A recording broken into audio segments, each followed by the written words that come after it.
Wait for Hasanabi.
What's going on, everybody?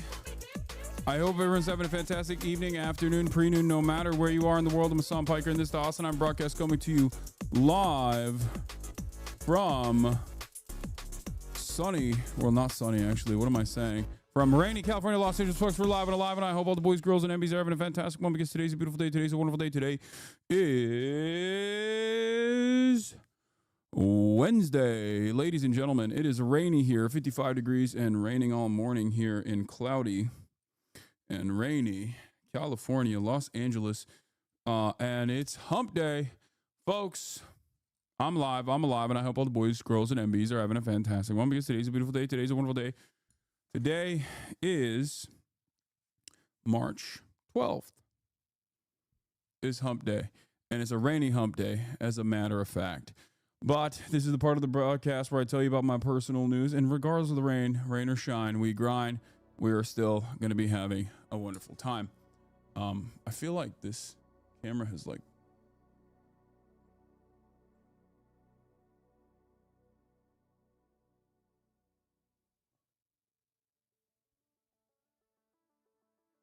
Is that better?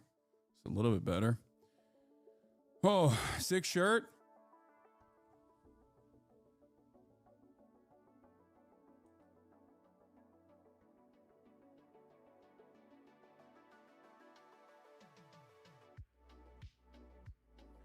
That's right. I want a lead sign like that, please. Yeah. Become somewhat famous Twitch streamer, and then one day it'll show up at your door from one of the services that you have used because they want a free advertisement, and they know that I'll most likely put it on my background. Oh, you know what? Hold on one moment. Never do that again, you weirdo. Do what again? I have Noah left his hat here. Hold on.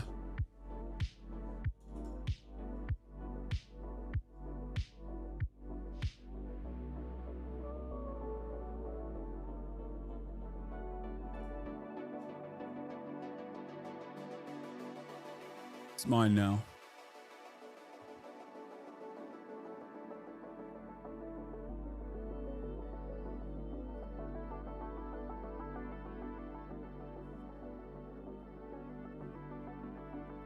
Early today, are we?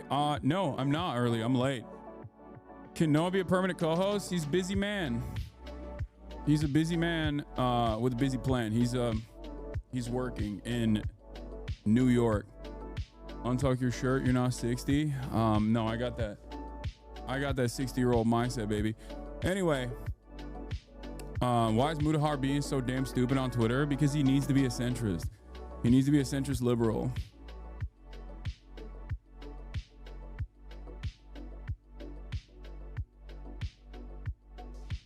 That's why. We'll talk about that in a second, though. I got shit on in the Podjohn stuff for pointing out the spineless Dems are Al Green, and someone tried to equate Green's Trump protest to Marjorie Taylor Greene saying Jewish space lasers. Liberals have lost the motherfucking plot. Oh no, I know they've lost the plot. Yeah, my goat is out there doing the dang thing. I'm over here wearing his freaking hat. But did you always being caked out, or is that from you working out? Oh, speaking of me being caked out, I forgot to actually post my video of me lifting this morning. Yeah, I've been caked up, but my ass definitely became much nicer. My ass definitely became much nicer after I started working out.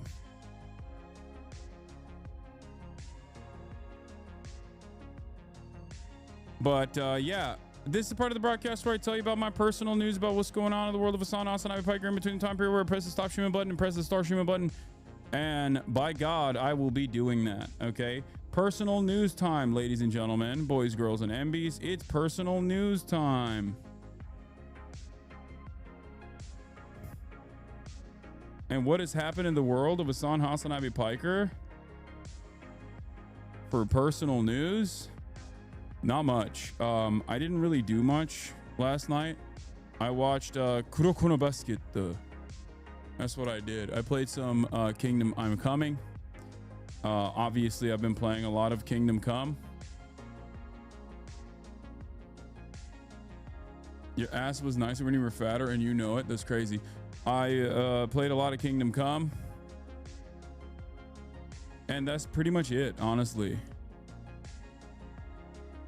Not much else. How long are you? I've been like playing it. I've been playing it slowly. I've been taking it slow. Oh shit. Hold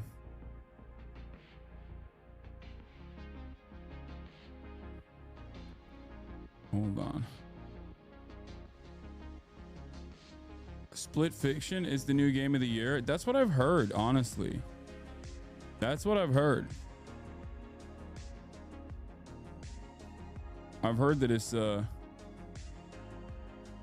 game of the year. I just don't have anyone to play it with. Like, I don't know. I feel like everyone plays it with their friends, and I guess I don't have any friends. You know what I mean?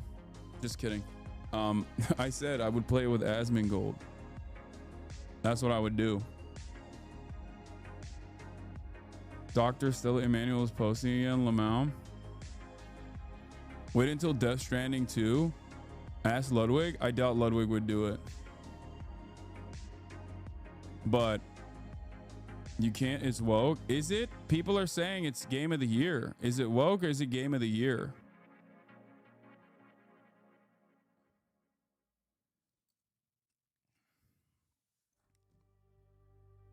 But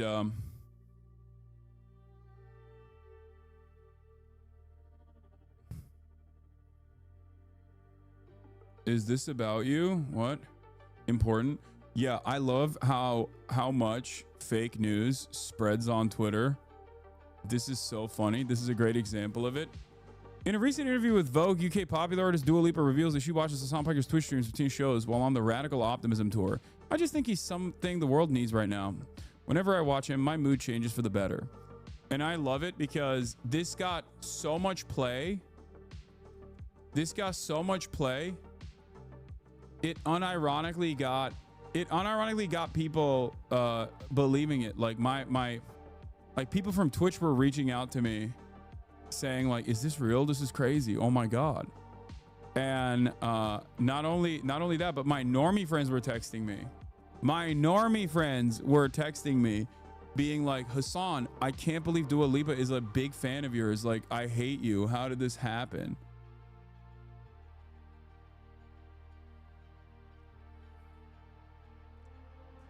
Like, think about how insane that is. That this tweet with 13,000 likes got hella people into believing that Dua Lipa is actually a Hasanabi head. I want to believe. Lying is OP, please nerve. I guess this is lying for good, though. Lying for a good cause. You know? Be honest, is that your alt account? Yeah, it's my alt account. You never played the Cyberpunk side quest? Yes, I did. Okay, so where was I? Personal news wise, not really much going on in my life. Not really much going on in the world of Hasanabi Piker. And that's pretty much it, honestly. There's not much going on. I worked out this morning. It was raining, it was shitty. And I'm trying to put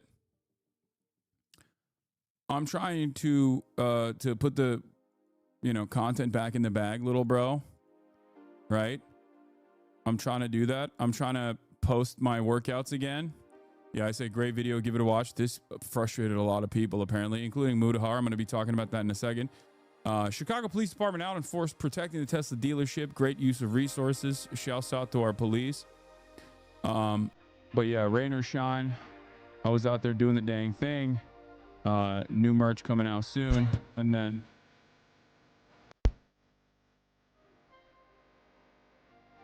some heel elevated squats.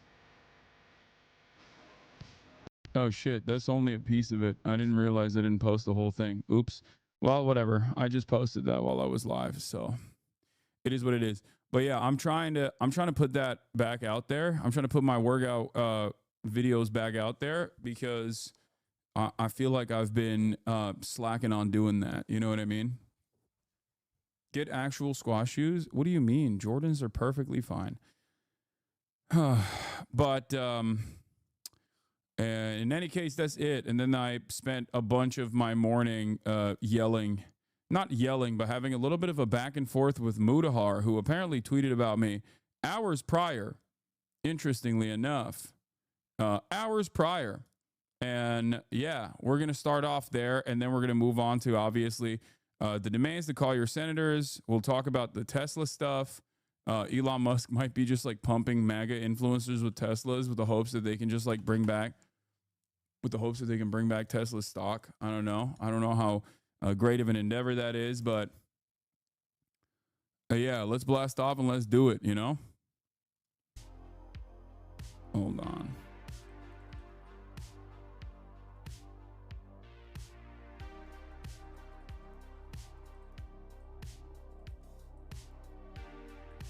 Centrist drama YouTube and their coverage of Israel.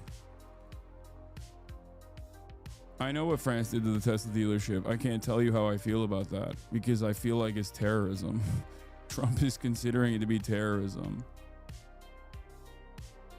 But yeah. So, centrist drama YouTube and their coverage of Israel.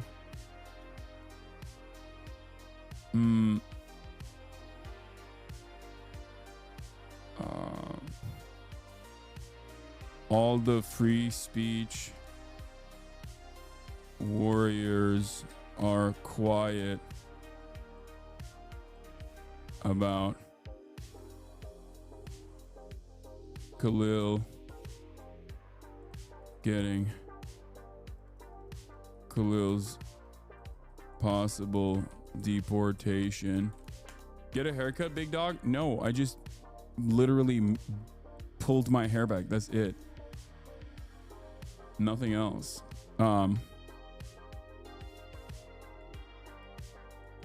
Free speech. Is Tesla farming MAGA Twitter? Tariff time.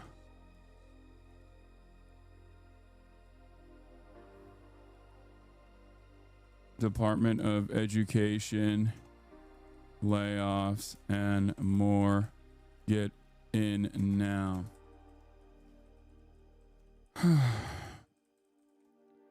My dad tried to argue that Biden showing vehicles at the White House like the Jeep Wrangler was also him doing paid ads for those automakers. I was like, last I checked, the CEO of Stellantis didn't pay $250 million to control what the get control of the U.S. Treasury for that. Yeah. Also, Biden didn't show vehicles at the White House like the Jeep Wrangler just because the Jeep Wrangler stocks were down or something. When Biden has appeared on American automotives, okay, it's oftentimes to celebrate American industry across the board. He will go to an auto show and urge Americans to buy American. Or if there's a new factory that is opened, like it's never directly because one of his main guys who gave him a shit ton of money so he would be elected, who he has now appointed into this ridiculous position of power where that main billionaire has like an endless amount of power over the administrative state, is now suffering. And now he's going to make it basically illegal to say mean things about Teslas. Okay? It is completely ridiculous. There is no comparison. There is no comparison to be made here.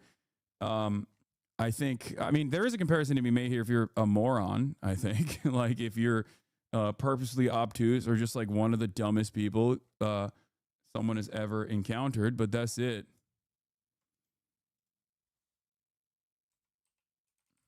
Oh no, this is disgusting. Okay, let's do it.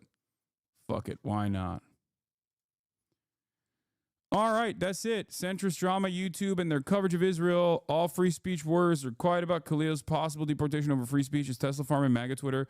Tariff time. Department of Education layoffs and more. We're obviously going to talk about Ukraine as well. Is Russia going to agree to the conditions set forth, or is Vladipoo going to cook Trump?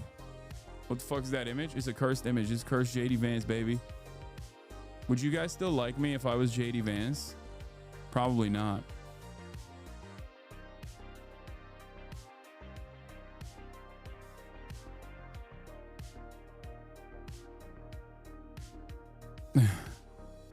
Trump called Schumer Palestinian again. Asmund isn't quiet, but I don't think you want to hear his opinion. I wasn't talking about Asmund Gold. Okay. I did not consent to have my blurry, out of focus chat likeness appropriated in this matter. What? Yeah. Have you said thank you? Have you said thank you? Imagine I look like this. Imagine I look like this and constantly went, have you said thank you recently? Yeah. I feel like I would melt my fan base at that point. Have you said thank you?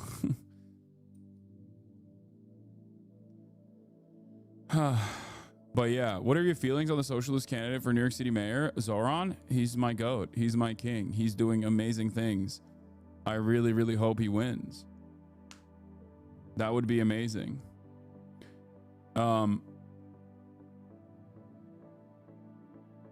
What is this? K-Hive liberals have now joined in on the anti-Hassan research law. What? K-Hive libs?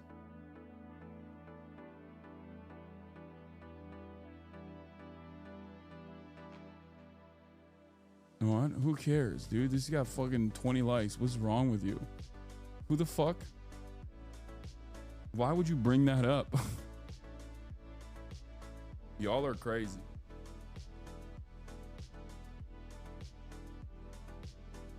When are you coming to China? I've been for a month out, and it's even more glorious than I could have ever expected. Hopefully soon. We'll see. All right, so where were we? This is the best JD Vance meme. Dude, this is not, this is disrespectful to Mao. That is crazy.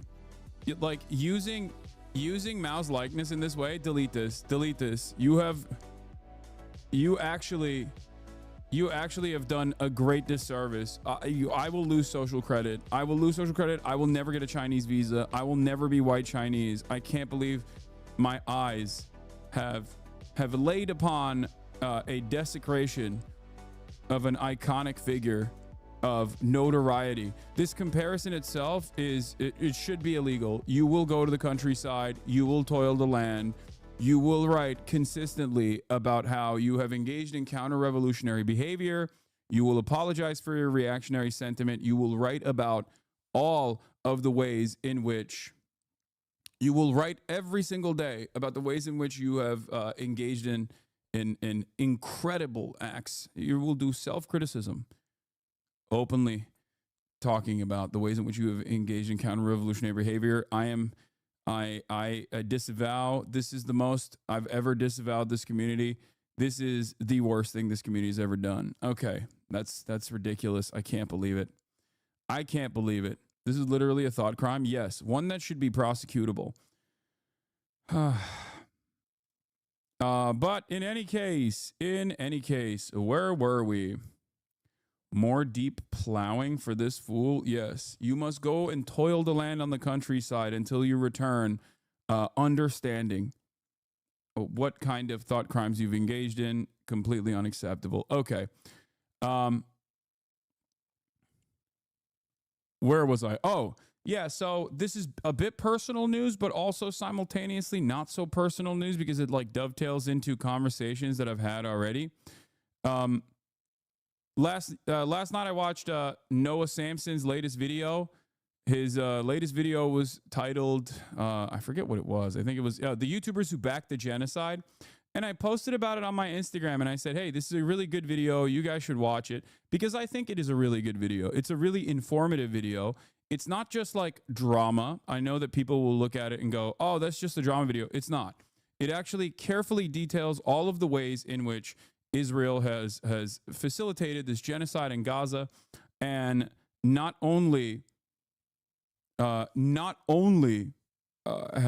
it feature all of that, but it also then shows the many ways in which a lot of like centrist slop tubers who have a lot of prominence, especially as a collective, like who have a lot of range amongst a broad audience of relatively apolitical people who aren't really paying close attention to stuff.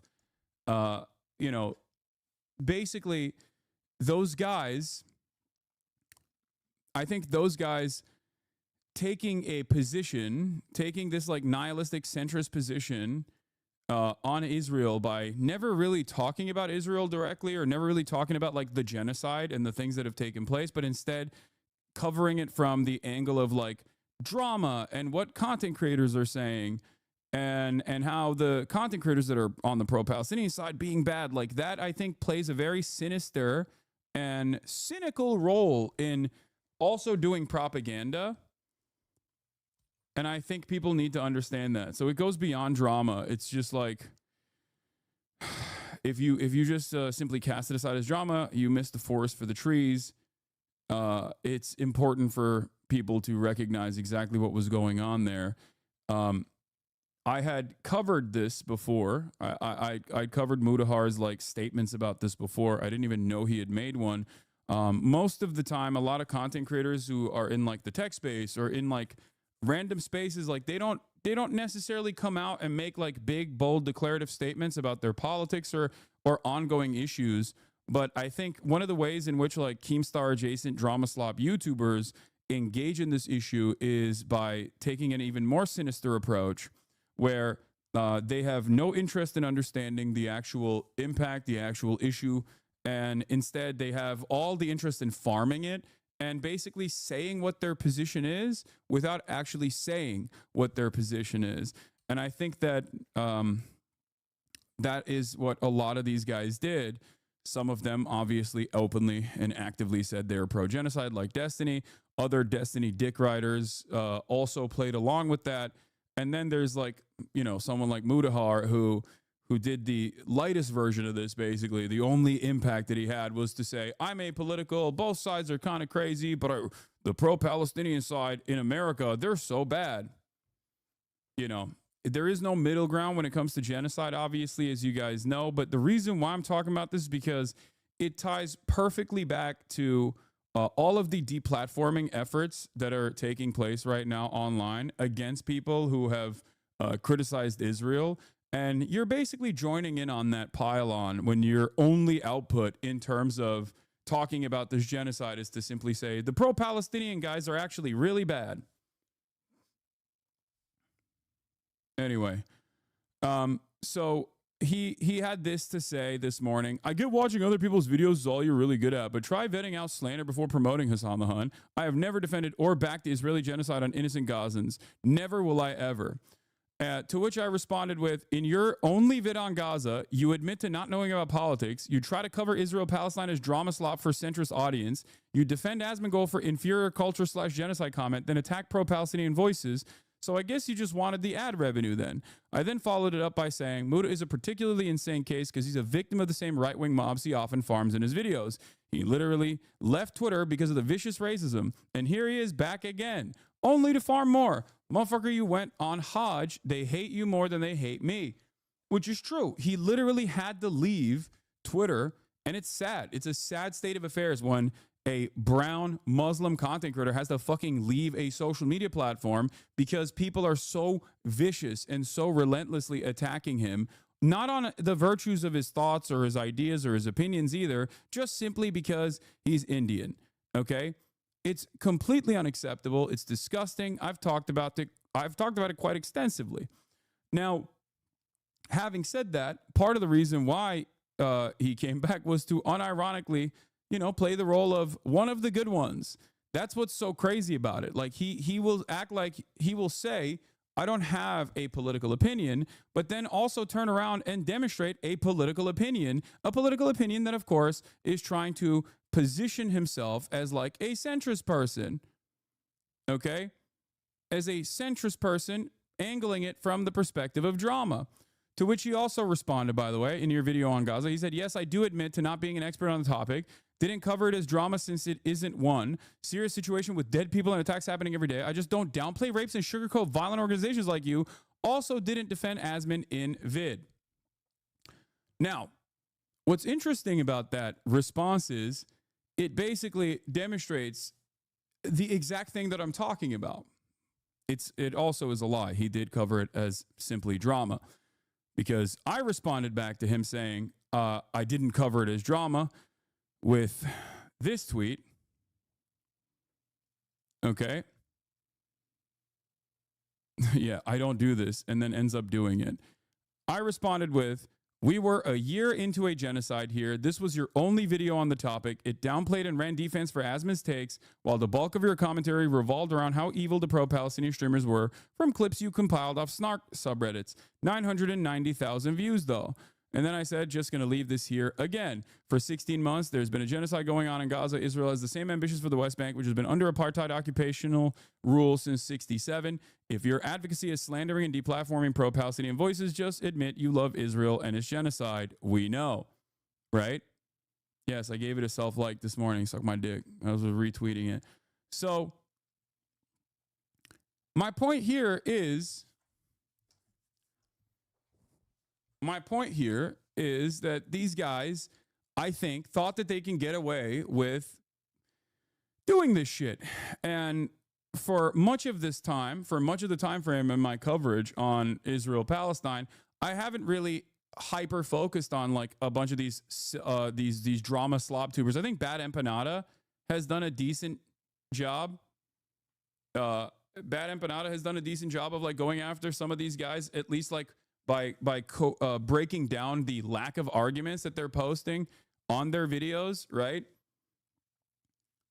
Because normally you would think like, okay, these guys don't have any sort of serious interest or whatever. Why are you talking about them? They're silly. They're completely.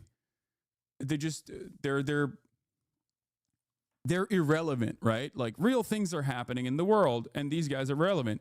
They're not, because as a collective, they have the capacity to basically fucking inform a lot of uninformed people.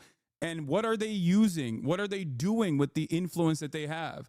They're deluding people into thinking suspiciously that all of the fucking pro-Palestinian people, all the pro-Palestinian advocates are just like scary racist monsters or whatever. There's scary racist monsters that are undermining rapes. Like that right there, didn't cover it as drama since it isn't one. I just don't downplay rapes and sugarcoat violent organizations like you.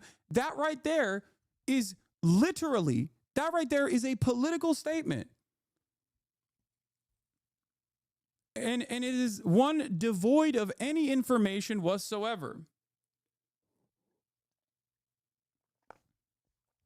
And yes, in terms of Mudahar, he's an interesting person because I used to talk to him all the time. I used to get help from him on like Steam Deck related stuff. And then he started orbiting Destiny around the same time that Destiny was like becoming super pro Israel. And he noticeably was quiet on this issue. You know, he had more tweets about this. Not sure what he meant by your kind, though. Maybe you know. Yeah, like you are not pro free speech. You're not an honest person. And all you care about either in this situation, all you care about is either making money, okay? All you care about is either making money and farming this as like angling this in the least contentious way possible and make money off the backs of people fucking dying, babies getting murdered every single day by Israel.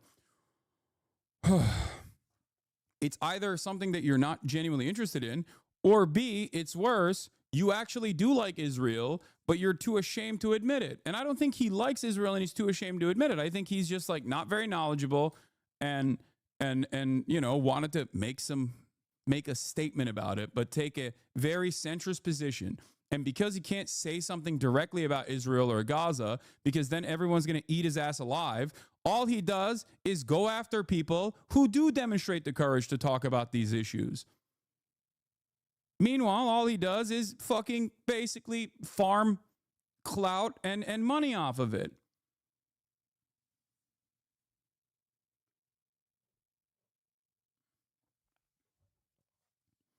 Yeah, it's almost as if the bulk of the commentary matched what the video was titled/centered about. Twitch allowing violent and unfiltered rhetoric from your camp on its platform. The clips were actually sourced from the creators who streamed them. No, they weren't. You fucking took clips that were directly out of context from fucking Destiny's subreddit. That's where a lot of this stuff comes from. It's okay. You don't have to admit it, but we know that that's what a lot of slop tubers do. It's not just Destiny's subreddit either. They literally... Most people that make these kinds of like drama-centered videos unironically just source it off of fucking Reddit. That's it. They literally go off of Reddit comments That's the game out here. That is the level of research that most people dedicate to T channels and drama channels in general. But yeah, notice how there is no statement here. Okay, notice how there is no like evidence here. The evidence is Twitch is allowing violent and unfiltered rhetoric, or you're downplaying rapes. Like, did this person read the UN report? Did he even watch like the Sheryl Sandberg atrocity propaganda flick and then develop his opinion on this issue? Did he read any Israeli newspapers or American newspapers on the matter? And that's how he came up with this idea that like mass rapes had taken place, because he read the New York Times screams without words propaganda piece that was immediately undermined, by the way.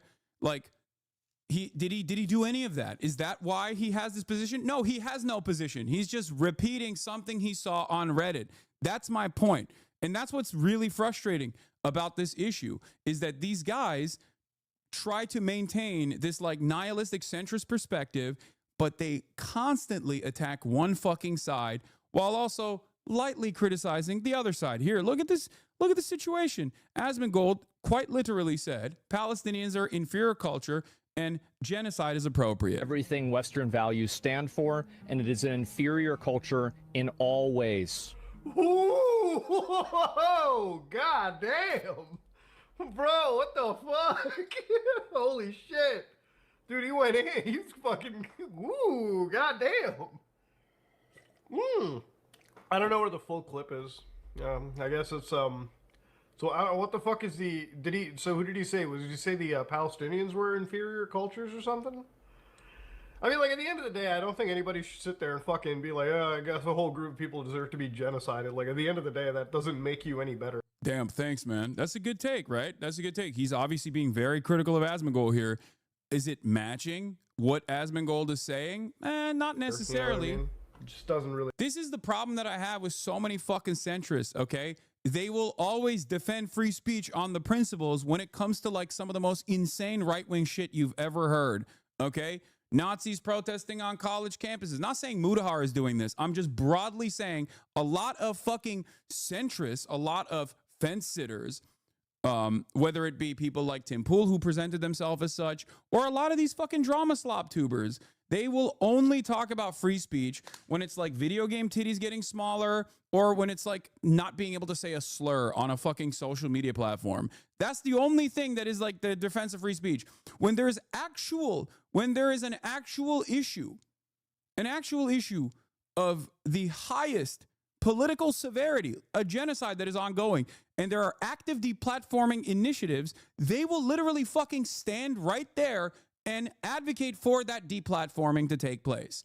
They will then never turn around and do commentary on a severe violation of the First Amendment, like with the MAHMOUD KHALIL situation, where the American government decided and openly stated that they have no evidence that this person had violated the law at all, that they had actually blackbagged them from his fucking house with the goddamn Gestapo from Columbia University and shipped them to Louisiana overnight with the purpose of revoking his green card and deporting him only because he engaged in a protest that they did not like. He didn't violate any rules. He didn't violate any laws. He was the lead negotiator with Columbia University.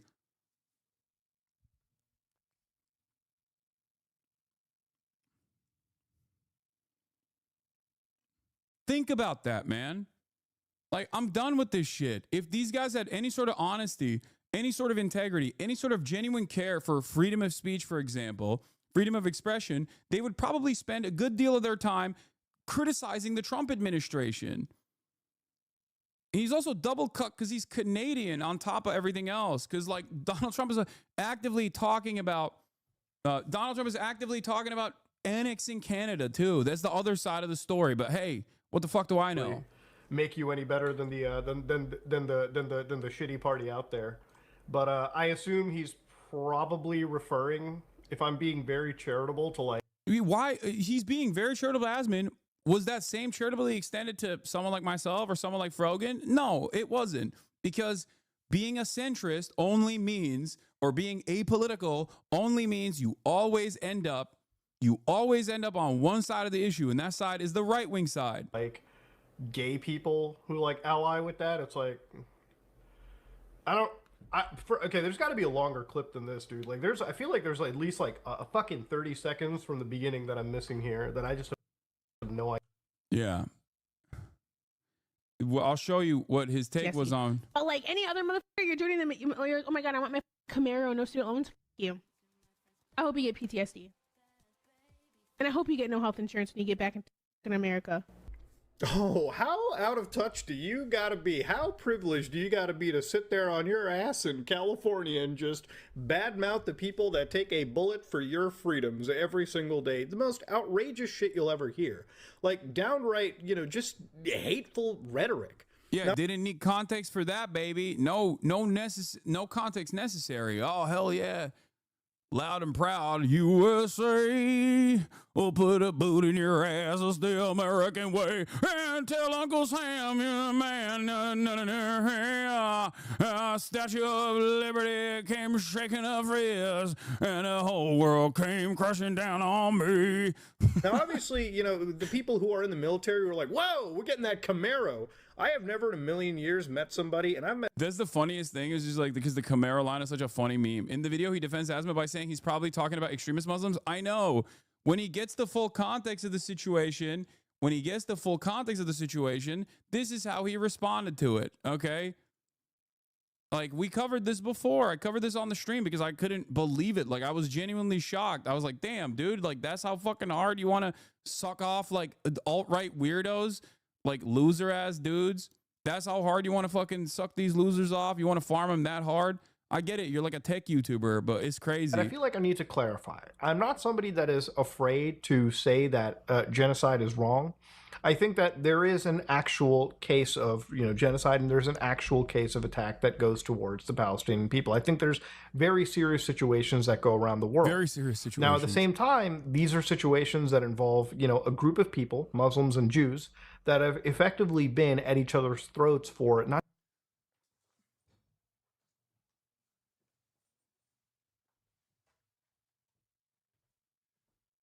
One could say that the Palestinians are experiencing what could be considered the first steps of contextually appropriate framing of genocide, but also, Jews and Muslims, they've just been at it for centuries. And I don't want to jump and make this like a super political video because, again, I'm not equipped to even discuss this kind of stuff, but I am. You're 30 minutes in. What are you doing?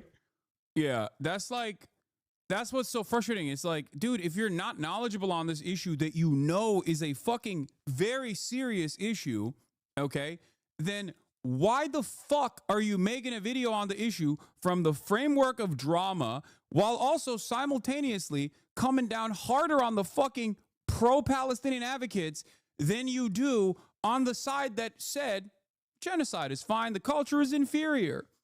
And then turn around and say, well, they've just been fighting each other for a millennia. It's bullshit. It's not correct. It's incorrect information. It is ahistorical.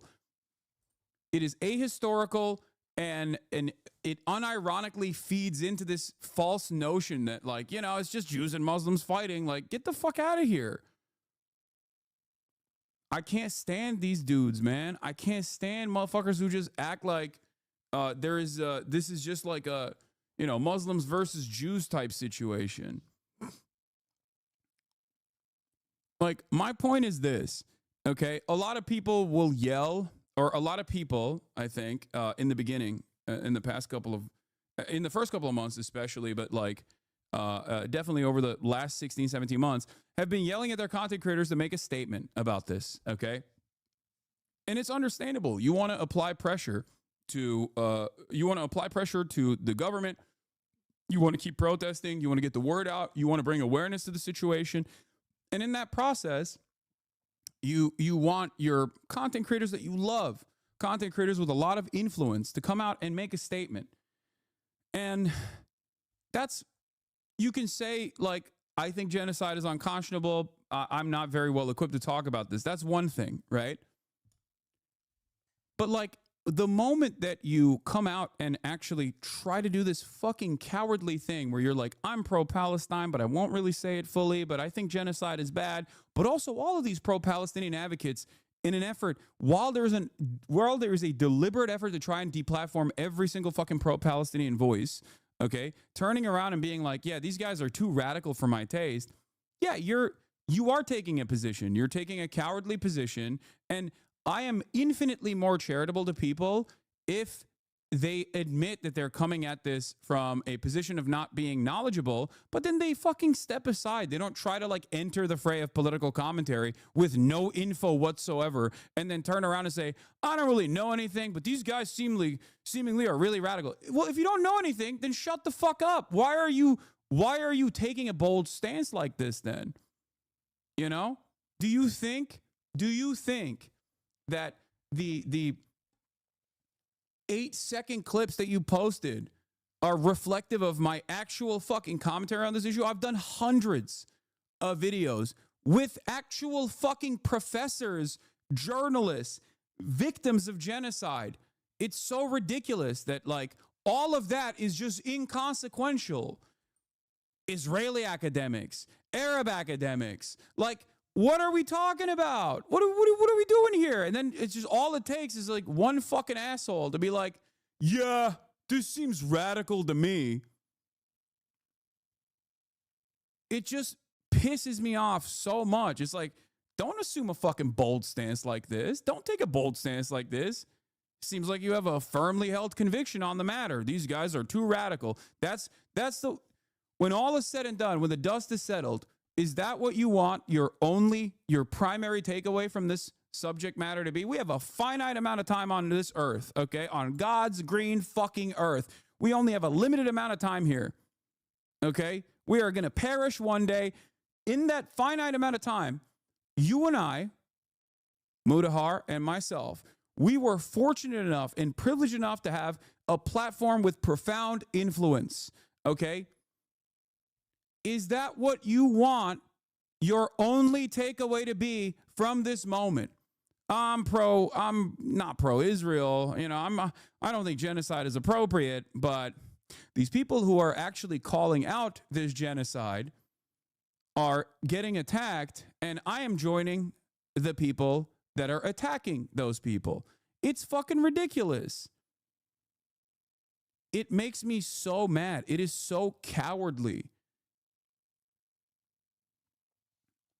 All he could have done is maybe even shut the fuck up. Like, I don't know why he thinks he's dipping his toes back into this. Okay?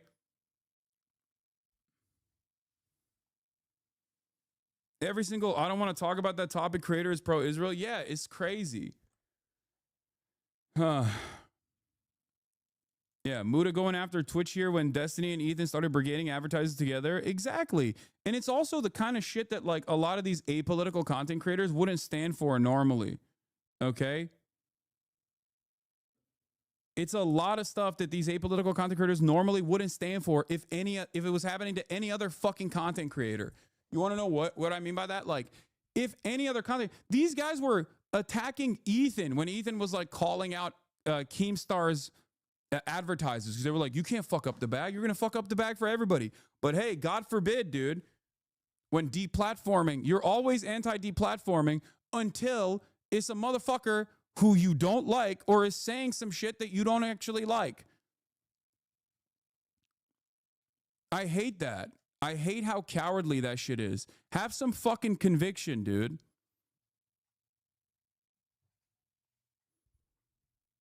Yeah, he's just framing drama for views from his right-wing gamer audience. I don't think you should think too much on this. I'm not. I know that is the statement. I know that is what's going on. I don't like that. I don't like that these guys' only politics is basically so many slop tubers online. Their only frame of reference for politics is just like, this guy is an avatar for all things progressive. A lot of people fucking hate him for that reason. I'm just going to shit on that guy. And it's a cowardly way to say your position without saying your position. Okay? Oh, I'm a liberal, but honestly, I don't really like this guy who is seemingly far too progressive for me. Guys, I'm one of the good ones. Come on, I'm a centrist. And it's very frustrating. It's very frustrating to see that shit. It's cowardly. It's infinitely better if you just don't even entertain this stuff at all. You don't bring it up. You don't get into it. You don't throw your hat in the fucking ring. It's all copy paste too. It's all copy paste. It's all ridiculous. Anyway, shame on Mudahar. And he is like the least offensive person out of all of these. It's just very frustrating regardless. Yeah. Also, one final word on this whole thing. I don't understand why you bring up my Hajj while being the most Muslim cosplayer I've ever seen. Yeah, I'm such a Muslim cosplayer. What the fuck am I doing that's a Muslim cosplayer? It's Ramadan. I'm fucking drinking coffee right now. I've never cosplayed being a Muslim, okay? I was born a Muslim to a Muslim family in a Muslim nation, and my opinions on Islam have evolved throughout fucking time. Just because I defend Muslims and their right to practice their fucking religion doesn't mean I'm a Muslim cosplayer. You know who's a Muslim cosplayer? Andrew fucking Tate. That's a Muslim cosplayer.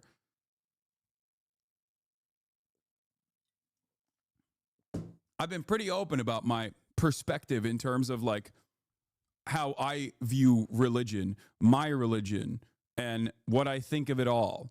I am culturally Muslim in the same way that like someone will say they're Jewish, they're culturally Jewish, or someone in America who is not fucking really Christian at all will say they're culturally Christian. That's it. My existence, especially in the Western world, is a way to get Islamophobic Americans to understand that being Muslim doesn't necessarily fucking mean that you're, strapping a bomb to your chest and blowing yourself up while saying Allahu Akbar, because that was the fucking primary way that these guys operated. They think every Muslim is like that. It has nothing to do with Islam.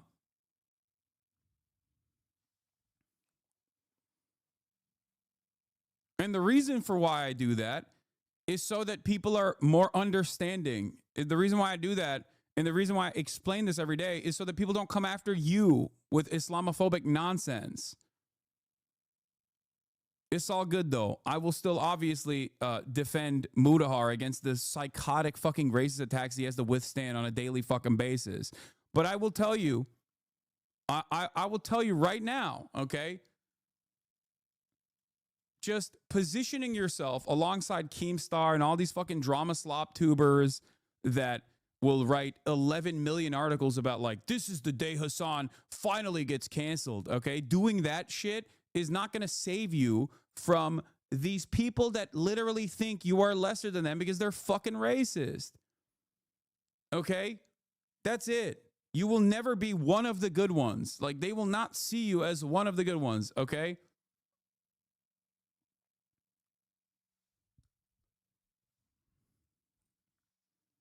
It's so sad.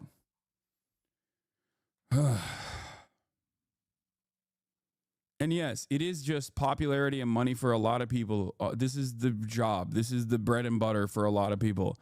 What's your best video attacking the right wing? I'd love to check it out.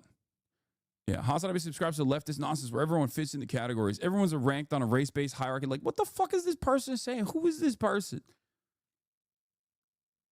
This reply under his tweet literally proves your point. You are getting cooked. That's why you are getting cooked. That's what you get for not taking a clear stance. Oh my God. Normally us right wingers would side with you, but you decide to attack us as well. So go fuck yourself. Yeah, there you go. Like, this is it. This is the audience that you're farming actively. Yeah.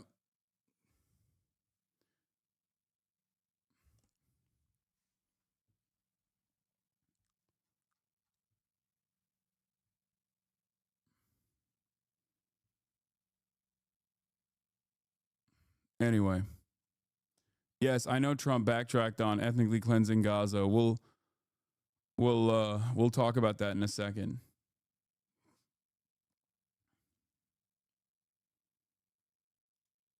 But he's also using Palestinian as a slur again. He's back to his old ways. Anyway, I just wanted to briefly talk about that little back and forth that took place, and help you understand that the reason why I'm talking about this is not just because it's fucking drama or because I'm like fighting back against people that are engaging in this like smear campaign. The reason why I'm talking about this is because there's also this like far-reaching consequence where a lot of these fucking people that, you know, watch these guys see only one side of the story, a very falsely and narrowly focused, wrong-sided attitude, like wrong opinion on the matter from dudes that don't fucking have any knowledge on the issue whatsoever. Okay? And then their fan bases also develop the wrong opinions. Their fan bases develop like idiotic fucking opinions. Like that's why you hear so many people repeat these silly ass takes left and right. Oh yeah, it's just like Muslims and Jews fighting, right? I don't get it. This Hassan guy and all these other pro-Palestinian content creators, they're all kind of radical, right? Showing these people and promoting them in this incredibly positive light when there are actually just pirates and terrorists who are putting people in harm's way, especially people that have nothing. Yeah. The state that is implementing a blockade on the Red Sea in an effort to stop the genocide is actually putting people in harm's way, not the fucking state that is doing a genocide, and not America and all of the other fucking coalition forces that started blowing up Yemen because they decided to fucking stop ships from going through the Red Sea.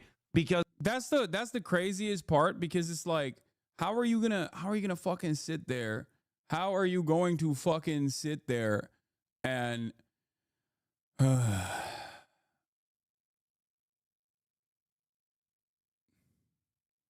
what? I don't think this person is Muda's alt account, dude. You can't even be bothered to watch a whole video before making a baseless accusation. My content is for the masses, not some niche group of Palestinian nationalists like you. And by the way, Asmongold's comment was taken out of context. Yeah, I don't think this person is Mudahar. Dude, you're crazy. Yeah, the point I was going to make is, the point I was making is like, you're admitting that it's a fucking genocide, but then you're also saying, but everyone resisting against said genocide is completely inappropriate. They're all terrorists, pirates, rapists, monsters. Get the fuck out of here. Like, these two opinions are so stupid. So what's the alternative? Seemingly, one country is doing a genocide, and that's wrong, but also everyone else that's resisting against it is bad. So what should people do? Just like fucking eat it? Should they just die? Should people just fucking die? That's the best way to resist against a genocide, is just like die. That's it. And then we here in the Western world can feel better about our support. Just die quietly. Don't even die in a way that's like public too, because then you're making Israel look bad. I hate this fucking both sides nonsense. Like, you're not making a brilliant stance, and you're not even on both sides either. You're just saying that while simultaneously leaning heavily on the side that is doing the atrocity. Because the reality of the matter is, silence in the face of injustice is siding with the oppressor. If you are quiet when there is a genocide going on, then you're technically saying, well, this doesn't reach my standard. It doesn't, it doesn't actually meet the fucking standard where I have to make a statement about it, because it doesn't hurt me or my feelings all that bad. So it's wild to me that these guys will also simultaneously be like, well, there is a genocide going on, but also every single fucking group resisting against this in any way, shape, or form they can are also in the wrong, and they're bad. So what's the fucking alternative?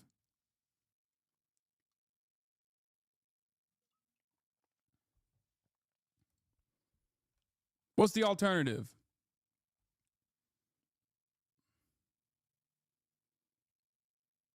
Yeah, if you ask what's the alternative, he'll just say he doesn't know about politics to know the answer, but that won't stop him from grandstanding ignorant critiques. He'll dish out to people who do know more than him. Exactly. Because they wanted to enforce some kind of penalty for the genocide that Israel was conducting. Oh my God. Thank you, Mudahar. I'm glad that you arrived at a reasonable conclusion. Imagine nearly a century of ethnic cleansing to get both sides by an enlightened Western centrist. Yeah, it's just fucking ridiculous. It's completely ridiculous. If you are neutral in situations of injustice, you have chosen the side of the oppressor. If an elephant has his foot on the tail of a mouse and you say that you are neutral, the mouse will not appreciate your neutrality. Desmond Tutu. Who's Mudahar Help? He's some fucking tech YouTuber who has like an audience of sweaty gamer bros. Okay. Disinformation tracker responded and said, you whitewashed and justified Asmagol's statement about Palestinians deserving genocide due to their inferior culture. Then you vilified Ansar Allah's Red Sea blockade, which was among the least bloody tactics available to pressure Israel and the U.S. to stop the genocide. Apologize and go back to playing video games. Quit crying when people call out your foul and sloppy genocide support. Being dumb is not an excuse for spreading pro-genocide propaganda while tens of thousands of people are dying in a Holocaust your country is helping commit. Well, he's Canadian. I guess they also are helping, though, to be fair. Claiming you didn't know is not you didn't know better is not an excuse. You don't mindlessly pontificate on the extermination of another people. You don't condemn people who fight and die to push back against the genocide. You treat genocide like your typical brain-dead gamer rage bait. Yeah. That's what's so fucking annoying. Like, they so shamelessly farm this as though it's fucking drama, as though it's an opportunity to make money and gain some fucking clout. Jesus Christ, dude.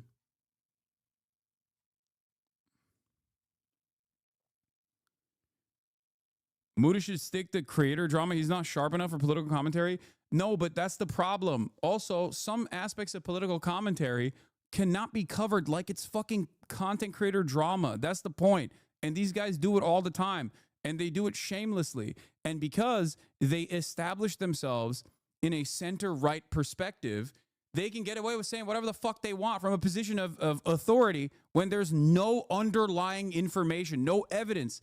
That's what's so goddamn frustrating about this process too, where you could just say whatever the fuck you want. You can lie every day. You can just admit that you don't know anything. And basically, as long as you are attacking the people that are going against the grain, as long as you are actively criticizing people who are stepping out of line, and stepping out of line in this instance would basically be saying anything about Israel that can be deemed too radical, then, you know, you're good. You can just say whatever the fuck you want.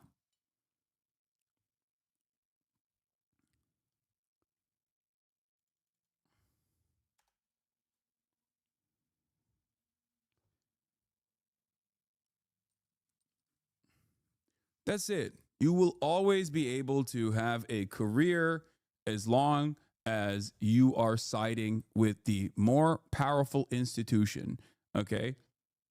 If you side with America, if you side with Israel, it literally does not matter. You can and then say, I'm not trying to be gay.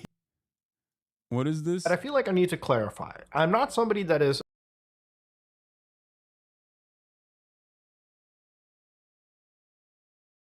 afraid to say that genocide is wrong.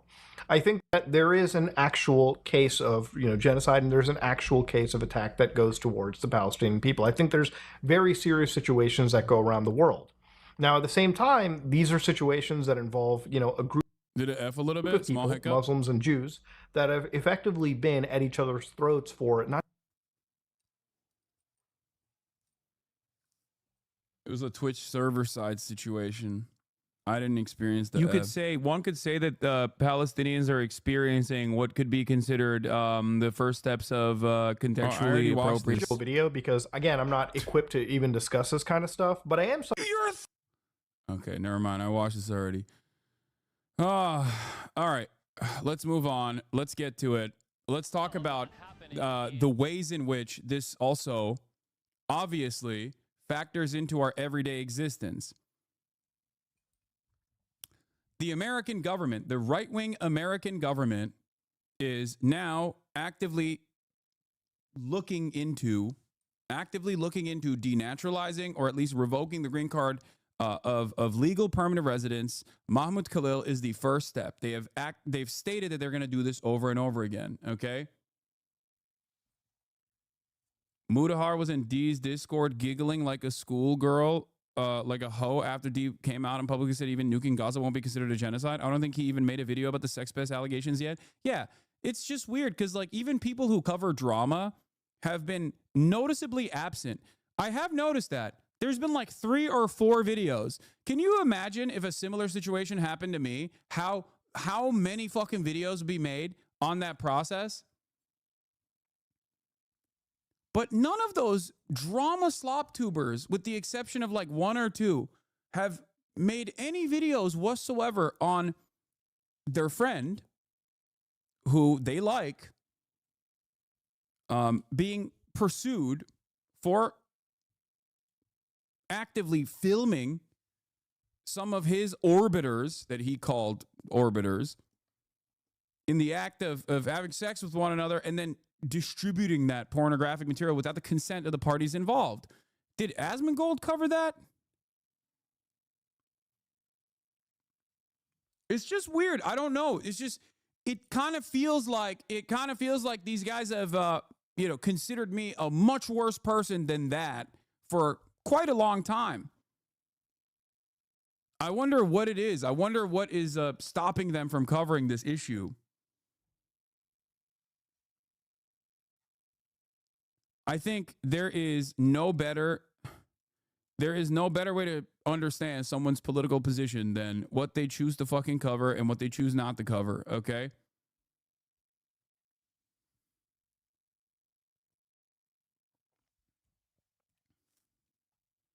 Even Epstein's friends burned bridges and made videos regarding the crimes committed. These centrists are at the next level. Yes, because the centrists themselves are maintaining this. The centrists themselves are unironically maintaining this posture. They're the ones who are protecting him because they like him, because they think he's fucking brilliant. You know what I mean? Terrorist simps are out of control by Asmongold 6 hours ago. Talking about Mahmoud Khalil, by the way. Mr. Free Speech Defender. Asmongold thinks when boobs get pixelated, or when boobs are like a little bit smaller in a fucking video game, that's the worst thing that's ever happened to free speech. That's the grossest anti-free speech crime that Sony could commit on Stellar Blade. Asmongold literally went after those fucking petitions that freak-ass Grums made. He defended that shit. He hyped it up. But God forbid, when the American state actually fucking puts down the hammer and decides, we don't like what you have to say, you're going to get deported, then he goes, terrorist simps. It's awesome. It's based.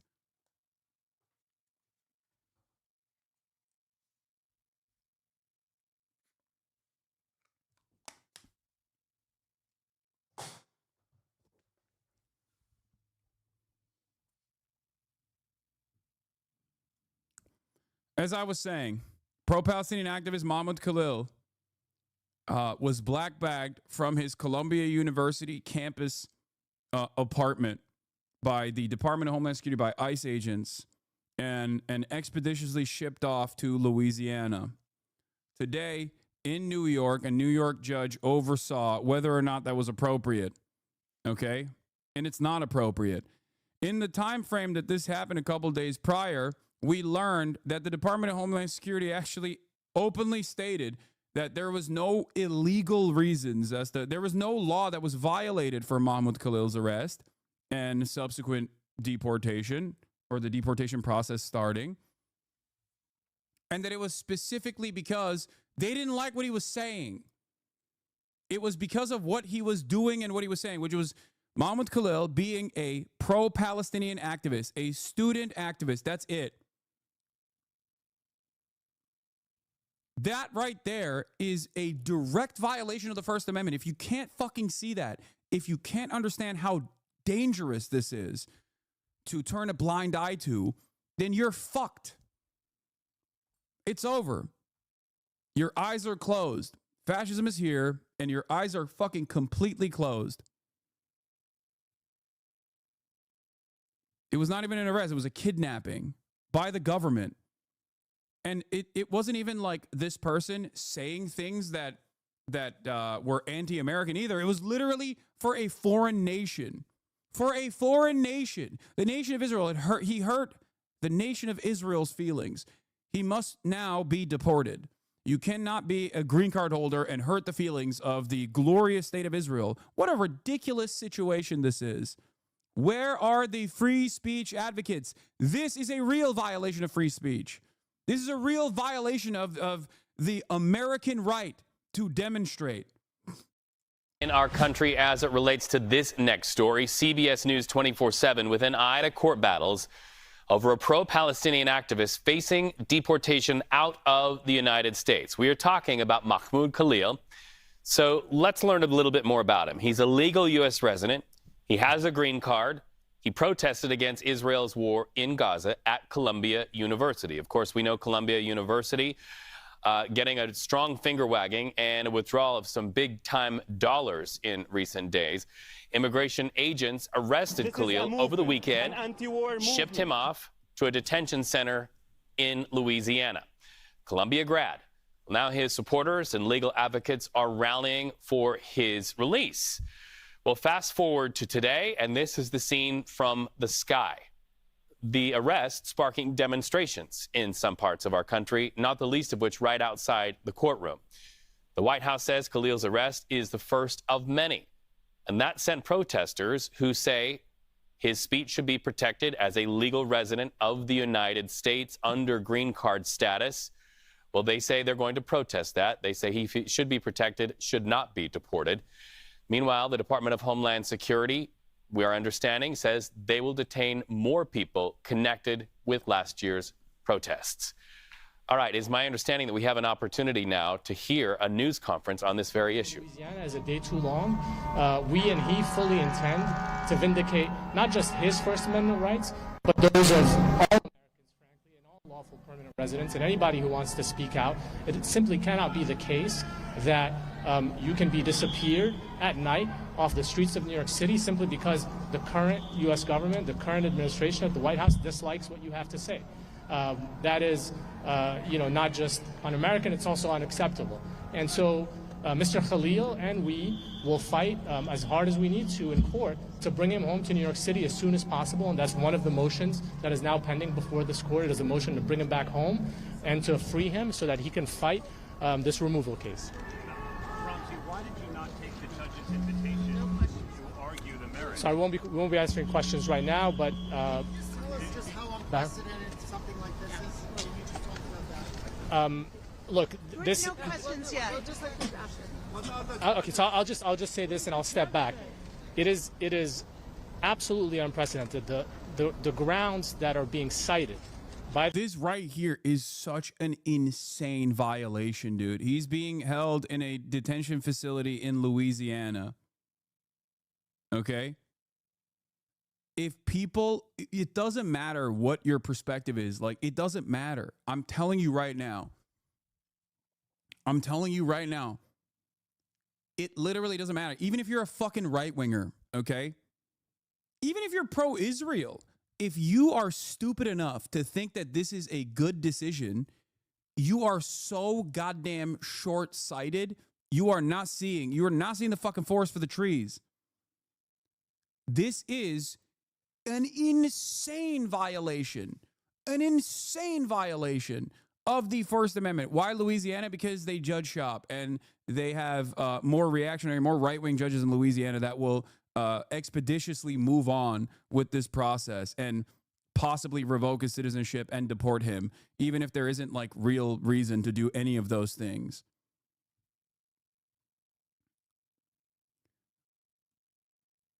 Like, America doing this kind of stuff in the war on terror to random people that they decided were terrorists because they were shipped out of Pakistan or whatever, it was already completely unacceptable. It was a violation of human rights. We were gross for doing it. We have ramped up the pressure. We have actually escalated this. It's not even like people with student visas, which also would be completely unacceptable. I'm not even saying that is even remotely acceptable. It's still unacceptable if it was done to someone with a student visa. But the fact that it's being done to someone with a fucking green card is insane. We are officially one step removed from denaturalization. How can people not fucking see that? If they can do it to him, they can do it to you too. Do not think that you are safe. Do not think that you are safe. How can people be so goddamn short fucking sighted? What crimes did he commit personally to deserve deportation? It's hard to say whether he committed a crime, but there's a higher standard of conduct for people that are green card holders than people who are natural. That's not true. That's not true. That's literally not true. No. First of all, if that was the case, then the American government could just kidnap fucking tourists on U.S. soil, okay? Oh, you're on a tourist visa. I can kidnap you and kill you now. You have no laws, no due process whatsoever. Like, it doesn't work that way, okay?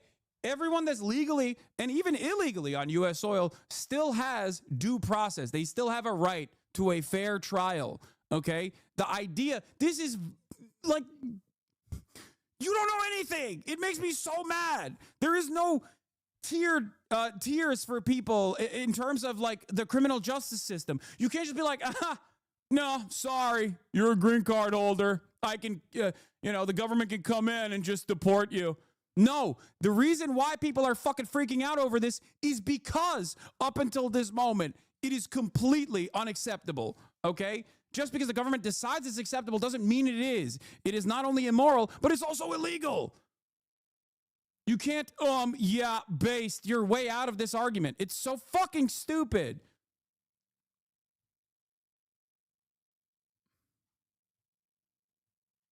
Naturalized citizens. Yeah, there's a higher standard of conduct.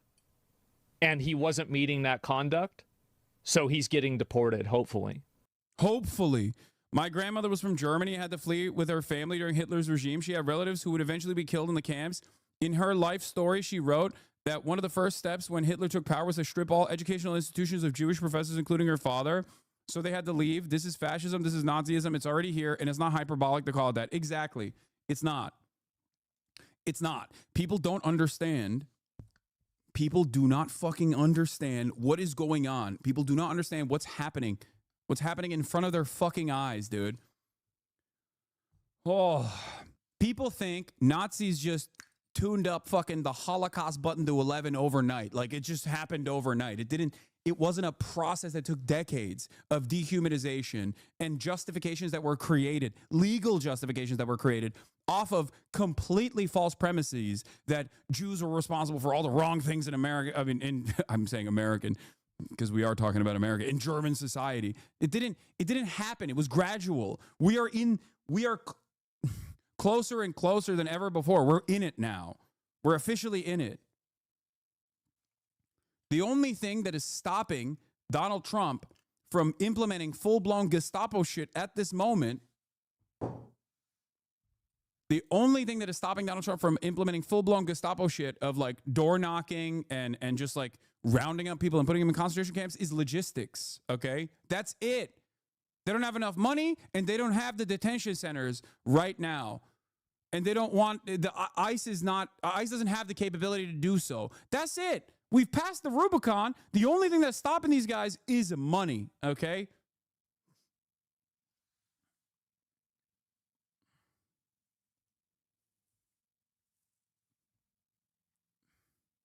And also, all of this is happening. It's all tied together. All of this is happening. And in the backdrop, we have a Senate battle that I am truly terrified is not going to be fought by the Democrats. Okay? They passed the continuing resolution in the House. All the Democrats voted against it, obviously, with the exception of one. Fuck them. But they had the opportunity to vote against it because they knew that it was going to pass with or without them. In the Senate, you need 60. John Fetterman is the only Democrat that has come out and said they're going to pass this budget bill. They're not going to force a shutdown. They're not going to use the one weapon that they have to claw back some of the insane power grab that the Republicans are engaging in. And John Fetterbrain has already said, no, it's cool. I'm on board. So now you have one Republican that says he is not going to vote for this. And you have one Democrat that said he is going to vote for this. So you still have 10. If the Democrats back down from this battle without getting assurances or protections in this process, it's over. Okay? And what's crazy to me is like, oh, if we shut down the government, it's going to be on our hands. Bitch, the government is shut down effectively. Donald Trump is doing everything in his power to shut down the government right now. Oh my God. And I know that there's breaking news on the story, but I want to cover the MAHMOUD KHALIL side of this first before we move on, okay? Before we move on to that side of the story. I just wanted to give you a briefer on where I'm going to go for this. I heard that it got blocked. And there should be? Yeah, they should be. And I support this completely. I hope they do this to more of them. We have enough troublemakers in the country already without importing new ones on green cards to start even more trouble. Dude, you live in a fucking house that has black mold with cockroaches on you, okay? Shut the fuck up. Oh my God, this makes me so mad. Oh my God, what a vile, ghoulish way to fucking approach the subject matter, dude. Holy fuck.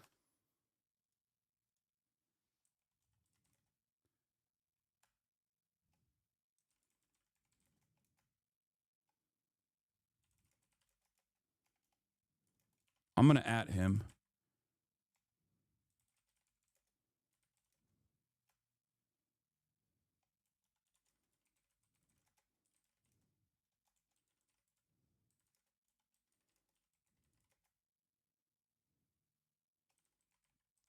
Asmongold thinks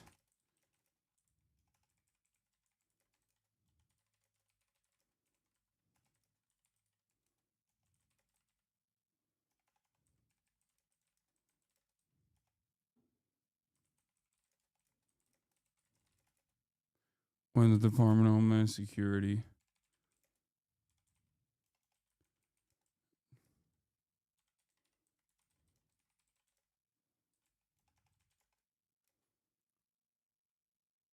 being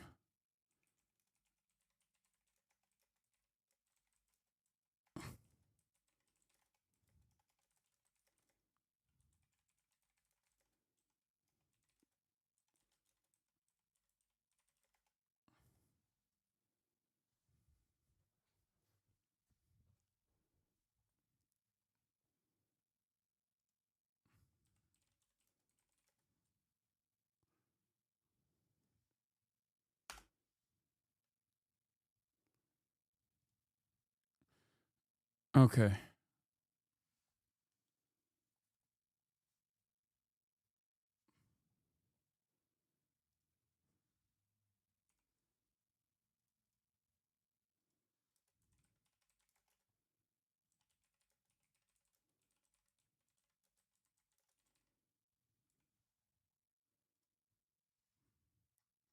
Jesus Christ, dude.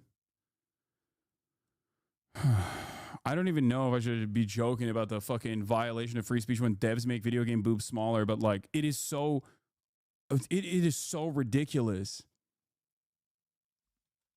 Like free speech defender, dude. Totally valid to fucking deport these troublemakers. I love when I have the misfortune of reading Asma viewer comments when it's involving you and there are thugs who say shit like, I pray this America hater steps foot inside of Brinkley, Arkansas, Lamau. Yeah.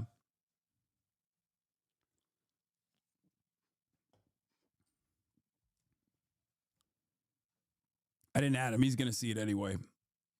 I didn't want to add it because I didn't want to put it in the beginning, because when you do it, it limits the reach of the tweet. He'll see it. I'm sure his audience will send it to him. Anyway,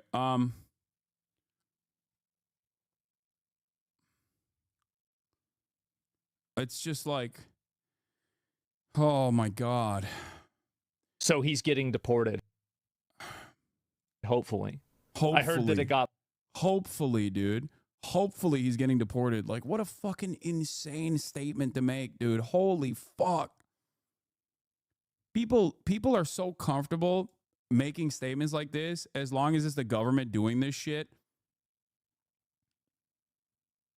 It is such a... It's insane. It's insane to fucking be this unimaginably privileged and this short-sighted, okay? A government that will violate its own constitution this freely against people that you don't appreciate, okay, will do it to you as well. I mean, it's a cliche, but the dude. The Martin Niemöller poem is just like it's perfectly apt for this situation, you know? This is Pacifica Radio's letter. Ay. Where is the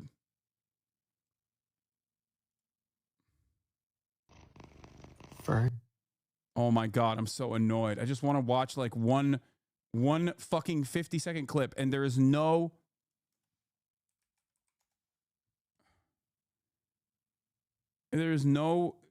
here, this is it, I think. Okay. On this Holocaust remembrance. Ay. I'm so annoyed. Let's find it. I'm sure I'll find it. The First Day Came poem about the Holocaust is apt in this situation. Is an apt way to understand what the fuck is going on, okay?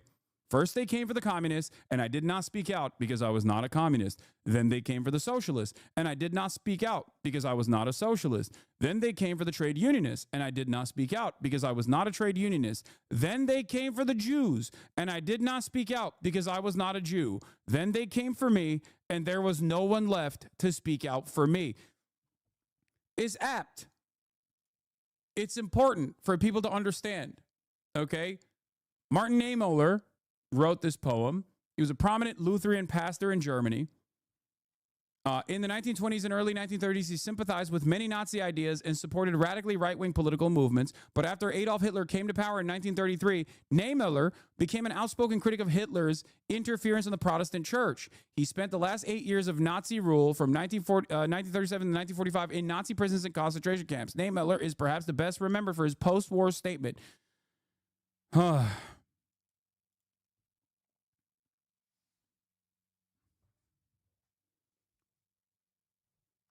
For Asmongold's, then they came for me and no one will speak out is only when the fucking right-wing reactionary movement finally decides video games are too violent and have too much pornographic material. Then maybe he'll fucking leave his house to go protest against the goddamn government, you know?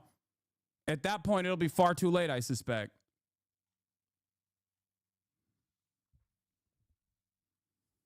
It's so ridiculous.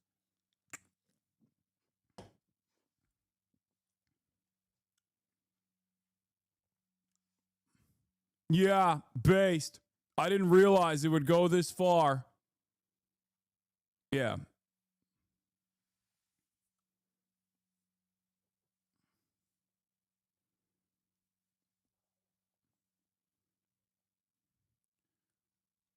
In the American history of free speech, okay, free speech protections have rarely ever been afforded to what the federal government is considered radicals, okay? Anti-war protesters, communists, socialists, anarchists, black revolutionary figures, people that are disruptive to the hierarchy, to the pre-existing hierarchies, okay?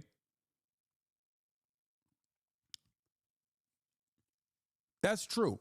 American history has not been fond of, throughout American history, the government has not exactly been fond of you know, people that have opinions such as myself. We then turn around and actively whitewash people that have been on the right side of history, and we rarely ever cover the people that were also on the right side of history. We oftentimes will repeat that they were like violent, you know, Malcolm X and things of that nature, like the Black Panther Party. They were violent radicals. And the other radicals that were historically more peaceful, even if at the time we consider them to be radical and wrong, like MLK, who was fucking assassinated, who the FBI actively came after and tried to smear over and over again, we turn around and we whitewash their perspective. We turn around and we whitewash what they stood for. and make him a more appropriate figure for consumption in an effort to make sure that people understand that, yeah, no, this is only acceptable forms of protest here, okay? No unacceptable forms of protest. Yeah, civil rights were won by polite discussion and emotional clarity. That's how it happened.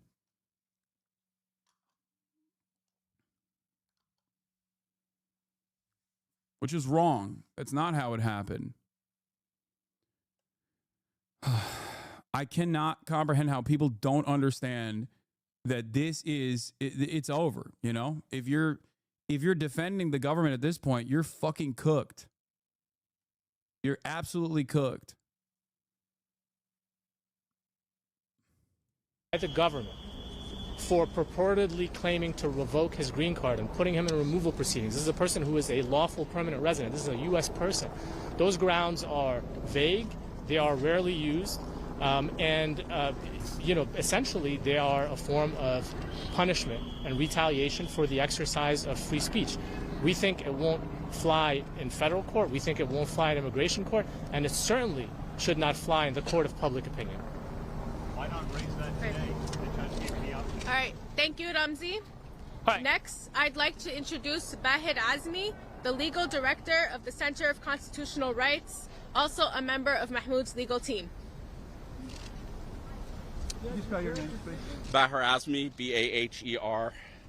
Azmy, from the Center for Constitutional Rights. Mr. Khalil's detention has nothing to do with security.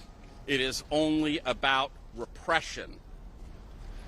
United States government has taken the position that it can arrest, detain, and seek to deport a lawful permanent resident exclusively because of his peaceful, constitutionally protected activism. In this case, activism in support of Palestinian human rights and an end to the genocide in Gaza. The government takes the position that because the Secretary of State finds his dissent unacceptable or contrary to U.S. foreign policy, he can be deported. As Ramzi suggested, it's largely unprecedented, save for ugly historical precedents, including in the Red Scare and McCarthyism. That's what we're talking about. We're also talking about a period of repression that the Center for Constitutional Rights knows well, following 9/11, when we were in the courts trying to get people out of secret detention. One thing that's different now is the legal infrastructure is so much stronger, and everyone out here on the streets knows that we cannot hide in the face of this amount. So not unprecedented. I think it's unhelpful to simply talk about historical wrongs in the context of what is happening right now. It is unprecedented for the moment, okay? It's unprecedented for the moment. That's it. You need to get liberals to understand that this shit is completely ridiculous and it's completely illegal, okay?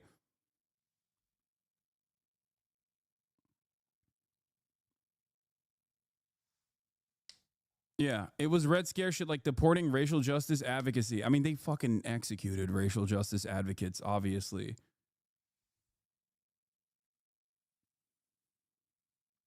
No one is safe. No one. No one is safe. You let this government start off by claiming falsely that someone is just simply too anti-Israel for your liking. You could do this to him. You could do this to anybody for any reason, okay? Rosmea Ode was deported over an immigration form in 2017. A Palestinian American organizer in Chicago. She was convicted for not disclosing a 1969 conviction from an Israeli military court, a conviction obtained through torture. The U.S. went after her decades later to punish her activism. The FBI raided Hatem Aboudaya's home in 2010, but was never charged. A Palestinian American activist and community leader, Aboudaya was one of the several people targeted in an FBI crackdown on anti-war and pro-Palestine organizers. The case fell apart, but the raids disrupted movements and forced activists into years of legal battles. MAHMOUD KHALIL is not the first Palestinian activist in the U.S. That has been abducted. For decades, it has disappeared Palestinian activists without ever convicting them of anything. No due process, just secret trials, immigration loopholes, and laws used to crush resistance. And what is going on right now, what is going on in this situation is that they are dropping. The reason why this is unprecedented, okay, is because they've dropped the legal pretext. Do you understand? They're not even saying that there is a valid legal claim. There weren't any real valid legal claims in these circumstances either, but at least they tried to fucking make it seem like there was a valid legal claim. We have escalated, okay? We have decided that you don't even need a legal claim anymore. That's why I fucking get so mad about the goddamn Democrats being like, can you please give us a valid legal claim so we can defend it? Like, what the fuck are you saying? No, we are in the what the fuck are you going to do about it stage. Do you understand? They admitted, the Department of Homeland Security admitted that they have no legal claim to this deportation, to revoking this person's green card, other than, I don't like what he's saying. They didn't even mention what he has said so far that they consider to be completely inappropriate. That's the other side of it. It just is mask off. That's it. How can people not fucking see this? Yeah, their only perspective on it is adverse foreign policy consequences for the United States. New documents reveal that the U.S. government is basing its case to deport Mahmoud Khalil on Marco Rubio deciding that Khalil's presence or activities in the United States would have serious adverse foreign policy consequences for the United States. This is in-fucking-sane. Oh, my God. How can people not see that? That is the escalation here. The escalation here is that they're not even lying to you, okay? It was unacceptable when they were doing it while also trying to find a legal justification for it. But now they're not even finding a legal justification for it. And before you say, oh, well, what if he was distributing Hamas flyers, right? That's not a legal justification. That is not a legal grounds. That is not legal grounds to deport someone, okay? There is a difference between saying someone lied on their form, okay? It's still fucking bullshit, but there's at least like some legal protection there. Some legal protection where it's not an abuse of pre-existing laws and pre-existing rules, where you can at least claim that you're doing it for that purpose. Claiming that someone was distributing flyers with pro-Hamas propaganda on it is not a legal justification in the United States of America. You cannot do that. You cannot revoke someone's fucking green card over that. That's crazy. Oh, so you like Hamas flyers is what those fucks will say now? I don't give a fuck what those fucks will say now. You can't do that.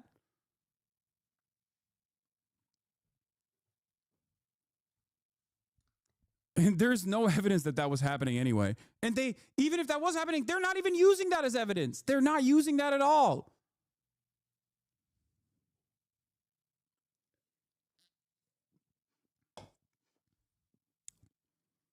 It's not a First Amendment violation when a private company decides they don't want to platform you, okay?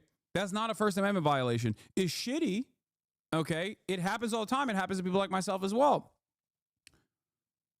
It is actually, however, a real violation of the First Amendment when the federal government is trying to enforce some cruel measures upon a human being that is a legal permanent resident for the crime of not liking what he has to say. That is a real violation of the First Amendment. That is real First Amendment violation shit, okay?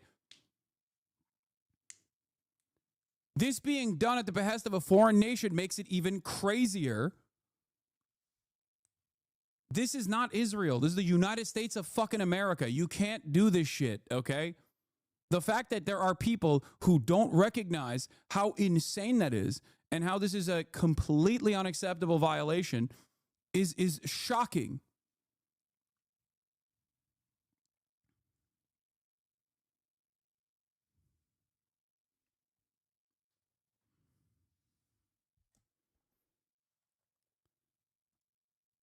Mahmoud Khalil was taken by ICE and accused of affiliation with Hamas, but they haven't charged him or shown any evidence. Nobody knows what will happen to him. Under U.S. law, being aligned with the group isn't a crime. Only providing material support is. ICE still hasn't said what he actually did. Razmea Ode was deported over an immigration forum in 2017. This is also unacceptable, and the real reason why they did this was because he was a fucking Palestinian American organizer. That's the reason why Razmea was deported, okay? But in that situation, while that was also unacceptable, they at least had they at least had like some minor paperwork thing that they could fucking point to. In this instance, they don't even have that. And even if they did, they're not even presenting it because they don't care. The entire purpose here is to basically move the needle into this fucking direction. The FBI raided Hatem Abudayeh. We already talked about this. Sami al-Arian spent 12 years in prison, 2003 to 2015, and was then deported. A Palestinian professor, al-Arian, was accused of supporting Palestinian resistance, but no evidence tied him to any violence. A jury rejected most of the serious charges. He took a plea deal to end it, but the U.S. forced him into exile after years in solitary. Mazen al-Najjar held 3.5 years, 3.5 years on secret evidence, never charged. A Palestinian academic jailed on vague national security claims. Al-Najjar spent years in detention without ever knowing why. A judge ruled it unconstitutional, but the U.S. deported him anyway.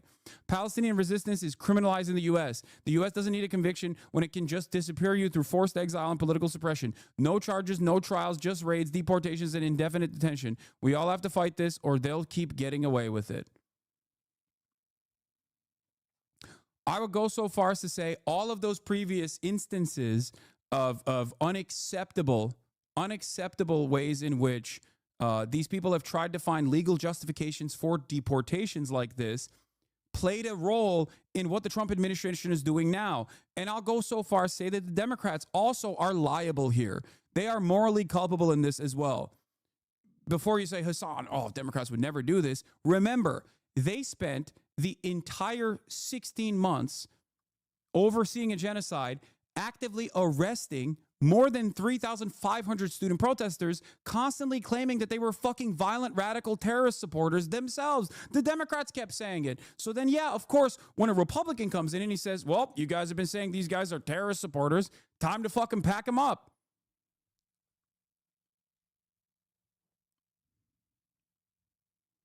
This is how it works.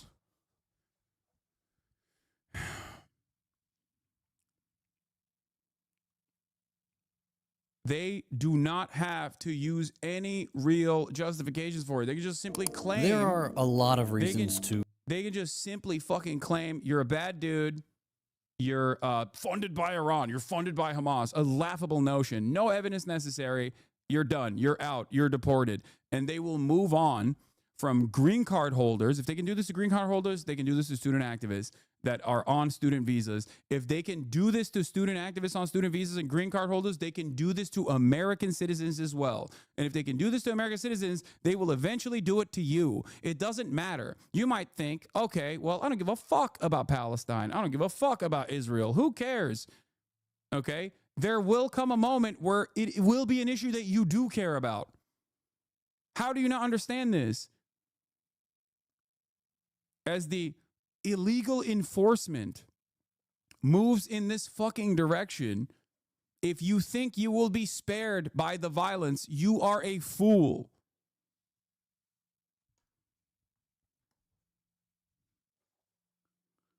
It will eventually come for you or someone you care about. Okay?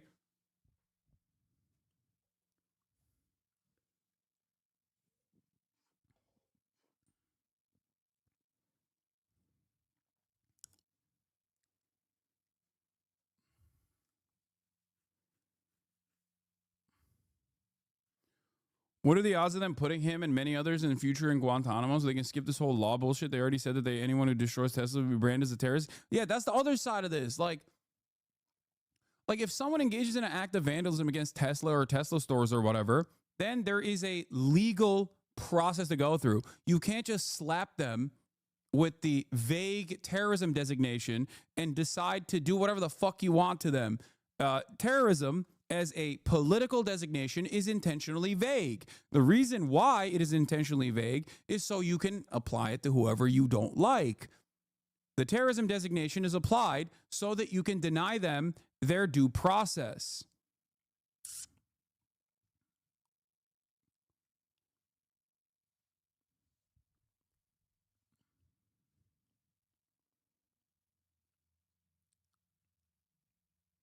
I don't know how more people are not up in arms against this.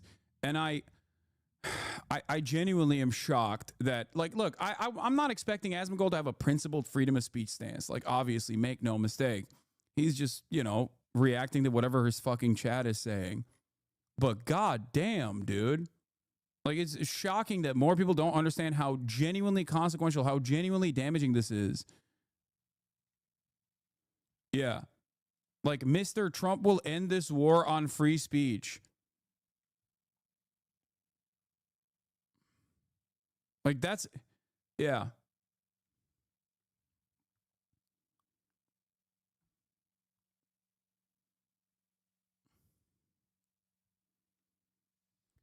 Holy fuck.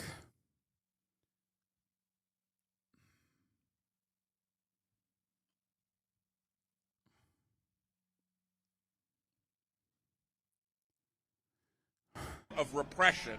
We will be fighting in the courts and fighting in the streets to bring Mahmoud home and prevent this level of repression from spreading to many others, as the administration has threatened to do. Why not argue the merits in court today, sir? The judge invited repeatedly. Thank you, Bahid. Now we'll hear from Professor Joseph Howley, an associate professor at Columbia University. Good morning. My name is Joseph Howley, Howley, and I'm an associate professor of classics at Columbia University. The last time I spoke at a press conference was April 18th. That day, police officers in crowd control gear entered our campus for the first time in decades and carried off dozens of students who were peacefully and quietly encamped on one of the enclosed lawns in front of our library, threatening no one. As I watched this unfold in horror, I was asked to speak at an emergency press conference alongside Mahmoud, who had just been asked to negotiate on behalf of the encampment. It is always dangerous to speak in public for Palestinian rights, safety, and freedom with your face uncovered and your name declared. You can be sure you will be harassed, doxxed, terrorized. People will try to get you fired from your job for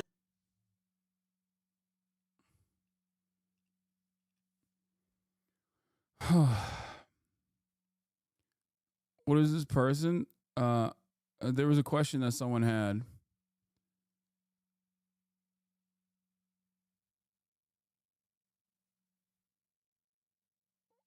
I feel like even if they're wrong, they'll still maintain opinions out loud because it's contrary to their enemy, you. I mean, it doesn't matter.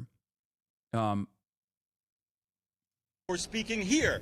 I will receive a new round of death threats, There was slander, there was someone in the chat that asked me a question like, I don't know where it went though. I lost to my it. employer. When I step down from here, I will publish these remarks to protect me from the inevitable attempts to misrepresent my words. And Mahmoud, as a student negotiator, took these same risks and many more.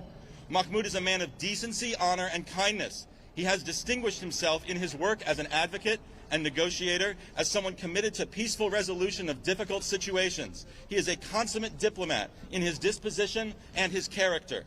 What the Trump government is doing to Mahmoud is obscene. It is unreasonable, intolerable, unconstitutional. So why do they think they can get away with it? The Trump administration is betting that Americans will happily look the other way as one more Palestinian is victimized here on American soil.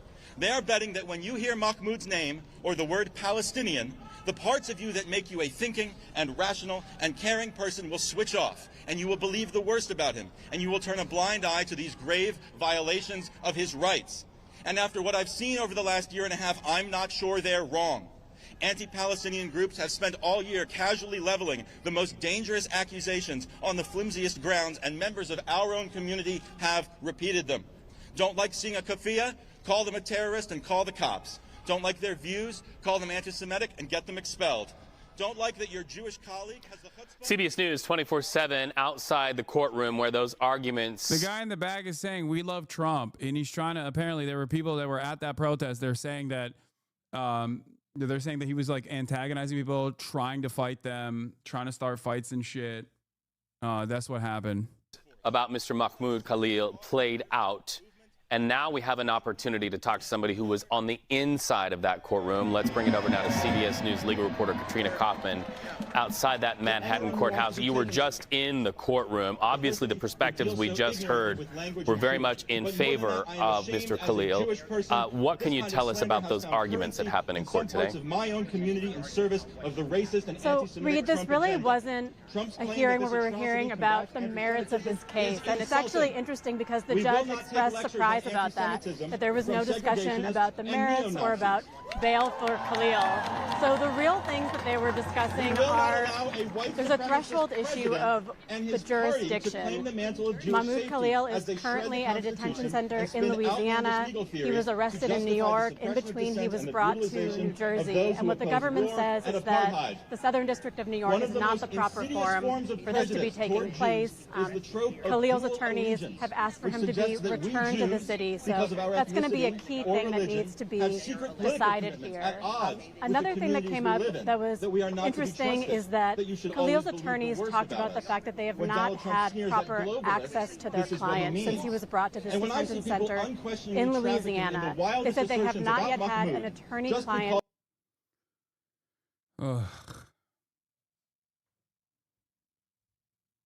Yes, there's not anything I can do. Is CBS's audio okay?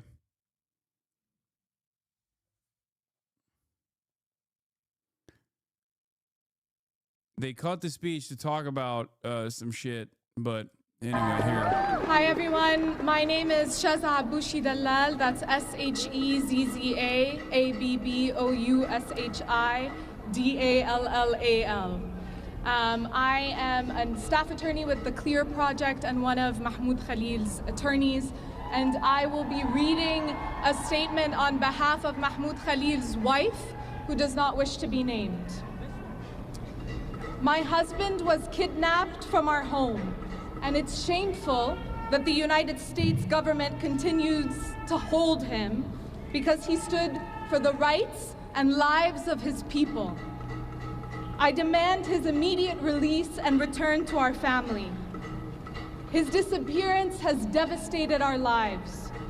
Every day without him is filled with uncertainty, not just for me, but for our entire family and community.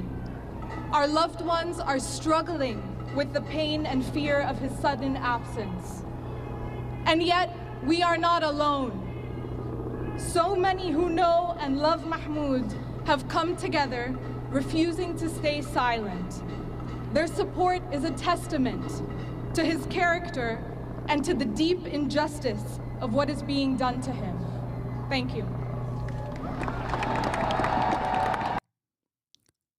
A big win for.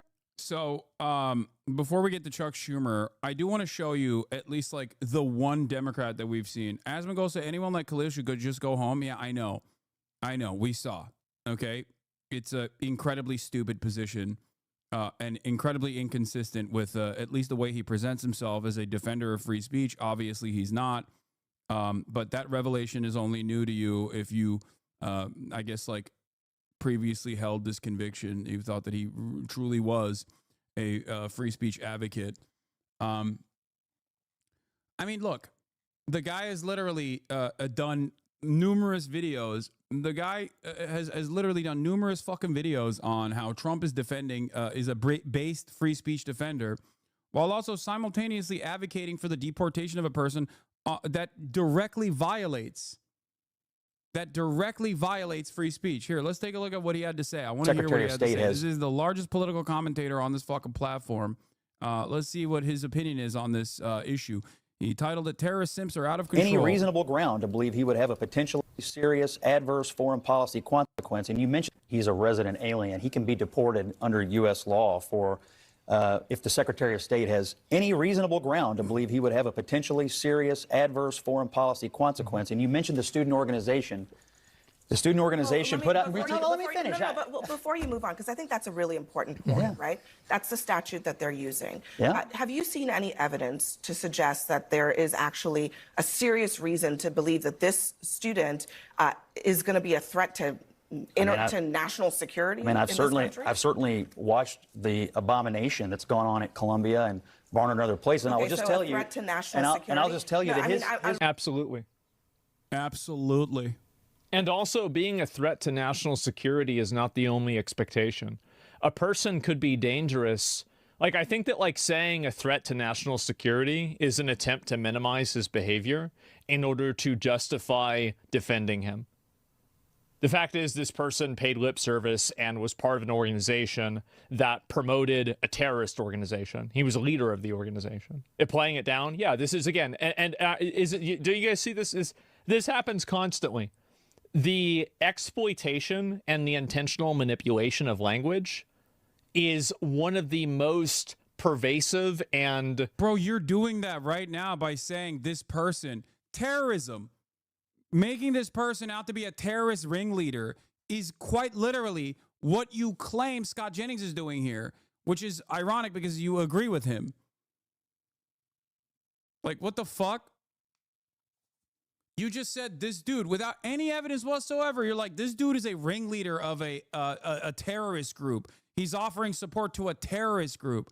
The fuck is a terrorist group? What even is a terrorist group? Like, what do you mean by that? What has this group done, for example?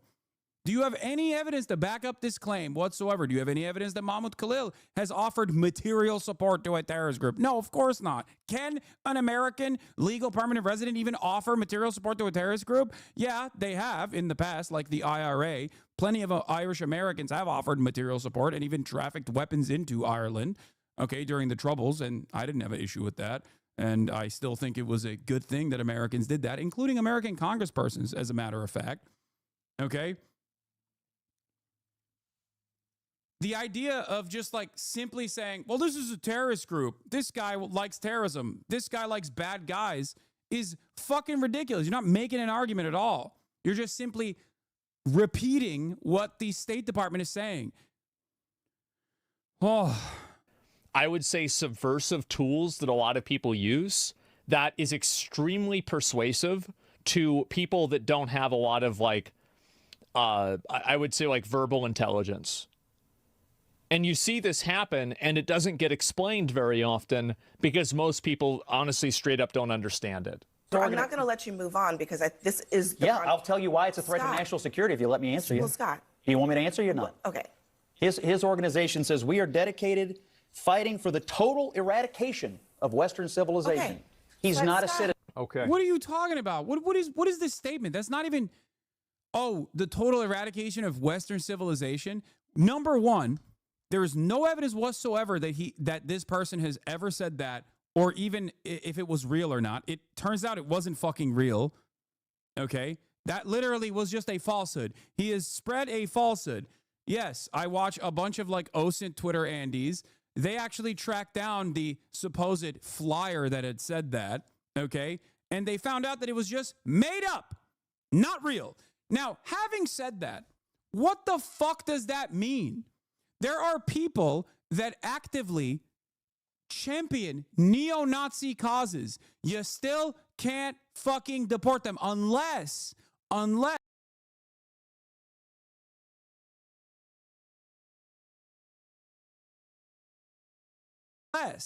they have actually agitated or moved in the direction of doing a heinous crime. The bar, deportation, or the revoking of a person's green card, legal permanent residency, legal permanent resident. What the fuck?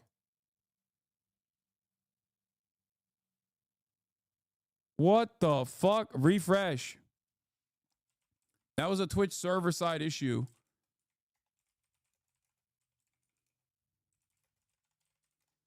Yeah, I don't know what the fuck is going on with Twitch today. It was not on my end at all. I don't know what the fuck that was. It just like straight up ended my broadcast on my end as well. I saw that. Some people probably were able to hear. What? More charitability for Amon at this point? Just another piece of shit right-wing grifter? What the fuck are you saying? I have no charity at all. What are you talking about?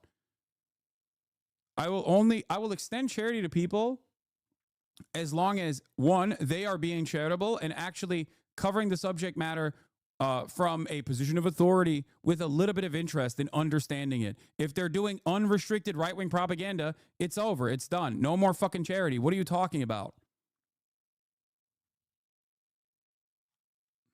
Anyway, that ship is long sailed. What the fuck? Stop. Stop trying to fucking create drama out of this anyway. I don't really care. Listen to me.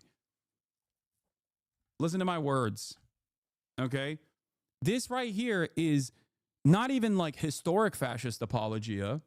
Okay? This is active current day fascism that's taking place, and he is championing it. It's completely unacceptable. It is completely fucking unacceptable. The only reason why he can get away with saying this shit is because the government is doing it. So when the government is doing it, you can get away with saying whatever the fuck you want. If the government was, as it did in the past in the antebellum South, was participating in chattel slavery, for example, yeah, you could actively say it's awesome and defend it over and over again. In a situation like that, it would not be considered unacceptable. As a matter of fact, it'd be considered unacceptable to say chattel slavery is unjustifiable. Okay? Understand that.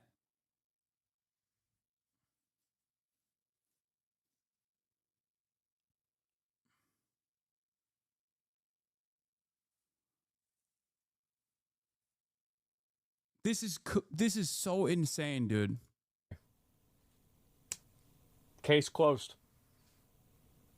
Get out. Easy enough. Yeah. How could you possibly debate this? And what do you mean, how can you possibly debate this? It is directly at odds with the First Amendment. Okay? The standards for every person on U.S. soil for deportation, which is a violent fucking, which is a violent process. Deportation is a violent process, okay? No ands, ifs, or buts. You're removing someone from their life, their livelihood, their family members, their culture, the life that they grew up in. It is an inherently violent act. It's a very violent act. And if the state has the capacity to engage in an inherently violent act such as deportation, they have to have an incredibly high bar to clear, okay? I'm not going to sit here and say there's no justification for deportations or any sort of legal enforcement, okay? Of course there are. That's the whole basis behind having rules and laws and standards and regulations, okay? I'm not going to sit here and act like there's no rhyme or reason for deportations ever. Having said that, this instance is completely unacceptable.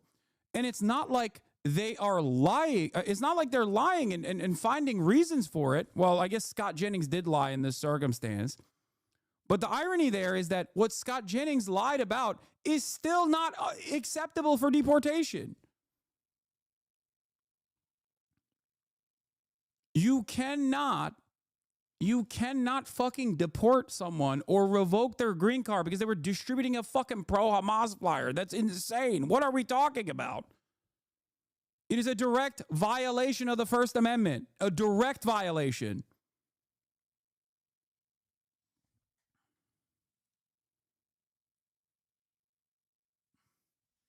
What the fuck do we have any of these rules for?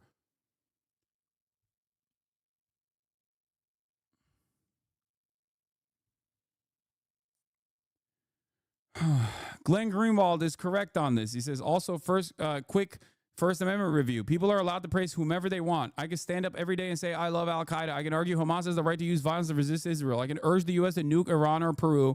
That is called free speech. And yes, non-citizens do get the benefits of the Bill of Rights. Okay? The idea that the Constitution is for U.S. citizens only is fucking wrong. You're just wrong.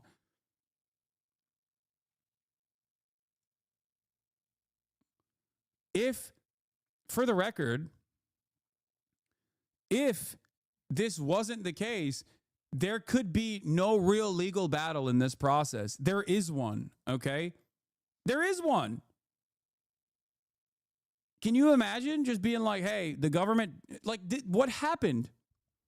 Remove your own personal perspective about Israel from the matter, for one moment, if you are even in here and found yourself watching me, even though you're pro-Israel, okay, accidentally, remove that part of the equation for a second. What happened here is the government said, I don't like what you said. I am going to take away your green card. Initially, they thought he was on a student visa. So they were going to revoke his student visa, which, again, unacceptable. Then they found out that he had a green card. Okay? Then they were like, fuck it, we're going to revoke your green card.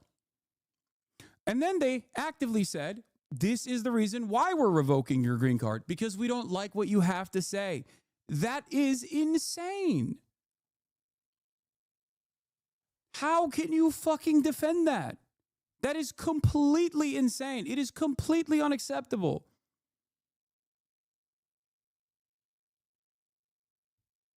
This is a landmark legal case, and this legal battle will determine the future of American fascism. Straight up.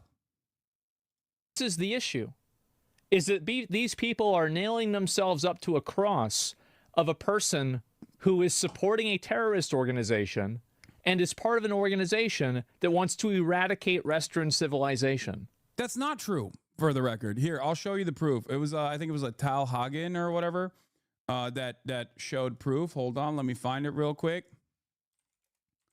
That the Western civilization flyer or whatever wasn't real. I will tell you once again, even if it was, that's still not a bar that you can fucking clear for deportation or the revocation of a green card. It's not. Okay? You can't fucking do that. I need you to understand. You cannot do that. Here's a misinformation, disinformation researcher, Tal Hagen. Based on an OSINT review, the original post is alleged to have been uploaded by CUAD is highly likely to have been real. This is based not on... Wait, what? The original post has been uploaded is highly likely to have been real. This is based on not trusting... I thought that you said that it wasn't real. We are Westerners... Wait, what? Heads up, this is fake. The statement came from a group called Columbia University Bengali Student Association. It was printed on Mondo Wise on August 4th, 2024, in a much longer essay expressing solidarity with the student movement in Bangladesh. On August 8th, 2024, the IG accounts called Jews in School and Anti-Semitism Today posted the picture claiming it was from CUAD's page after an ex-user named Stu Studio posted the Mondo Wise article to his X page. This is evidence of radicalism all Zionists are using to attack MAHMOUD KHALIL today. Screenshot of a fake IG post. Tal Hagen says it is highly likely to have been real. The conclusion that it is real based on one important piece of evidence, the link address. Okay? He says that it's real. The first mention of the code is mentioned by the OP Mondo Wise article, now deleted, written by Hind Hall 46. Hind Hall refers to a hall in Columbia University, renamed by Palestinian protesters. No details are given to the identity of authors themselves. Right deleted post, left of what appears now. This post, real or not, as I have stated, and I still don't think it was real, but it doesn't even fucking matter if it was real, is not enough to fucking deport someone. Okay? The post by CUAD was allegedly written on August 7th, 2024. We have no screenshot of the post showcasing this as being the date it was uploaded. However, the next day on August 8th, 2024, various pro-Israel activists and organizations begin to make posts about the alleged CUAD post. One of the earliest people who posted about the alleged post wasn't from Jews in School and Anti-Semitism Today, but rather the Stu Studio. We know this via the inspect tool and covering the time date given. After this post, several different users discussed the alleged post from the CUAD, including those two aforementioned Instagram users. Campus reform. What's the next steps? Sources for these pages claim. All the previously mentioned posts, besides the Instagram duo and the New York Times, provide an alleged source of the original post by CUAD. All of them lead to the exact same link address. Okay? They're saying that this post that was highlighted and elevated by pro-Israel accounts is a real post that they had actually briefly mentioned on their story that came from initially a student group, a Bangladesh student group. Okay, the post in and of itself reads as follows. We are Westerners fighting for the total eradication of Western civilization. We stand in full solidarity with every movement for liberation in the global South. Our intifada is an internationalist one. We are fighting for nothing less than the liberation of all people. We reject every genocidal eugenicist regime that seeks to undermine the personhood of the colonized. As the fascism ingrained in American consciousness becomes ever more explicit and irrefutable, we seek community and instructions from militants of the global south who have been on the front lines in the fight against tyranny and domination which undergird the imperialist world order. Biplop Chobe, revolution must continue. This statement, okay, saying we are fighting for the total eradication of Western civilization comes across as a scary one to people living in Western civilization. They're like, ooh, it's scary. Scary posts are not enough to deport a fucking student activist leading the Columbia University Apartheid Divestment Group. You are out of your fucking mind. This statement also is one that is not as scary as you think it is. These are people who are talking about people that are being destroyed, okay? People that are being fucking destroyed by American imperialism, by Western imperialism. A student activist who didn't even fucking post this, even if he literally distributed this flyer to every single person and said, we want to destroy Western civilization, okay? We want to destroy Western fucking civilization. It's completely unacceptable that like Western civilization is destroying our lives. We live here. We want to do everything we can to basically stop American empire from destroying the global south. Even if they said that every fucking day of the week, you cannot deport the person for saying that. That is fucking insane. Oh. I don't care if this offends the sensibilities of liberals. If you are a liberal and you care about the First Amendment, this is a direct violation of the First Amendment. Holy fuck.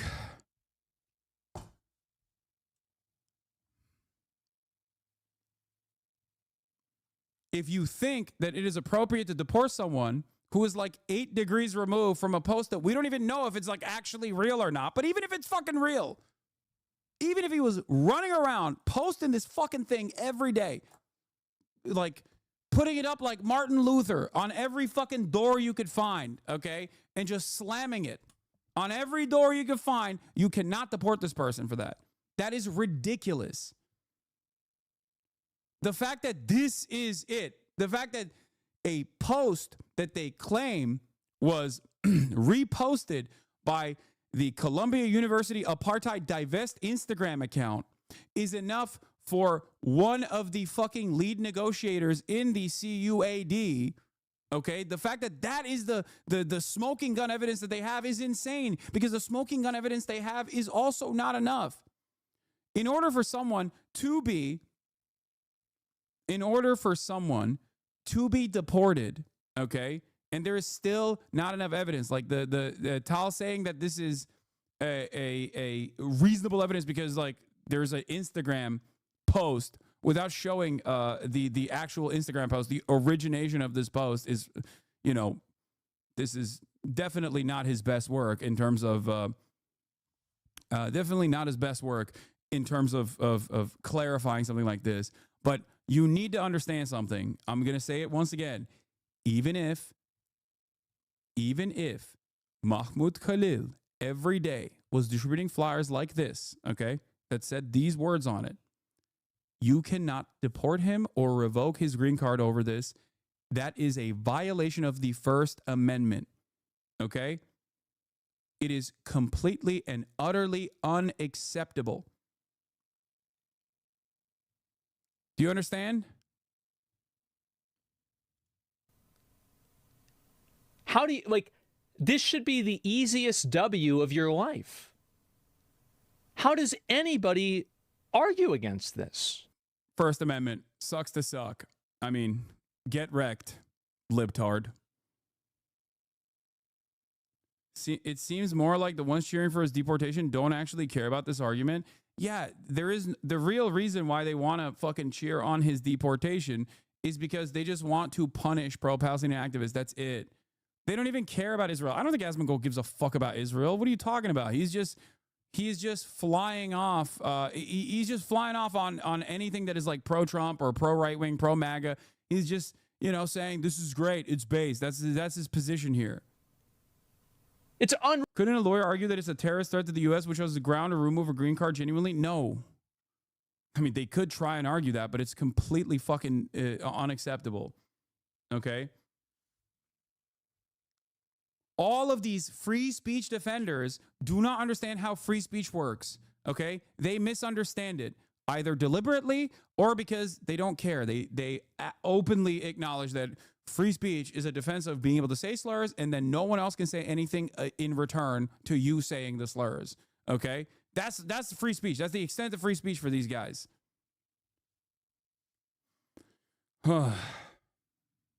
Real. He doesn't need to be here. Why doesn't Asmin use the politics tag? What is this shit? Yeah, that part I don't understand. I don't understand how Twitch has not enforced Asmin to use the politics tag. I don't know. People say he doesn't use it. I'm shocked if that's the case, considering that we literally watch the same shit. And if I don't use the political tag, I'm sure he's using it. Because if he doesn't use the politics tag, he would get fucking banned. Described him having viewpoints that you disagree with. He's not using it right now. I don't think you're correct on this. I'm sure he's using it.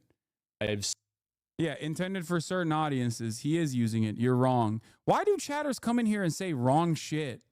He is using it. It says intended for certain audiences, may contain politics and sensitive social issues. He is using the politics tag. You guys are so fucking stupid, dude.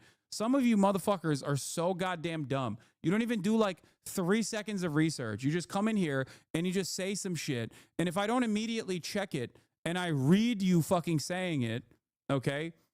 I read you fucking saying it. You just create a fantastic opportunity for someone to clip that and be like, Hassan is lying about Asmongold. Why do you do this?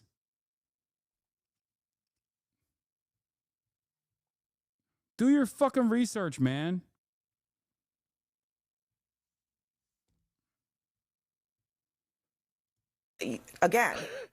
Again, this dude, it's actually insane how manipulative the language is. Viewpoints that you disagree with. Oh, well, that's, this abstract, like personal opinion, just a general. People are talking about the tag in the bottom. No, that is a tag that I put on my own stream. That's not what we're talking about. This is a separate tag. Whole idea. Again, you see how this is happening. What crimes did he commit personally to deserve deportation? It's hard to say whether he committed a. Yeah, even members in his community. Are like, what are you talking about? What crime has he done? Crime. But there's a higher standard of conduct for people that are green card holders than people who are naturalized citizens. Yeah, there's a higher standard of conduct. No, there isn't. No, there isn't. No, there isn't. They still get First Amendment protections. If they didn't, green card holders are one step removed from the naturalization process. Full-blown naturalization implies that you can vote. That's like the major distinction, okay? As a green card holder, you can't vote. But and also you, I think, have to tell the government if you're like out of the country for extended periods of time. But beyond that, green card is basically a placeholder until you get your full-blown naturalization. This argument is wrong regardless, okay? There is no higher standard, as in you can't do certain things beyond what I just described, okay? Especially as it pertains to free speech. There is no fucking higher standard there. It's just wrong.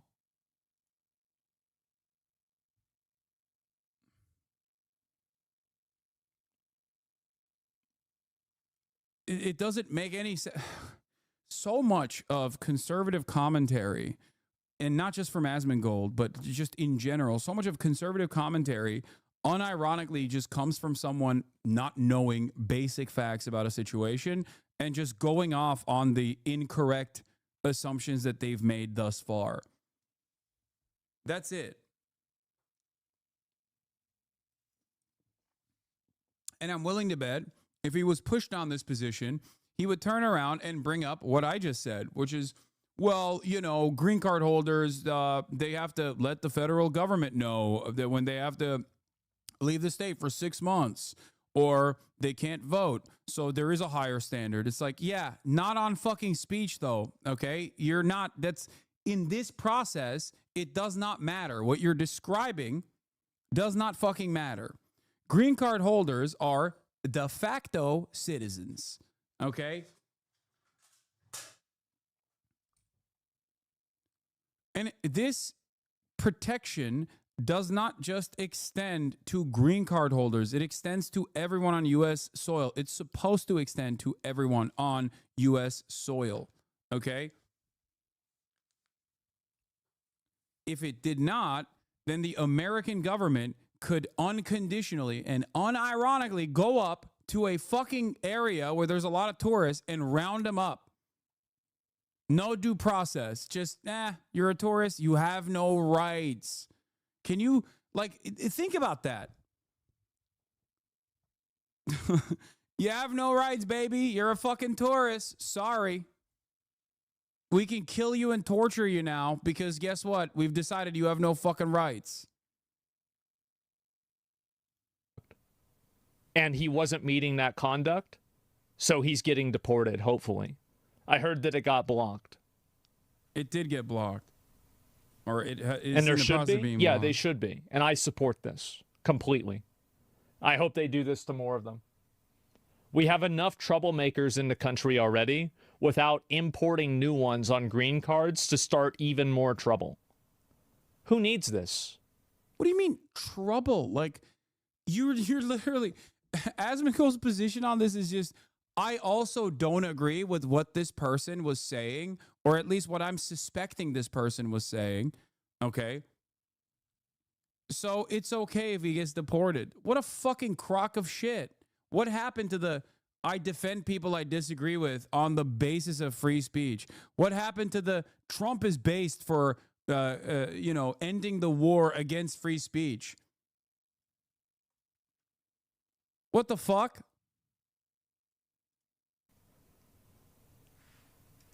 Is that enough to have someone lose their rights in this country? He has viewpoints that, in my opinion, jeopardize. Yes.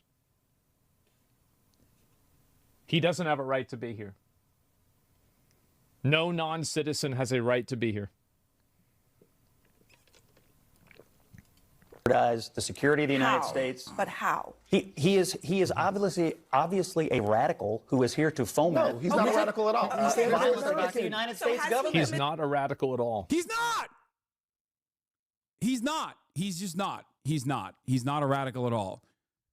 Taking a moral position against a genocide and an apartheid is not a fucking radical position. Okay? What the fuck? And he's also claiming something is radical, claiming something is a radical statement is not enough to fucking justify deportation. Oh my God. Part of an organization that wants the total eradication of Western civilization. That's not radical. Do you want to know what I think is really sad? Is that I believe them.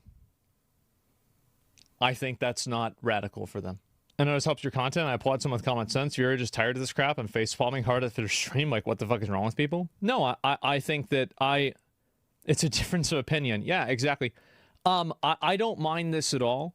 And I think that it's important to call this kind of stuff out because I think this type of, especially like verbal manipulation, is so pervasive nowadays. You're doing verbal manipulation by saying someone is a terrorist, by saying someone is a radical, and not actually addressing the meat of the fucking argument. That's what you're doing. You're saying, oh, well, yeah, apparently the Columbia University apartheid. He didn't even say that. Scott Jennings basically said, oh, no, this person actually wants and has said that he wants to eradicate Western civilization. Okay? That's what his claim was. You didn't even do any fucking research into it. And you also didn't even look into whether or not that is an appropriate reason to deport someone. That right there is unironically what you're claiming other people are doing here. And most people, I'm going to be honest, don't even notice it. Thank God you're woke enough to notice it, though.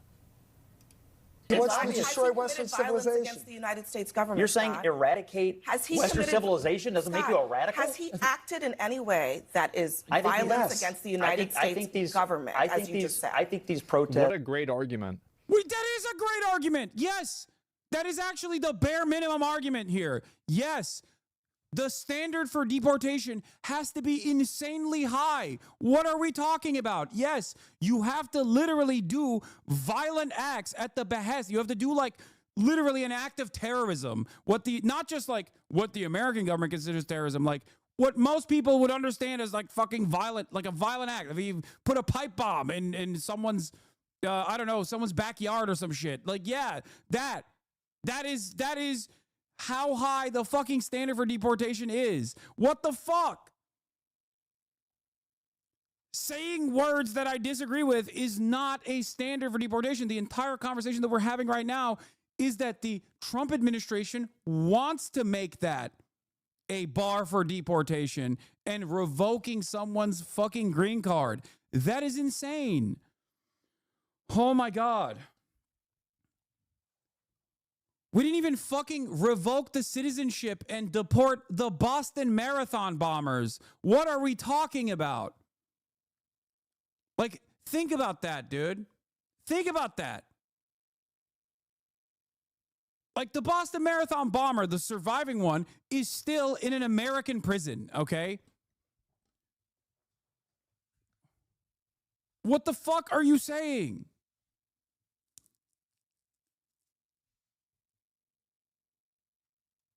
Somebody who wants to eradicate the entire country, we have to wait for them to do it. Eradicate the culture. We have to wait for them to do it before we get rid of them. What a great way to look at it. Yeah, let's wait for it to happen. That's smart. And the violence. The Boston Marathon bomber became a naturalized U.S. citizen on September 11, 2012. Okay. Dzhokhar Tsarnaev became a naturalized U.S. citizen on September 11th, 2012. They could have denaturalized him then. You know why they didn't? Because you don't fucking do that. That's a crazy thing to do. That's a crazy thing to fucking advocate for.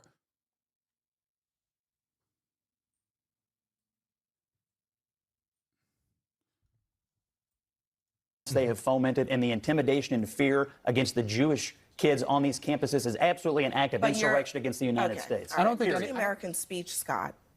That's enough. Look, look, what they have... Yeah, it is. Categorically, it's enough. And I think that every normal person in America would say that they want somebody deported who is actively a supporter of a terrorist organization and wants the eradication of Western civilization. Any normal person who's not been radicalized by the internet, if this person is not a citizen, get them the fuck out. And also, let's apply a little bit of logic to this too. This is what I said. Oh yeah, I can't wait for the logic, dude. Let's apply some logic. Johnny Somali goes to Korea and he acts a fool. Korea puts him in jail for 10 years. Everybody's happy. Wait.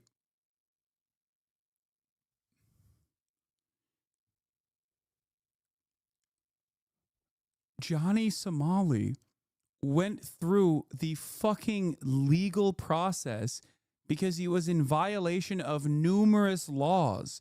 He did crimes. This person didn't. That is the fucking point. You can't just say something is a crime because I don't like what he's saying. That's the whole point. The entire reason why this is a extension and a violation of precedents is because he didn't do a fucking crime, let alone one that justifies the revocation of his fucking green card.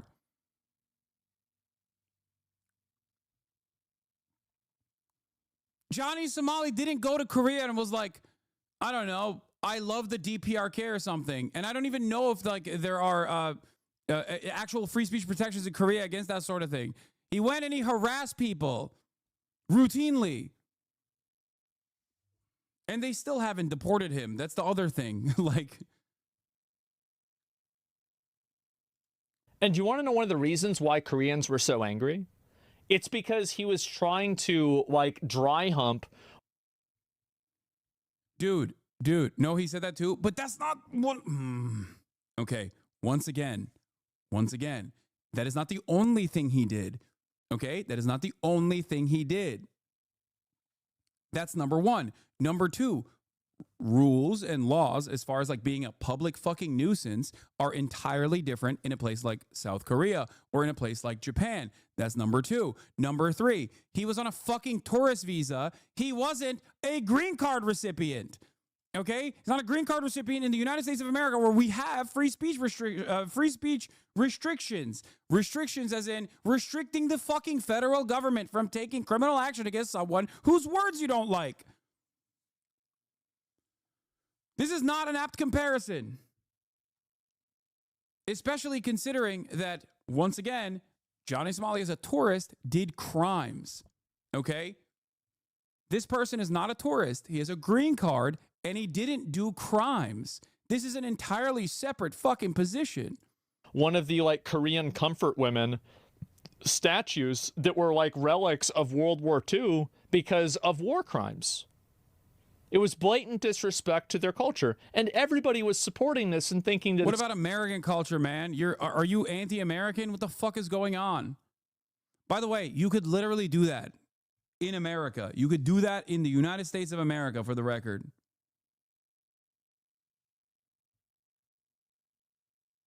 Or something similar to that in the United States of America. And it would not be a standard that is violated enough to revoke someone's green card or even their fucking tourist visa, really.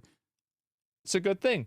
And by the way, I completely support Korea for putting this person in jail. You are a visitor to this country. You are not a citizen in this country. You are a guest. Why is there... Why is there a distinction between legal permanent residents and green cards if they're all, in Asmongold's world, non-citizens? This is deliberate. Maybe he doesn't realize what he's doing, but he straight up is saying, even if you have a fucking green card, you're not a full-blown American, okay? He's not a visitor, dog. He has a fucking green card. He has an American wife who is 8 months pregnant with their child. What the fuck are you saying? Like, does he think that it's only the case because, like, this dude has a brown name, like a scary name? What the fuck is he saying here? Get the fuck out. If you're doing this, if you go to Russia and you start talking about how bad Russia... I hate this argument. Do you want America to be like Russia? Is that what you want? Because you're advocating for America to be like Russia. What the fuck? This is so stupid. God damn, I hate this fucking argument. I hear it all the goddamn time. They always, dumbass right-wingers always come into my fucking chat and say, Hassan, if you don't like it, leave, dumbass. Oh, we got free speech here, you fucking idiot. Also, I hate you for using that free speech. If you don't like it, go to Russia. I'll exile you to Russia or Turkey, Turkestan, wherever you're fucking from. It's like, oh, so you want there to be restrictions on free speech. Got it. Okay, nice.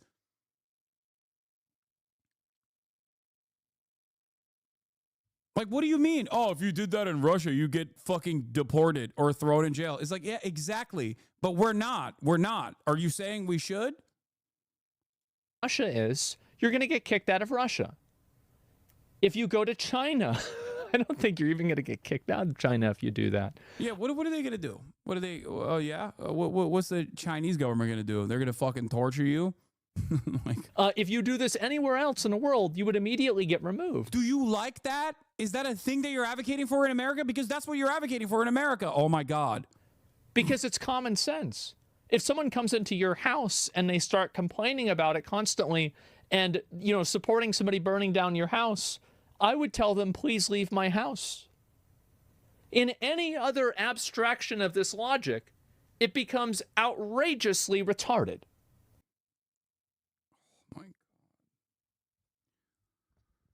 Oh my God. Oh my God. The House analog is so funny when you're talking about the whole ass nation. Okay. I love when conservative morons constantly be like, well, you know, we need some fiscal belt tightening because if your family is spending more than they make, then you're in debt. It's like, dude, that is the government. Okay. Do you agree with every single person? Are you advocating to basically fucking make the country into your house? As in, everyone has to agree with you? First of all, your house specifically. Holy fuck. America is turning into Asmongold's house. Jesus Christ. That is kind of the problem here. Okay. Big problem. But having said that, of course, the fucking entire American country is not the same. It's not an analog. You can't make an argument like that. You don't agree with every single person in this country. It's normal. It's understandable.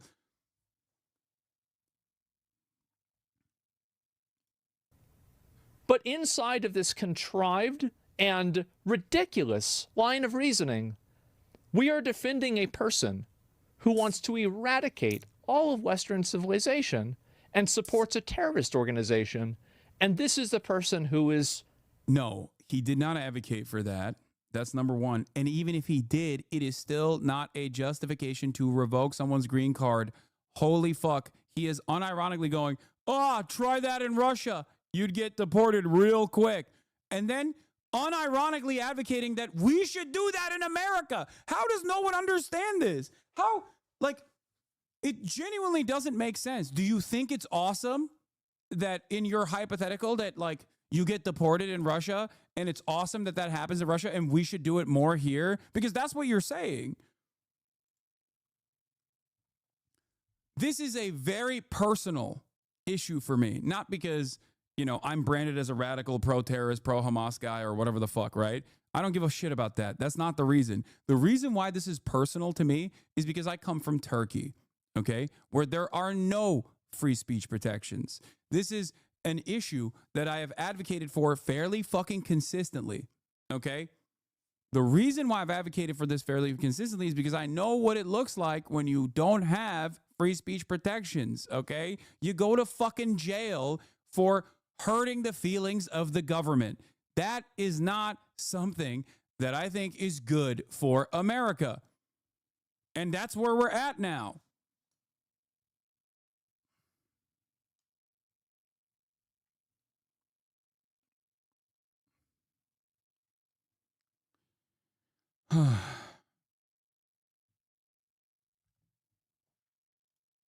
Here, I'll let my brilliant conservative friend make this argument for me instead.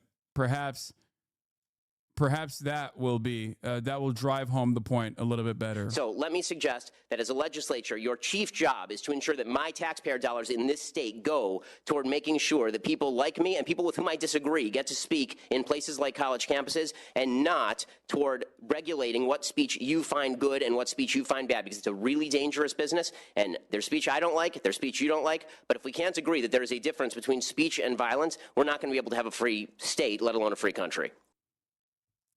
Wow. Now he loves it that the Trump administration is basically revoking grants from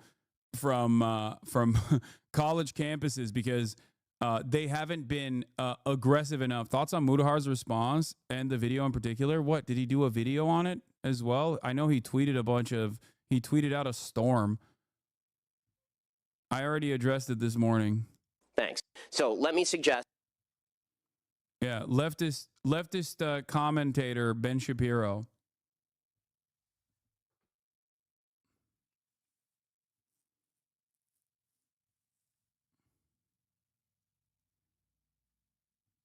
Yeah, radical liberal Ben Shapiro. Worthy of support. I know there's like 5 people in chat that actually think this, right? But I'm saying that there is a large enough contingent of people that think this, that it's a conversation point. It's insane. It's absolutely insane.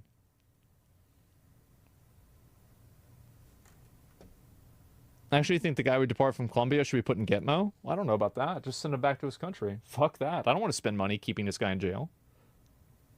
Fuck that. I don't want to deal with that. engaged in is a... You seem angry? Yeah, of course. The question is, why aren't you? Why are you not angry? Why are you not angry? How are you not angry? We're watching a fascist administrative apparatus basically decide on who gets fucking deported, who gets criminally prosecuted for speech it doesn't like, and you don't even recognize how dangerous this is. Yeah, of course I'm fucking angry. This is unlike what a lot of these free speech defenders constantly claim, like a private institution deciding, I don't like what you're saying. I don't want to, I don't want to allow you into this business or whatever the fuck, okay, which sucks and is shitty. This is a real violation of the First Amendment, okay? Arresting people for political protest is done by the state specifically so that there's a chilling effect on speech, so you know not to do it again. This is precisely what the American government is doing right now.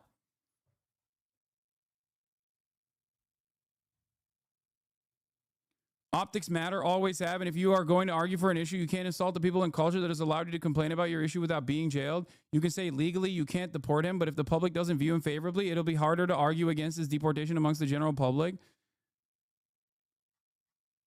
Are you not hearing the words that are coming out of my mouth? I'm also describing why this is a dangerous precedent and it will be harmful to the general public in general. That is my whole fucking argument here.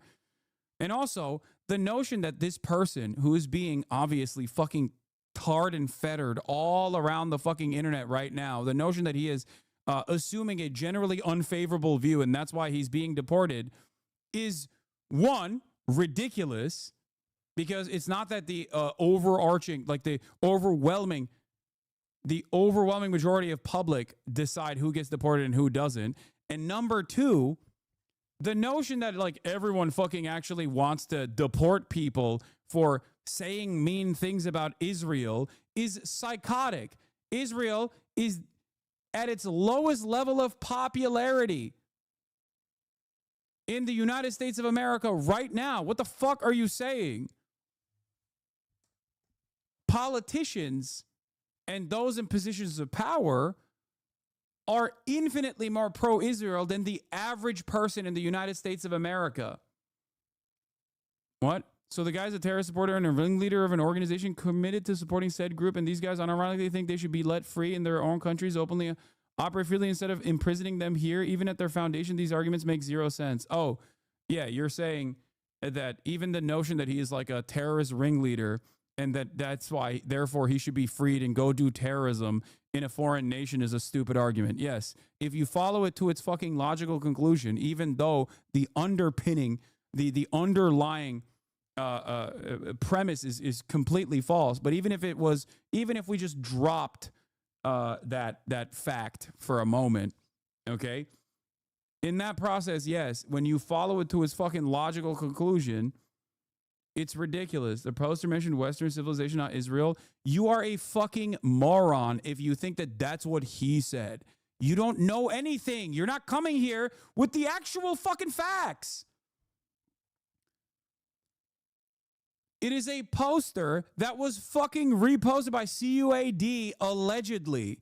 He never said it. And even if he did, it still doesn't fucking matter.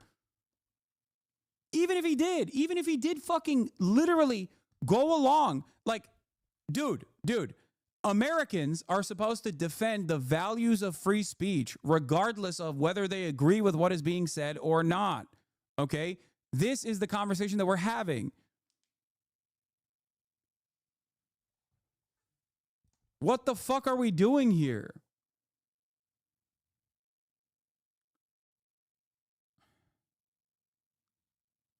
Clear threat to the United States. And if you want the United States to be overrun by radicals the way Europe has, be my guest. But I think the president needs to stand up for the integrity of the United States. What is the threat? The threat of our country being, and our college campuses being overrun by radicals who are trying to run Jewish kids off of campuses and anybody else who disagrees. Yes, they are. They're in not. UCLA. They're not. They never. I was there at UCLA. They were not trying to do that. You're a fucking liar. You're lying again and again and again. As a matter of fact, the protests are led by Jewish students. Shut the fuck up. Oh my God. But hey, guess what, dude? You know the thing that Asmongold hates? The narrative massaging and the manipulation and lies and the exploitation of language. That's what's happening here, but I'm sure he won't fucking call it out. Or maybe he will. Let's hear him out. It's not about whether they're Jewish or not. It's got nothing to do with it. Like if he was doing it towards like white people, black people, anybody like that. And also like this is another really good component to it is that if this was a person who was a white person who's come here from another white country and they were joining the KKK, everybody in this panel here would be saying to deport them. No, they wouldn't. No, they wouldn't. You don't know that. I wouldn't. I think it's fucking ridiculous. Unless they have actually committed a violent act, I don't think that people should be fucking deported. What the fuck? No. People do care about this. I hope people understand. People do care about this, okay? Look at fucking Elon. I jokingly say Elon should be deported because I know it'll never fucking happen. But like, that's the case. Elon Musk himself is a perfect example of this. Elon Musk literally lied on his fucking, on his visa. He has legally, the government legally could deport him. The government legally could say, hey, you lied on your student visa. Hey, guess what? You actually fucking dropped out of school. You were not supposed to do that. And you are not legally here. That is a direct violation. You can actually fucking deport someone for that, okay?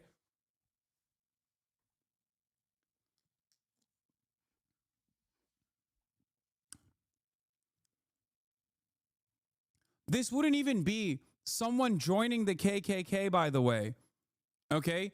This would be someone like Asmongold, okay? Asmongold doesn't realize that by defending a right-wing position, he actually, under a Brandon administration, let's say, he would be advocating for his own deportation or his own denaturalization. That's the point that he doesn't understand. It's not, he didn't fucking join Hamas, dumbass. You can't make this fucking comparison. It's just someone who says, I don't like genocide. I'm making demands alongside the rest of the student body as a green card holder. It's as though you decided under this woke Kamala Harris hypothetical scenario, okay, where we're doing DEI only, okay, nothing else. We decided that everyone and anyone that has any conservative opinions that the Democratic Stasi-backed state has decided is wrong and inappropriate, they will now be able to unjustifiably deport all white people or all people that are saying, you know, I'm a conservative. That's what it's like. That's the actual comparison here. Not that like someone joined fucking KKK or whatever. And even then it's not appropriate. Drop Sites Ryan Grimm discusses how the Trump administration argues. Okay, here. That they don't. Here, let's hear what Ryan Grimm had to say about this. I'm glad Sagar pinned her down on that, because now we understand that the administration is, like you said, making the claim that they don't need to charge a green card holder. And there are probably a lot of green card holders. That means you're a lawful permanent resident. You're on the pathway to citizenship next. You take your test if you want to. That if you're in that status, lawful permanent resident, that Rubio can kick you out. Mm-hmm. Without any due process, without charging you with a crime, without even an administrative process kind of inside of the State Department, that if he decides that you are a threat to national security, he can get rid of you. The argument that they are making is that combating anti-Semitism is a foreign policy priority of the United States, and that having somebody who's anti-Semitic in the United States undermines the U.S. ability to pursue its fight against anti-Semitism. So you could also imagine if Democrats said that, as they did, that climate change is a national security threat and that foreign policy is organized around combating climate change, that anybody who's here, who's a permanent resident, who doesn't approve of the Biden administration's climate policy is therefore a threat to climate policy. Or protests it and hands out anti-climate denying posters, whatever it is, yeah. Or if they said that, look, January 6th was an insurrection and the Proud Boys are domestic terrorists, and that then anybody who says anything about the 2020 election is therefore supporting domestic terrorists, and if they're a permanent resident, then they can be expelled. You know, you're right that there is this law in the books that could be read to grant the Secretary of State this authority. We've been around for 250 years. That history has been dark at times. There are an awful lot of ugly laws and draconian laws on our books that we understand today are in complete and obvious conflict with the Constitution. And this is one of them. So we'll see, though, whether or not the court ends up agreeing with that. There will be a hearing late this morning between the council and the government. Why not call Zach? He will not entertain a debate. Why are you asking me? Go ask him. Like, the notion that I'm running away from him is incredibly silly. I would have that conversation with him any day of the fucking week. He's not going to do it. Everybody would be saying this. So, really, it's another argument of optics. The logic here is perfectly sound. Because they're white. Yeah, exactly. It's all emotional optics reasoning. This is whenever I was talking about people having suicidal empathy, I would argue that wanting to keep somebody who wants to eradicate your culture in your country when they're not a citizen, that's suicidal empathy. Selective picking of information? Yes. No, they wouldn't, because legal immigrants are given protections under the Constitution as well.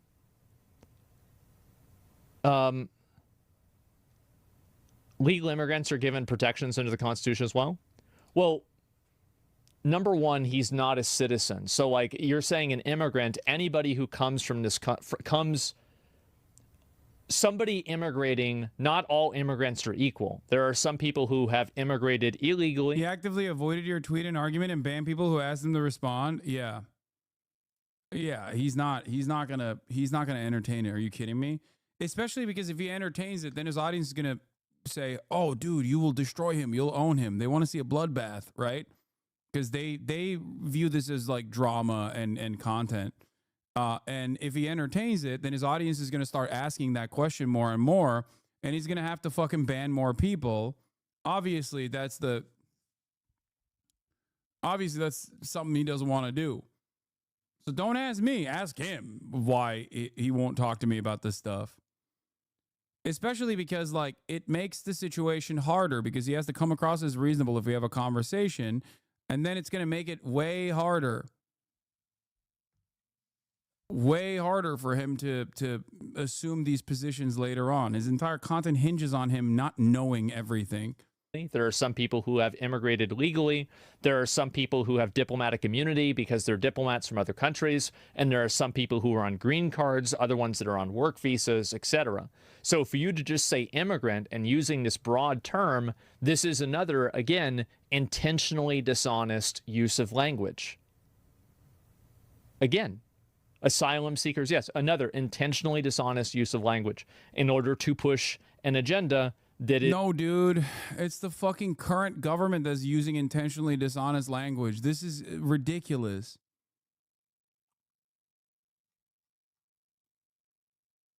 The lack of self-awareness is crazy. No, I think they're conflating the Constitution applying to immigrants within the U.S. versus applying to them within their own country.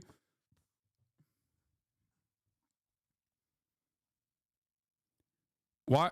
I can't understand why people listen to this guy as a question that you guys are asking. There are a lot of fucking dummies out there, man. That's it. Asmongold's popularity is a placeholder for the popularity of this kind of idea. People obviously want this kind of commentary, okay? That's it. That's it.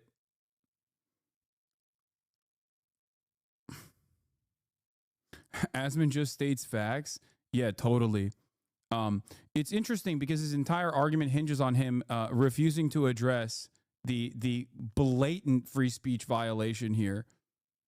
So I don't know what facts you think he's addressing in this circumstance, but he's not. He's not addressing facts.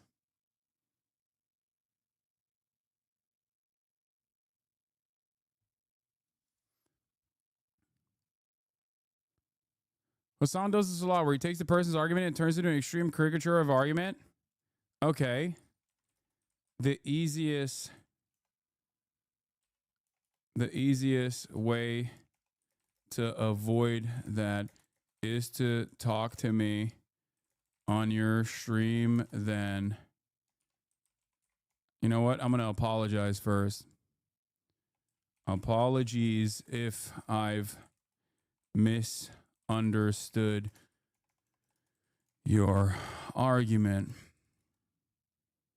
But I'm open to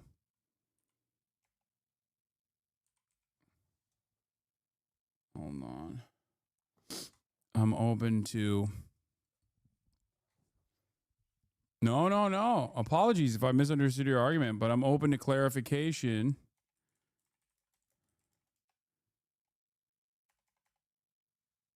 What the fuck is help me write?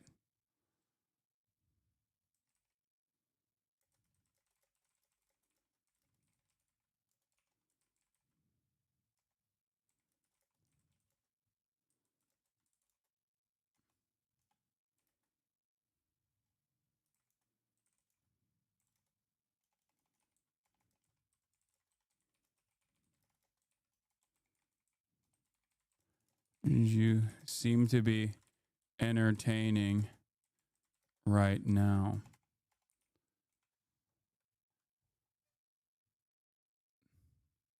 You guys are so fucking stupid. You're so stupid. A lot of you are so dumb. You're a stupid person if you don't understand why I'm writing like this, okay? I'm not going to fucking explain myself. Excuse me. You are stupid.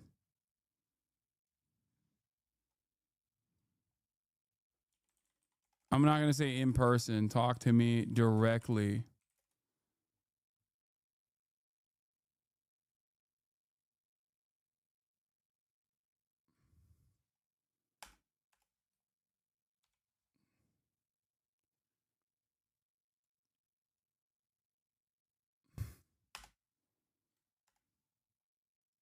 Chad has never heard of tact. I know.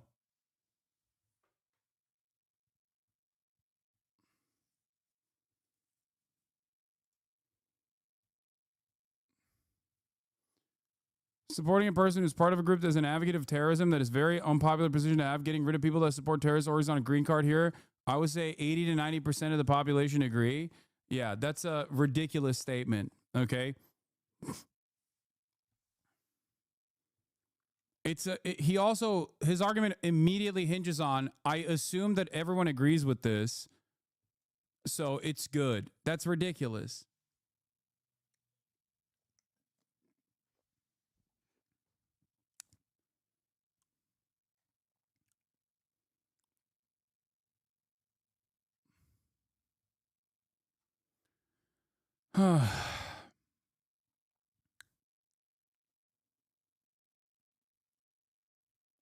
Is the fake flyer is really the key to all this, in my opinion? No, it's not. Because the flyer itself, even if it's real, is still, okay, you know what's popular? Free speech is popular. Okay? You know what's unpopular? A direct violation of free speech. That's unpopular. You know what's not popular? Fucking Israel. Okay? Sure, Hamas, not exactly a popular organization in the United States of America, but it doesn't matter. Violating free speech at the behest of Israel is an incredibly unpopular thing to fucking do. It is also an incredibly dangerous precedent to set.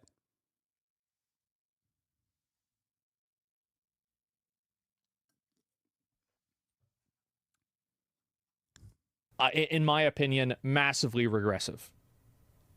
He said legal immigrant. Yeah, but there are multiple types of legal immigrants, and each one has a different classification and expectation.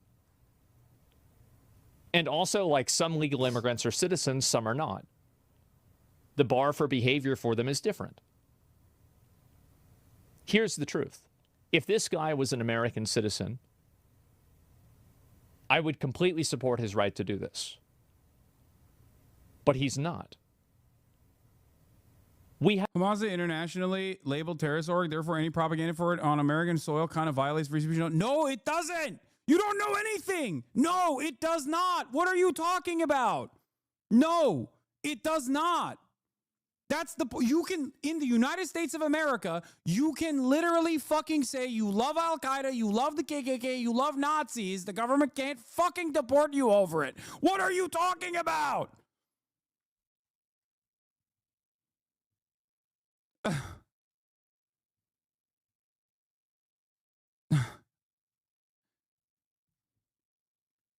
It is also constitutionally protected. He's saying he won't talk to you because you're intentionally being dishonest. That is also, that's cowardice.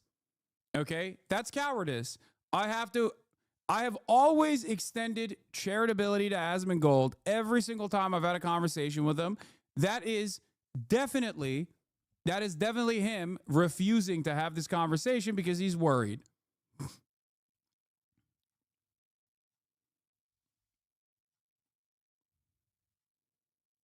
That's it.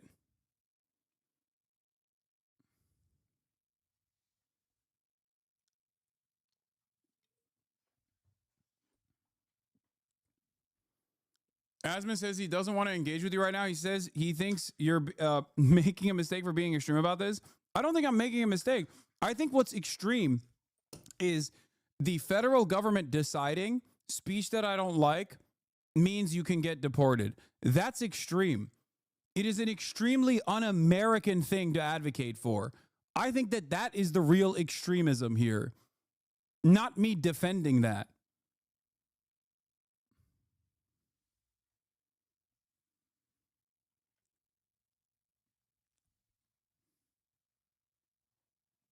The reason why I said I would talk to him directly is so that he can explain his position without interruption. Okay?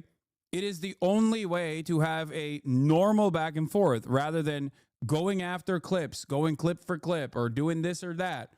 The best possible way to deal with this would be in person. And I will always be charitable, and I will always treat anyone with respect as long as they also do the same to me, and as long as they don't fucking, say some unhinged like Nazi shit, okay?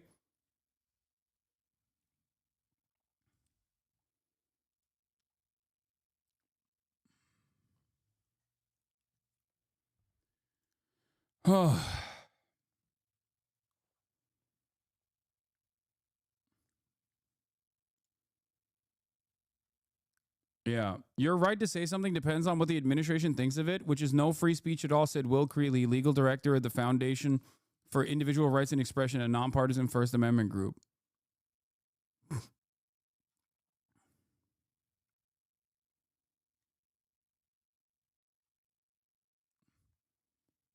I think the reason why he doesn't want to talk about it is because this way he can isolate his community from hearing a alternative perspective, because he's not very open-minded. I am not afraid. I am not afraid of hearing different perspectives. I do it every day, and I'm willing to entertain Asmongold's perspective that is different than mine.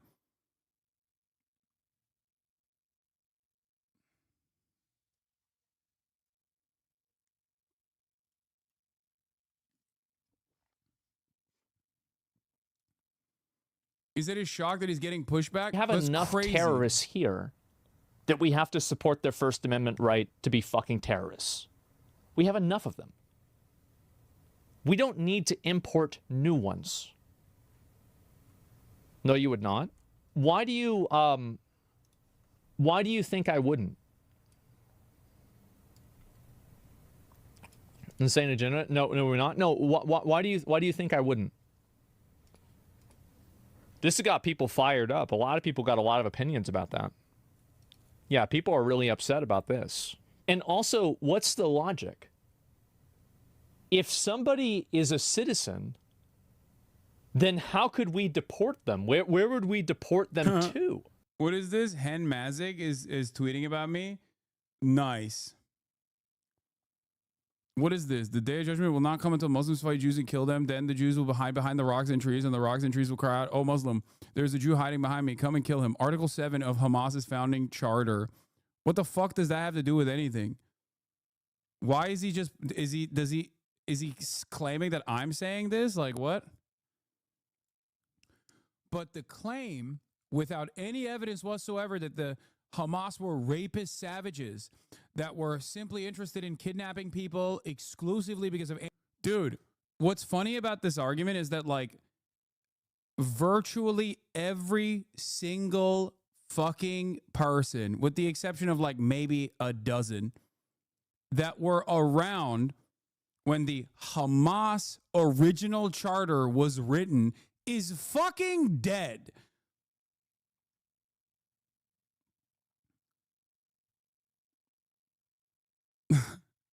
Like, what are you saying? This is from what is it? From like 1988.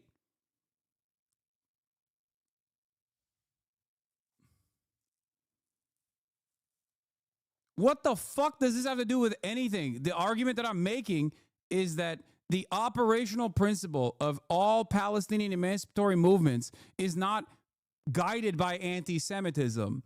If you have to go all the way back to fucking 1988 to be like, see, when the dudes that fucking wrote it are all fucking dead, is idiotic, especially when they rewrote it in 2016 or 2017. I was around in 1988. What are you saying? Yeah, but you're not a Palestinian, and Israel didn't fucking kill your parents.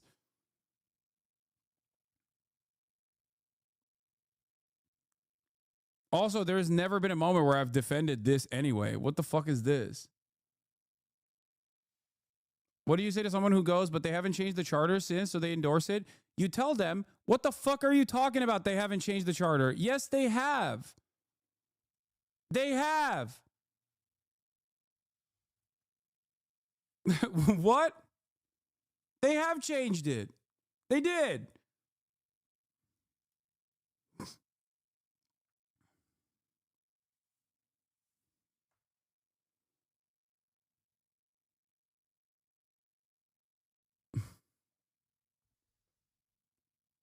In 1988, I wasn't even alive back then, obviously, but in 1988, when Hamas wrote that charter, they were initially becoming a fucking tiny, marginal political movement. They were nothing.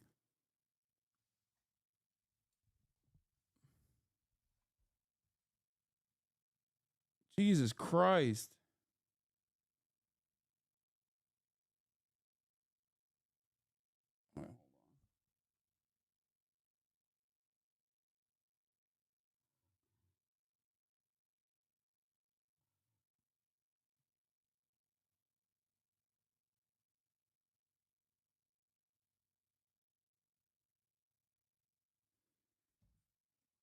Anyway. Really? Like, where would they go? Like, are we going to have, like, I don't know, we can send them to, like, El Salvador's prison or something like that? It doesn't even make any logical sense. Usually agree with you, but I don't today. No. What I'm saying, I'm at work. I can't type it all out. So protesting is cause for deportation. Protesting, that's fucking retarded? Yes. If you are protesting in support of a terrorist organization and you're not a citizen, absolutely. Yeah, we should have deported every fucking Irish American that offered literal material support to the IRA. We should have deported every single fucking student protester that was a green card holder for protests against the Vietnam War. We should have deported every single fucking protester that protested during the civil rights movement. We should have deported every single fucking protester that protested against apartheid South Africa. Like, what the fuck, man? You can only have this kind of confidence in this kind of statement if you personally don't realize that it'll never happen to people that have your opinions, okay? You're just like, you're confident in this position because you think you're confident in this position because you think it'll never happen to you. That's it. The underlying basis for like conservative advocacy always revolves around it'll never happen to me. Yes, 100%. Like, I would absolutely support that. Get the fuck out. You are a non-citizen. But isn't what he was promoting a direct violation on his green card? No, it's not. It's not. It's not. It's not. It's not. It's not. No. Okay? It's not. It is not even a violation for non-citizens. Like, he's a fucking legal permanent resident. He has basically the same fucking, on principle, he has the same protections afforded to every other person. Non-citizens are protected by the First Amendment.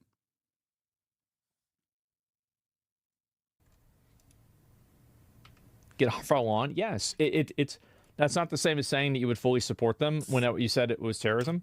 Well, okay, so whenever I say I would fully support them, is that a person's First Amendment rights are very important. And a person does have a right to... Not a citizen, end of debate. It doesn't matter, dude. What are you talking about? Holy fuck, you are wrong. I don't know how to have this argument with you. I don't know how to have this conversation with you. You are fucking wrong, okay? If you were right, people wouldn't be having this back and forth right now to begin with. Not only is it immoral, but as it stands right now, it is still illegal. Why? Ask yourself why you believe this. You can't. And then follow through on that logic. Can you go? Can the federal government come in and just fucking kill tourists? Okay, they're non-citizens. They're on a fucking tourist visa. Can the federal government just come in and be like, sorry, you're dead now. Boom. Why? Because I don't like what you had to say. You can't do that. There are rules protecting every single person on U.S. soil from the enforcement of or incredibly violent actions from the government. You know what I mean? Not a citizen, sorry, I can just torture you, is fucking insane.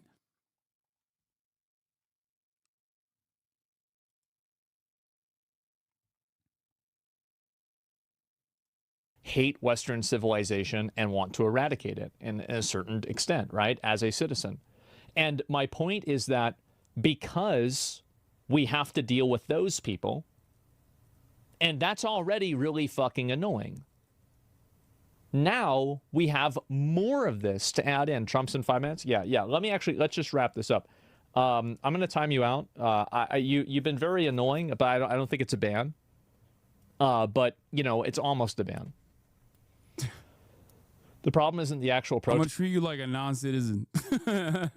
That's this performative type of propaganda. I DM'd Asmongold. I said, I can talk to you about why this Adams move is unprecedented and incredibly dangerous. Okay? It's on balls in his court. Yeah. Legal immigrants also have First Amendment rights. No, actually, they don't. Green card holders do not. Yes, they do. Yes, they do. Yes, they do. They do. He's just objectively incorrect. What? Is he going to give some evidence that I'm unfamiliar with? Maybe he has something that I don't know. That's the whole conversation point for this. No, they don't. No, that's not a conversation point. No, you can't just say they don't. What? Who decided? What? Yeah, it's just this simple. Well, they wouldn't even let them go to class. First of all, they were... Says who? The people that wrote the laws. What? No, they did. What? First of all, there were violent counter-protests at UCLA that were done by Jewish organizations. No, both sides. No, that's true. He's right.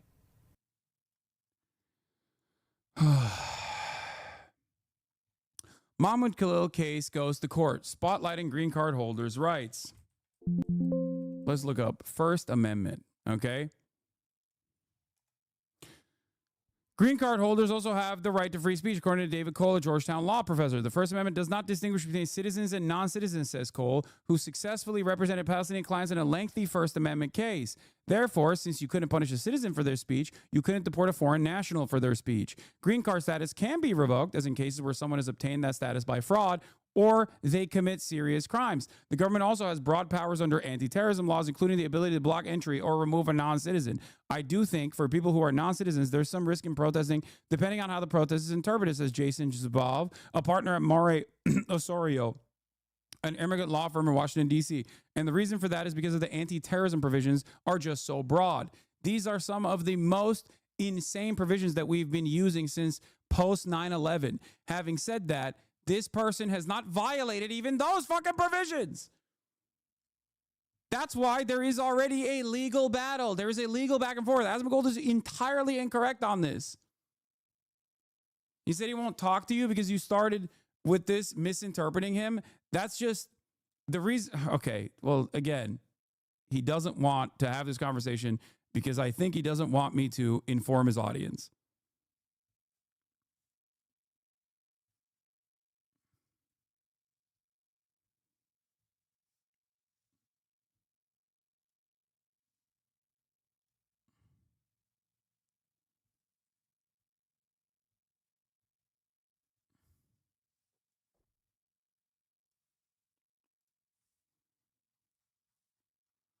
Oh.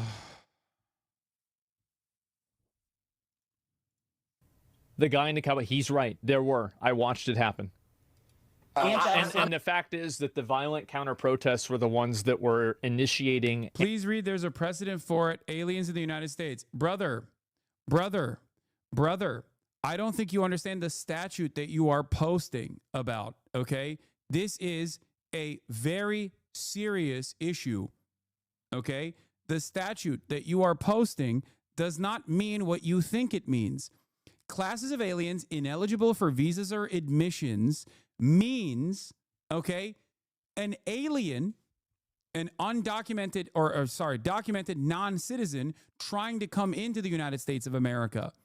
If this provision extended to people who have already gotten their actual authorized waiver as a legal permanent resident, okay, revoking the green card status of a person, for this reason is the same as advocating to denaturalize a person. Do you understand? Like denaturalizing a naturalized citizen, or even a U.S. born naturalized, U.S. born citizen, a native born American citizen. Okay. Revocation is different than denying a waiver. What is this? Asman just went over this to prove he's right. And the question within the existing law, in and of itself, if that was to be the case, we have to argue on morality as well. Do we think this is a good argument? I don't think it's moral, and I don't think it's legal either, okay? This is a double Monty. People are confusing the constitutionality of the residency applications versus presence on U.S. soil. The U.S. government can use shit like Communist Party membership to deny entry into the U.S., but once you're in the U.S., you are granted constitutional rights by virtue of being on the soil. Thank you. Okay?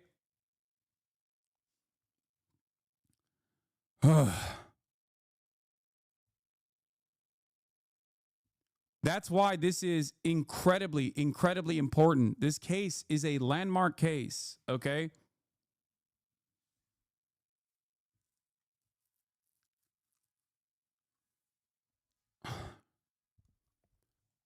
Waivers are authorized. Waiver authorized provision authorizing waiver of certain subparagraphs on this paragraph. Security-related grounds. Any alien who's a consular officer, the Attorney General knows, has reasonable grounds to believe seeks to enter the U.S. to engage solely, principally, or incidentally in any activity to violate any law in the United States, terrorist activities in general. All of this is about a denial. A denial. You don't understand what you are reading. The grounds for denying a waiver is different than once that waiver has been given to you. A legal permanent resident has different fucking standards. What is happening?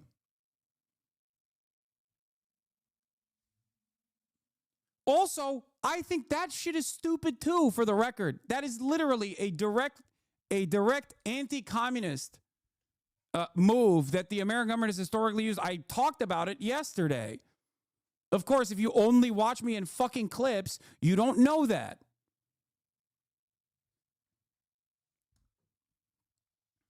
You can waive someone's rights to come into the United States, but once they have a waiver, once they are a legal permanent resident, okay, once they're on U.S. soil, they are protected by the Constitution.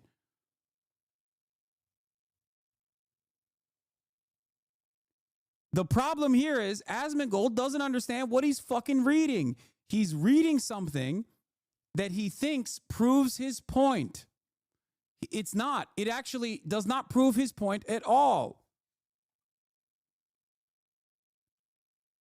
Yes, the American government, if you watch me frequently, I've talked about this before, American government has a bunch of stupid anti-communist laws. For example, on your application, you have to literally say that you've never actually entertained communism. You've never actually participated in a communist party or whatever the fuck, okay?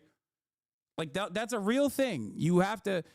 You cannot be a part of any sort of communist activities. That's literally the law. It's ridiculous, but it's still the fucking law. I don't agree with it. I think it's stupid. I think it's a remnant of the Red Scare era. Red Scare 1, Red Scare 2, right? But this argument in and of itself is about denying a waiver into the country. When you already have a legal permanent residency, revoking that is an incredibly fucking high bar to clear.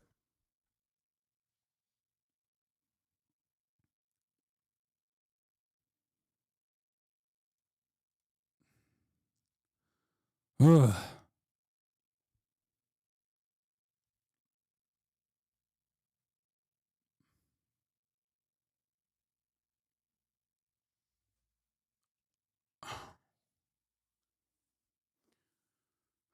I just hate that America, once again, is unironically like removing the last 4 or 5 good things that it has in its fucking constitution.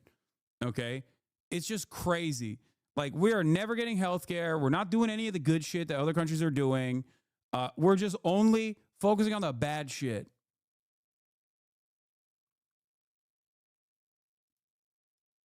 Here he starts reading here at timestamp. For admission. So here we go, and this is again B, terrorist activities. So an alien who has engaged in a terrorist activity has reasonable ground to believe is engaged in or likely to engage after entry with terrorist activity, intention to cause death, is a representative of a terrorist organization. I'm literally DMing him, telling him he's wrong. Like, once someone is a legal permanent resident and on U.S. soil, they are still afforded the same constitutional protections everyone else has.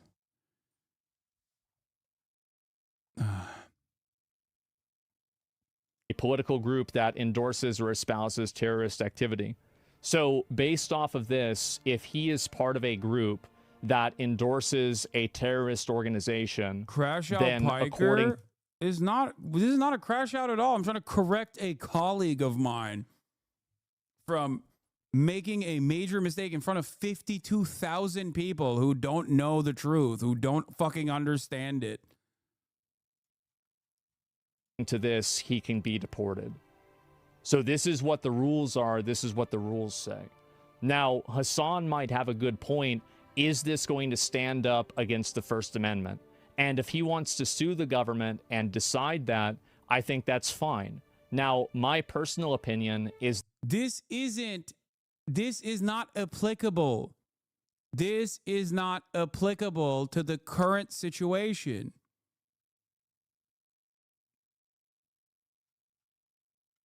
This is not applicable to the current situation. Oh, the current situation is different. This is a legal permanent resident. You're reading a denial of waiver into the country. Yes, the American government can also... Here, I'll give you a great example. Something as stupid as accidentally keeping a fucking banana in your backpack. Customs and Border Patrol has dogs, okay? Customs and Border Patrol has dogs. Why do they have dogs out there?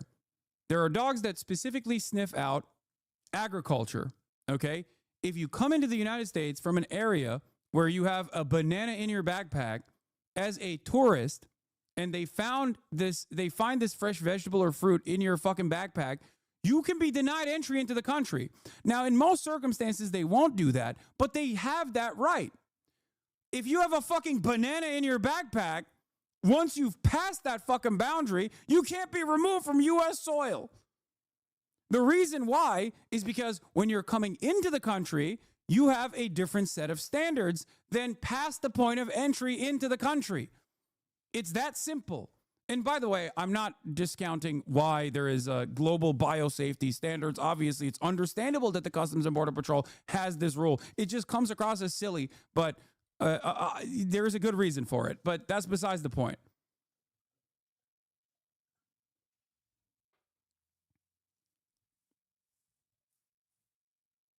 Okay? That's it. There are different rules in terms of coming into the country versus once you are inside of the country.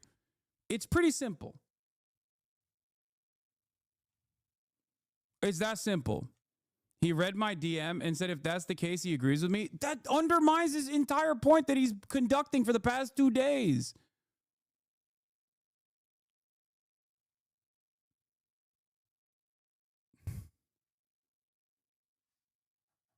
So all he needed to do was figure out that like non-citizens and citizens alike have the same fucking constitutional protections, especially legal permanent residents. That's it.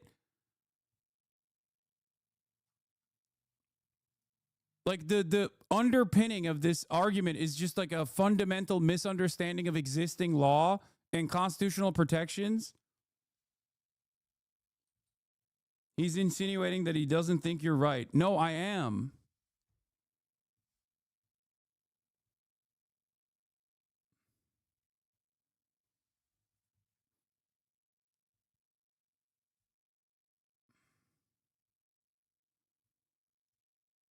Being blocked from the videos the other day, Lemafayal, what?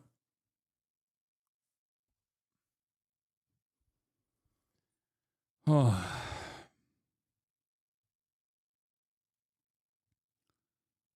Anyway, I don't know why so many people came in here to fucking tell me that you're reading the law incorrectly. I'm sorry to say. Wait, what?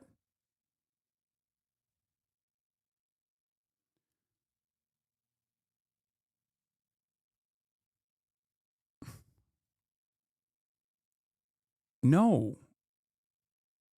Explain how I'm reading the law incorrectly, or explain to me what the existing law is for this. You have to read A and then drop down to 4C. Wait, what? I'm gonna ban you if you're just fucking with me. I hope you understand that.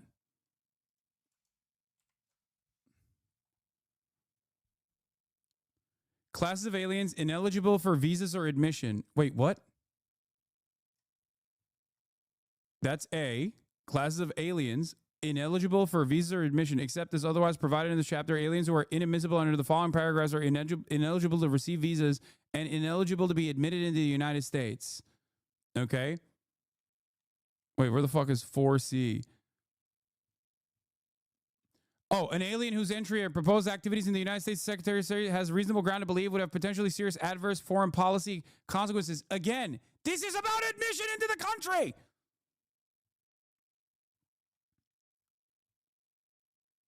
He is not in the process of applying for a visa. He is a legal permanent resident.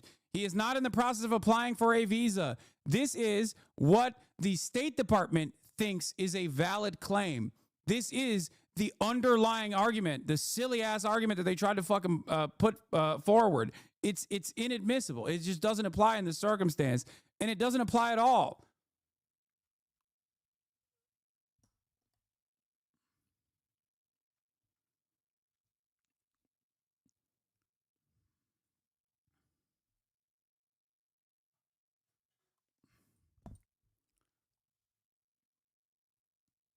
You have rights. You have rights as an immigrant. You have rights as a legal permanent resident. You have rights that protect you. Okay? Saying you're reading it wrong. I am not. No, I just don't understand. The notification of determinations is if determination is made under Clause 3, which is with respect to an alien, the Secretary of State must notify on a timely basis the chairman of the Committees of the Judiciary and Foreign Affairs and the House of Representatives of the Committees on the Judiciary and Foreign Relations of the Senate the identity of the alien and the reasons for the determination. I'm reading C4.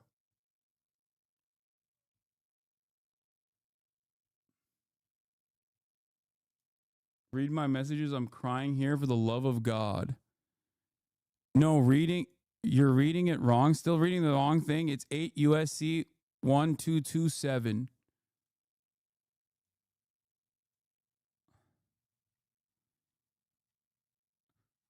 What?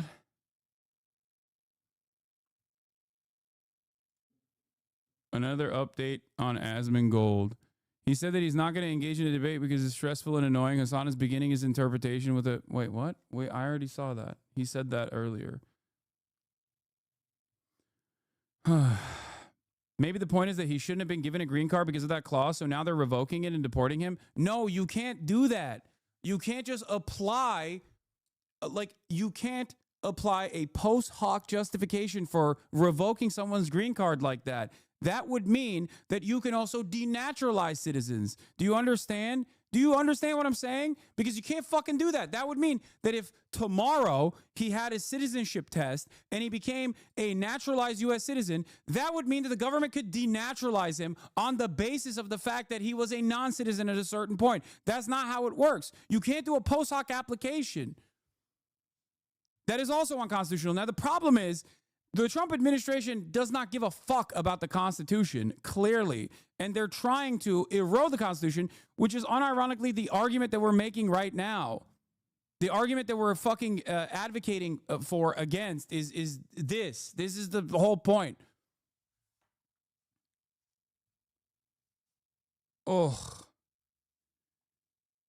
President in violation of law. Any alien who's president of the United States in violation of this chapter. Non-immigrant status violators. Violators of conditions of entry.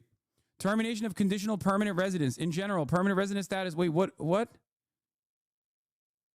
Why do you think this proves your point? I don't understand. He didn't do fucking marriage fraud or anything like that. What? What law did he violate? That's the whole point. 8 USC 1227 says that if an alien commits terrorism, they're plausible to be deported. Yeah, it's not. It's not terrorism. You can't say something I think is terrorism and then fucking deport someone. That's the whole point. That's the whole point of, that's the whole argument. That's the whole argument.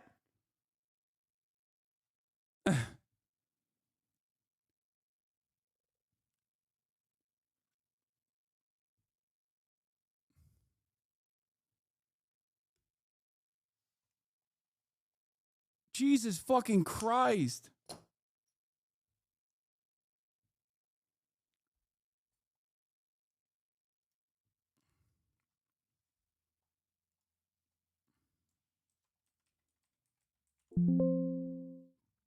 Yeah, any alien who's described in subparagraph B or F section of this title is deportable, okay?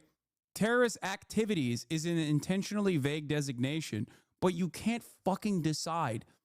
You can't just simply say, I don't like what you're saying, so you're a terrorist. That is insane.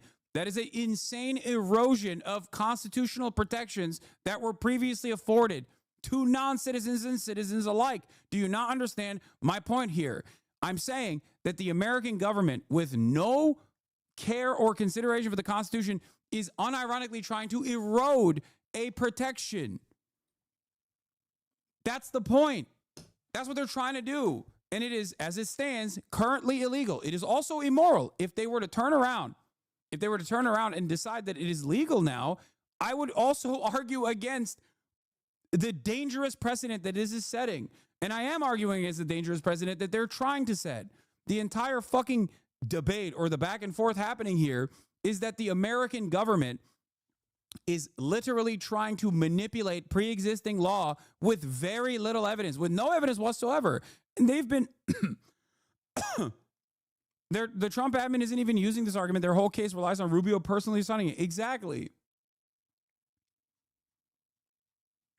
How the fuck do people not understand that my anger here, my resentment here, my frustration here, and my fears here are the fact that we are now deciding unilaterally, one fucking guy goes, you're a terrorist. Why are you a terrorist? I don't really need to tell you why you're a terrorist. You're just a terrorist. Now you can get deported. That's fucking psychotic. That is a direct violation of First Amendment. Just like BDS is a direct violation. Like anti-BDS laws are also a violation of the First Amendment, for the record. Just so you understand. They still exist, but they are a violation.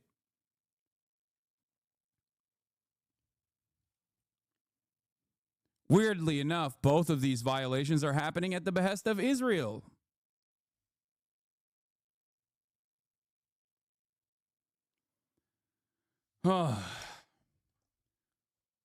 It's also wild. It's also wild considering that the current administration is now actively talking about vandalizing Teslas being an act of terrorism. Yeah, he's not an alien. He's a permanent resident. There's no visa. He lived in the United States with no limit. Exactly. This is such a silly conversation to have. This silly back and forth to have. Like,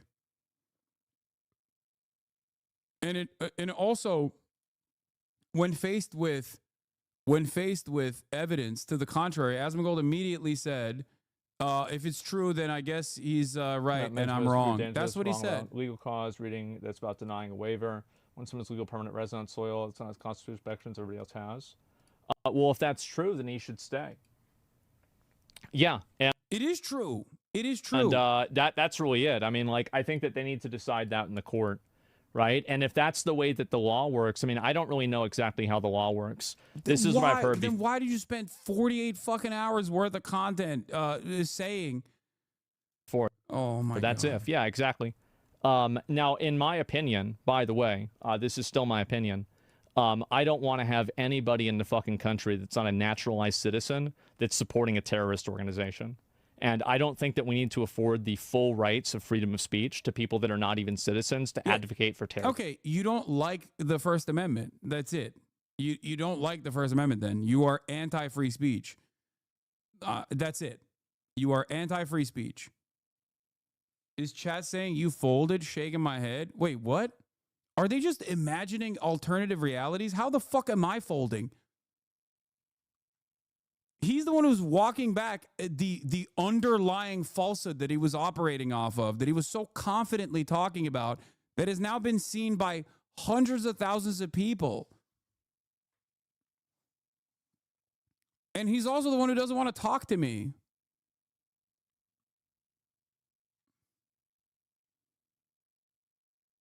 Oh, they're saying you folded, that he folded. They're mad at him.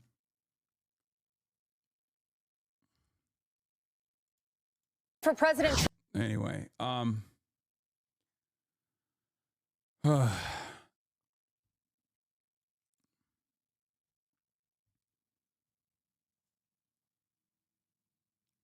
can't believe this is even a point of contention when Khalil was protesting on behalf of all these people. Yeah, we're not even tackling I haven't even been able to talk about the ridiculousness of the claim that he is a fucking The claim that he's a fucking terrorist, like, it's so stupid.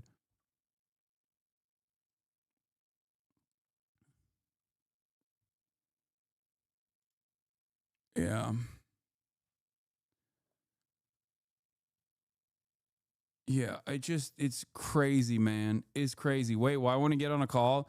He says that I am intentionally misinterpreting his audience or something, or intentionally misinterpreting what he's saying. But the real reason why he doesn't want to have that conversation is because even a DM caused them to go, okay, yeah, maybe I'm wrong. I don't know exactly what this is. I think this is an insane position to have. And that he found it stressful. Now, if Hassan, here's the thing, though. If Hassan is right, if he is right, then he should stay. I just don't think he is, from everything that I've read and I've seen about it. I don't think you've read anything. No, what have you read? What have you seen about this? What have you read about this? I don't think you've read anything. The thing that you read, you misinterpreted. What? So we're going to find out. And, bro, how do you argue against that? I don't know. I have no idea how people argue against that. Wait, what? But, yeah. And let's see here. No, Patriot Act won't allow him to stay. Oh, that's true. Yeah, it's a good point. I forgot all about the Patriot Act. Okay, anyway, let's go ahead and look at this. Oh, my God. Right-wing Twitter, Reddit, and Vibes is what he read? Yeah, it's just fucking crazy. I don't even... Dude, the thing that he read, he didn't even understand. The thing that he read, he misunderstood. I corrected him. I corrected the thing that he read that he misunderstood. And he just turned around and went, okay, I don't agree with him. I don't believe him. Or if he's right, then yeah, he should stay. And then followed up by celebrating the Patriot Act.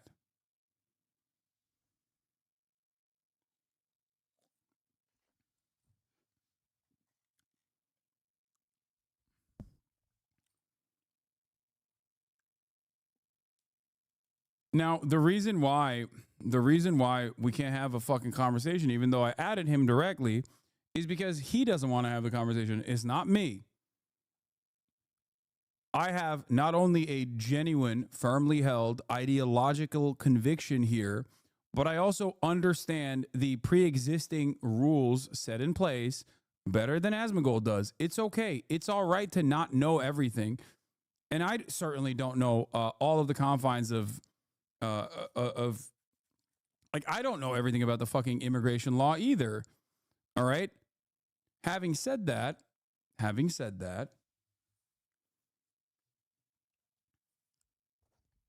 it seems like I know a little bit more than he does, or at least know how to correctly read and interpret the things that are in front of me.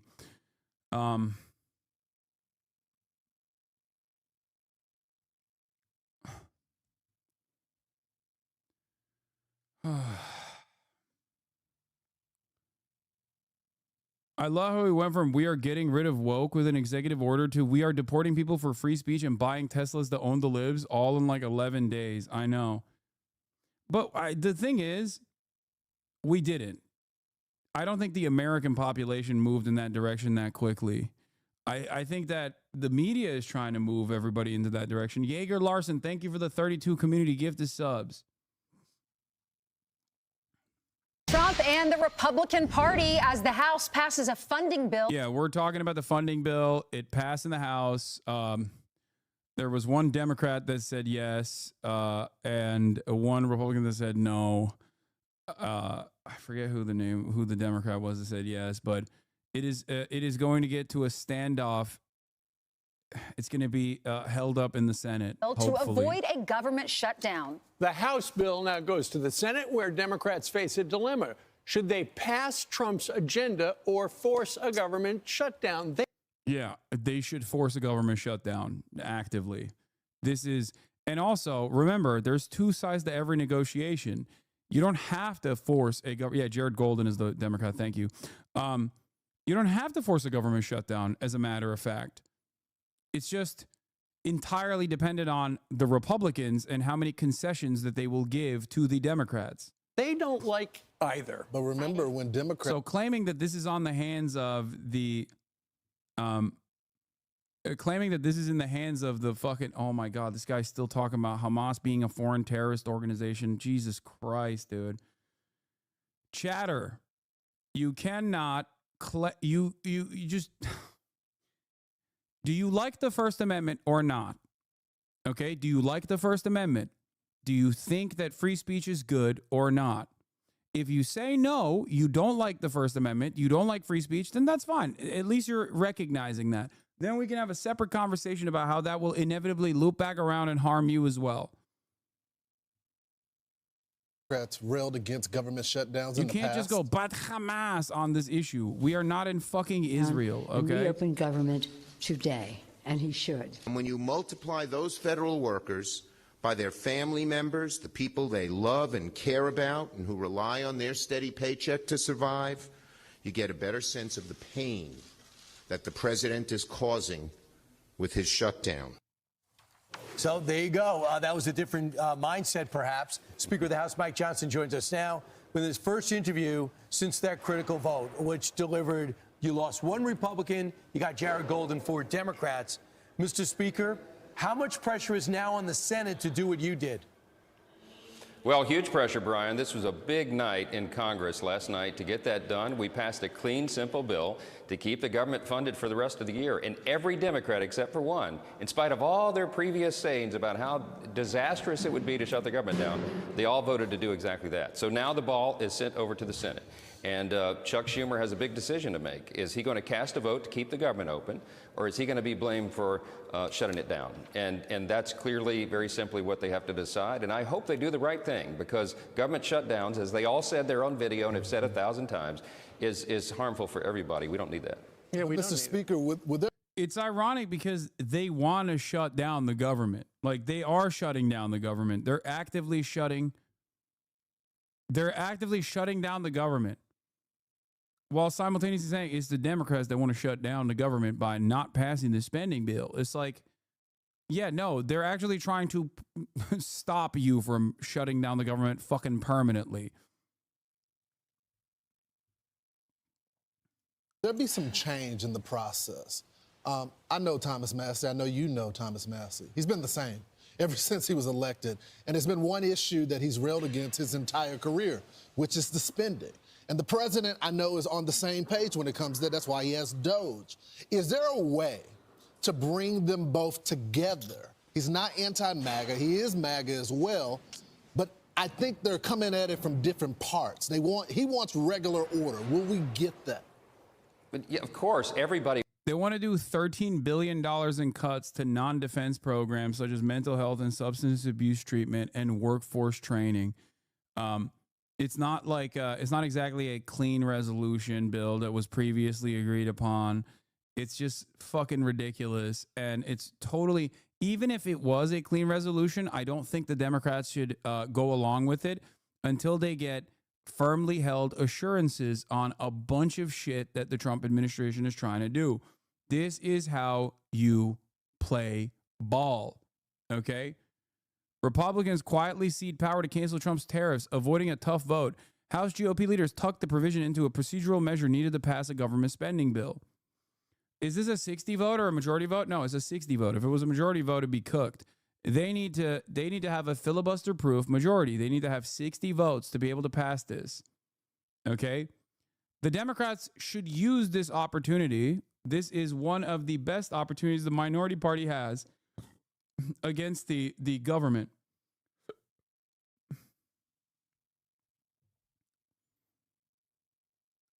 It is one of the last remaining things that the Democrats have in their hands to be able to stop this from passing. Spoiler, they won't. No, they will.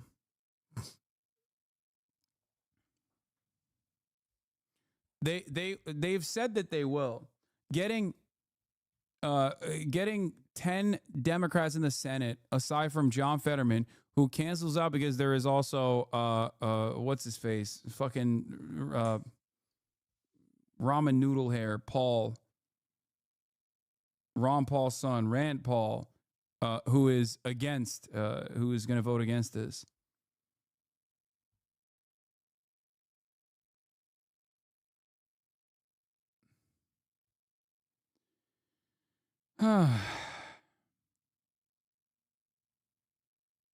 Yeah.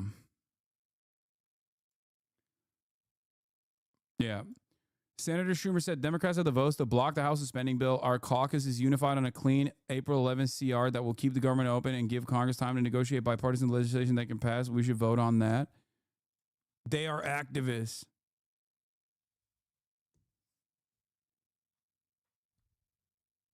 Here.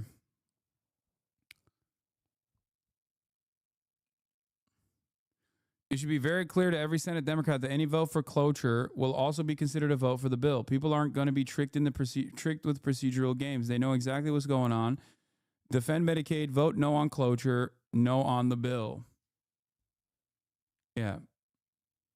A vote for cloture is a vote to gut Medicaid. A vote for cloture is a vote to abandon seniors, veterans, and working families. A vote for cloture is a vote to rip healthcare from those who need it the most. They think they can sneak this through, dress it up, play word games that American people see for what it is. Cruelty, says Last Day With You. Yeah. Can the U.S. House Republicans cut $880 billion without slashing Medicaid? The answer is no. They can't do that.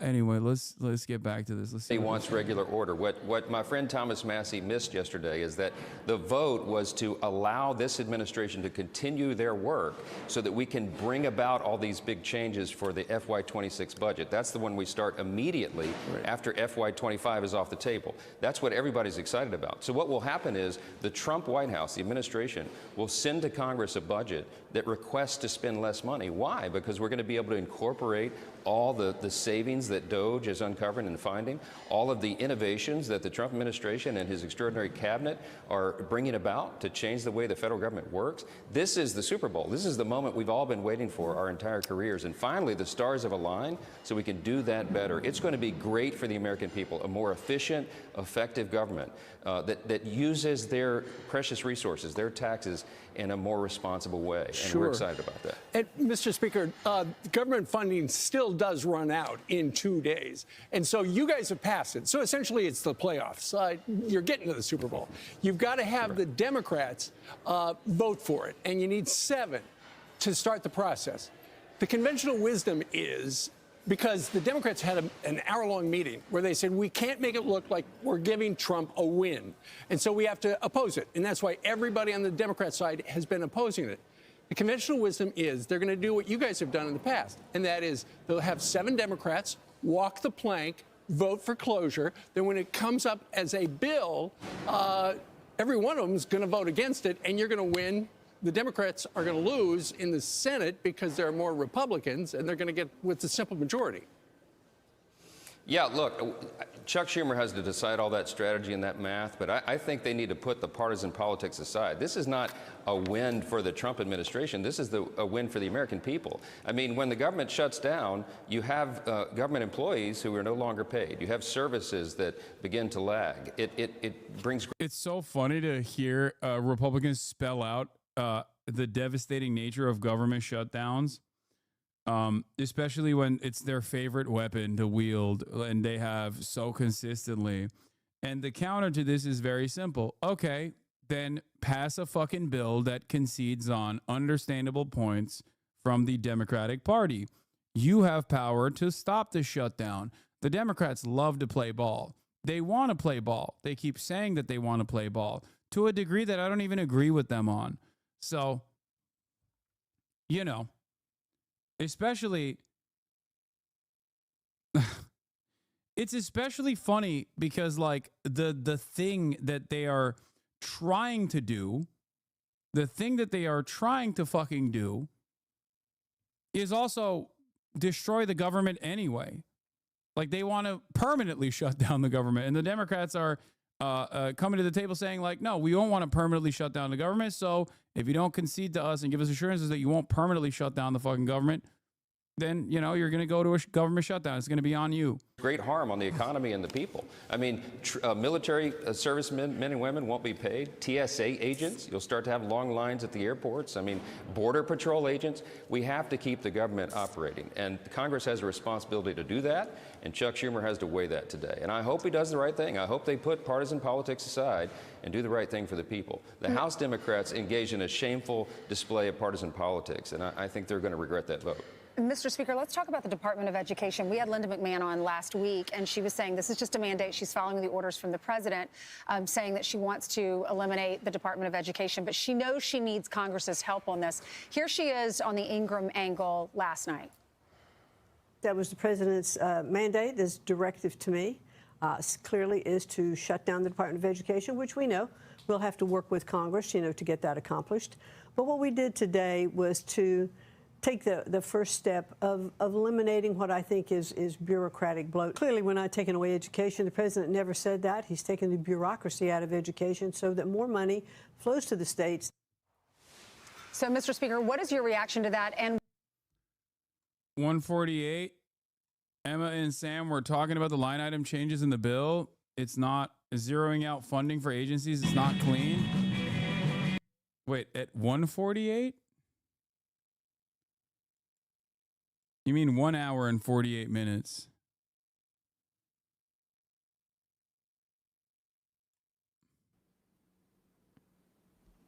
The here you see a screenshot of part of the budget resolution. And you will see that despite the fact that Speaker Johnson has said this is a clean CR, continuing resolution, in fact, there is a series of Yeah, that's why it's ironic when fucking Michael Penis says nobody wants to see a government shutdown. We don't want these federal employees to not get paid. Also, if you don't fucking vote for this bill that says government employees will not get paid, you want government employees to not get paid.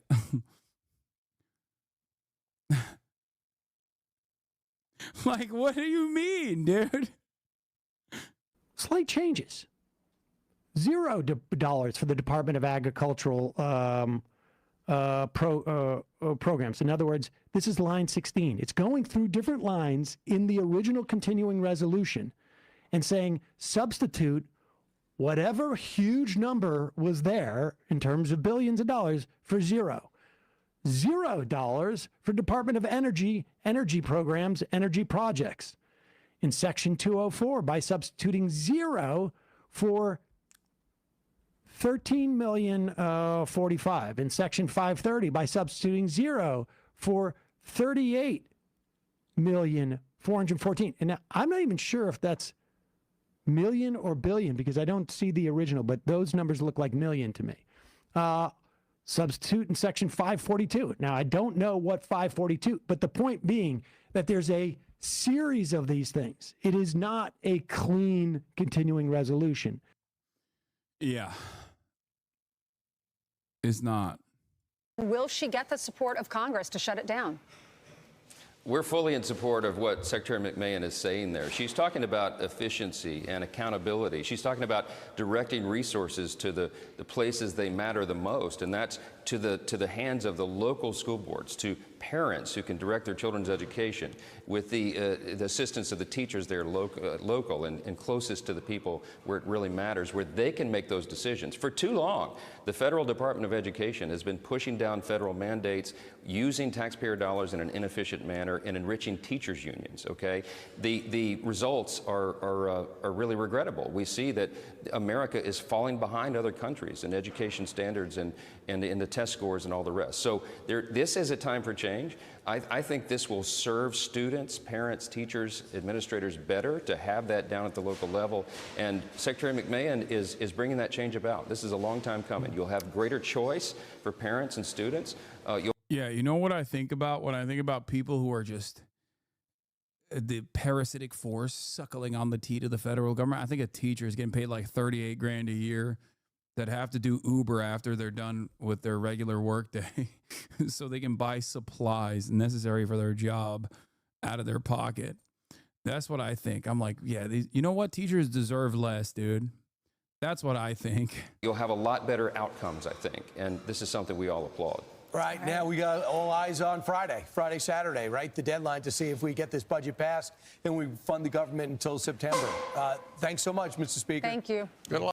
Super corrupt. Yeah. John Fetterman came out and said, by the way, that he would be in support of passing this bill because he's a fucking baboon. I will never have to shut the government down. I have brain damage. How about you stop sending bombs to kill children? Here we go. Someone pick the fighter to shut the government down. Excuse me. This is designated state acquisition. You guys cannot be here. You guys cannot be here. How are we getting humanitarian aid into Gaza? Senator. When the Zionist state is violating Oh, they're filming me too. Oh, I don't expect that.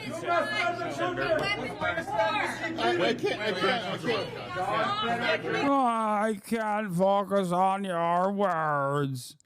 Bro, you know people are going to clip that and say the tolerant left? I don't give a fuck. When have I ever been tolerant to psychopathic monsters, dude?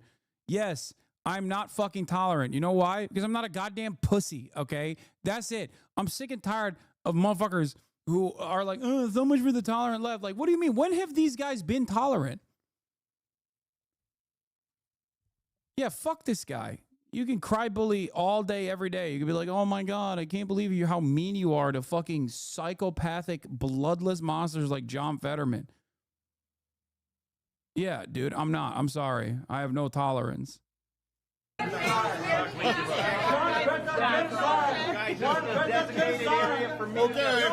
Yes, I bully bullies, okay? If that makes you sad, I don't know what to tell you, okay? Go somewhere else. John Fetterman. Guys, please, we're trying to do our job here, people. We're trying to do our job here. Senator, where are you on the CR plan? Well, on the CR? I mean, I've been very clear about it. I mean, there's no new news on that. Are you a yes? I've already said that. I mean, that's what I'm saying. There's no news. And now you're going to have to make that choice. It's like, are you going to shut the government down? Or are you just going to say, hey, I disagree with many parts about the CR, but it's like that's where we are. Or if there's some kind of a process where that they can essentially strip the filibuster requirement, and then if they raise the Why enjoy your little echo chamber? Sick. Dude, enjoy your grandparents fucking dying because they don't have Medicare anymore, okay? Like, what do you want me to say? I'm fucking fighting for your grandparents because you're too stupid to fucking fight for them, okay? Like, what is this argument? Like, oh my God, look at your little echo chamber. Like, you think it's going to be good for you? You think it's going to be fucking good for you? You think it's going to be good for your loved ones, you dumb fuck? Dudes learn one fucking a term and they just like blast it in the chat. It's an echo chamber. I just asked to talk to Asmongold about this. Not this, about the free speech violations coming from the Trump administration. He's the one who didn't want to talk to me. And you're over here being like, enjoy your echo chamber. Yeah, I'm owning the libs, dude. I'm owning the freaking libs, dog. You don't understand. When my grandparents are fucking...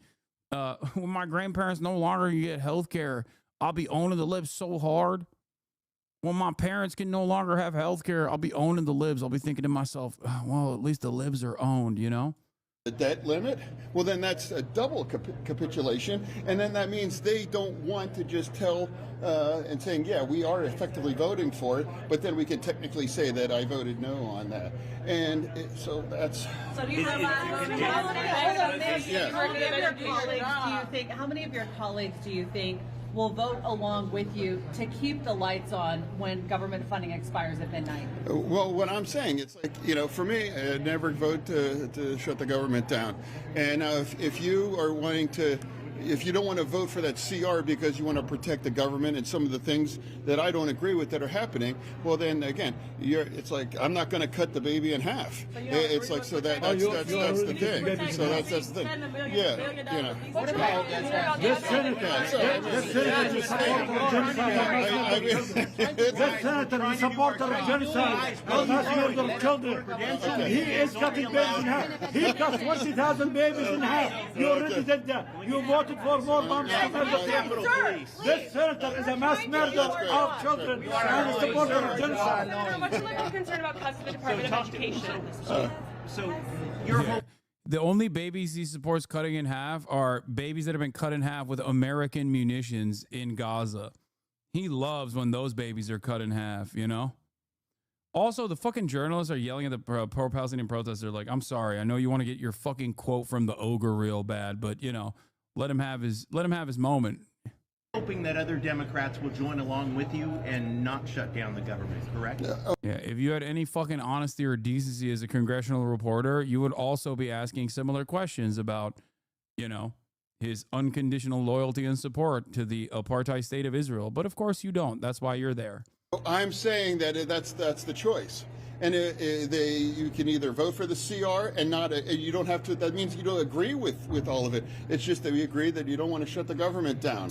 And now do you want to risk, having the economy move into a recession? I'm not willing to do that thing. And now if you claim that we want to protect the government by shutting it down, that absolutely will impact millions and millions and millions of people. That's the choice that we have to make. And that's a CR that I know there's not one single Democrat, including myself, that agree with all these elements as well now too. So make that choice. You're going to shut the government down or no, and I'm not going to do that. And that's doing the hard and the right thing right now. And I'm not going to pander to the extreme kind of reaction right now, but that's here we were, and it wasn't that long ago that we were scolding that the Republicans threatening to shut the government. No, I just don't have any brain processing power beyond, this seems hypocritical to me. Dog, you are repeating what Mike Johnson is saying. Is this guy a moron is the question you asked, Chatter? The answer is yes. Yes, he is an absolute imbecile. Asman made it 1 week to follow to chat from 1 hour. Yeah. I mean, look, when Asmongold's community members come in here, they're usually just telling me that they're going to kill me violently. I suspect that the reason why he wanted to moderate his chat is because people in his own community or people coming from outside of his community are like, hey, why are you wrong about this thing that you've been advocating for? Like on the fundamentals, like just wrong about the facts of a matter. Yeah. Anyway, I forgot to mention two things.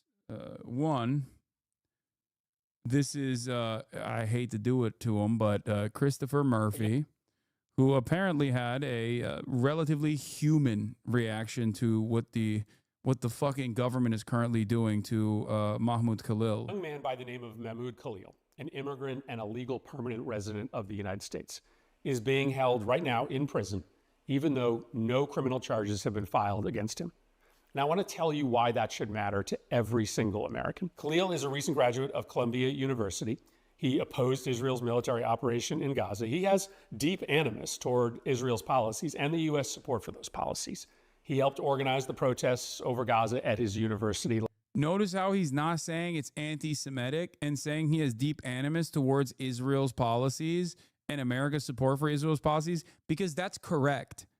That is framing the issue on the boundaries of truth. That is not greatly overemphasizing lies that the Republicans are telling in an effort to justify this clear-cut violation of free speech. If Biden were in power, he'd be saying it was anti-Semitic. Let's be fucking real. Probably. You're not wrong about that.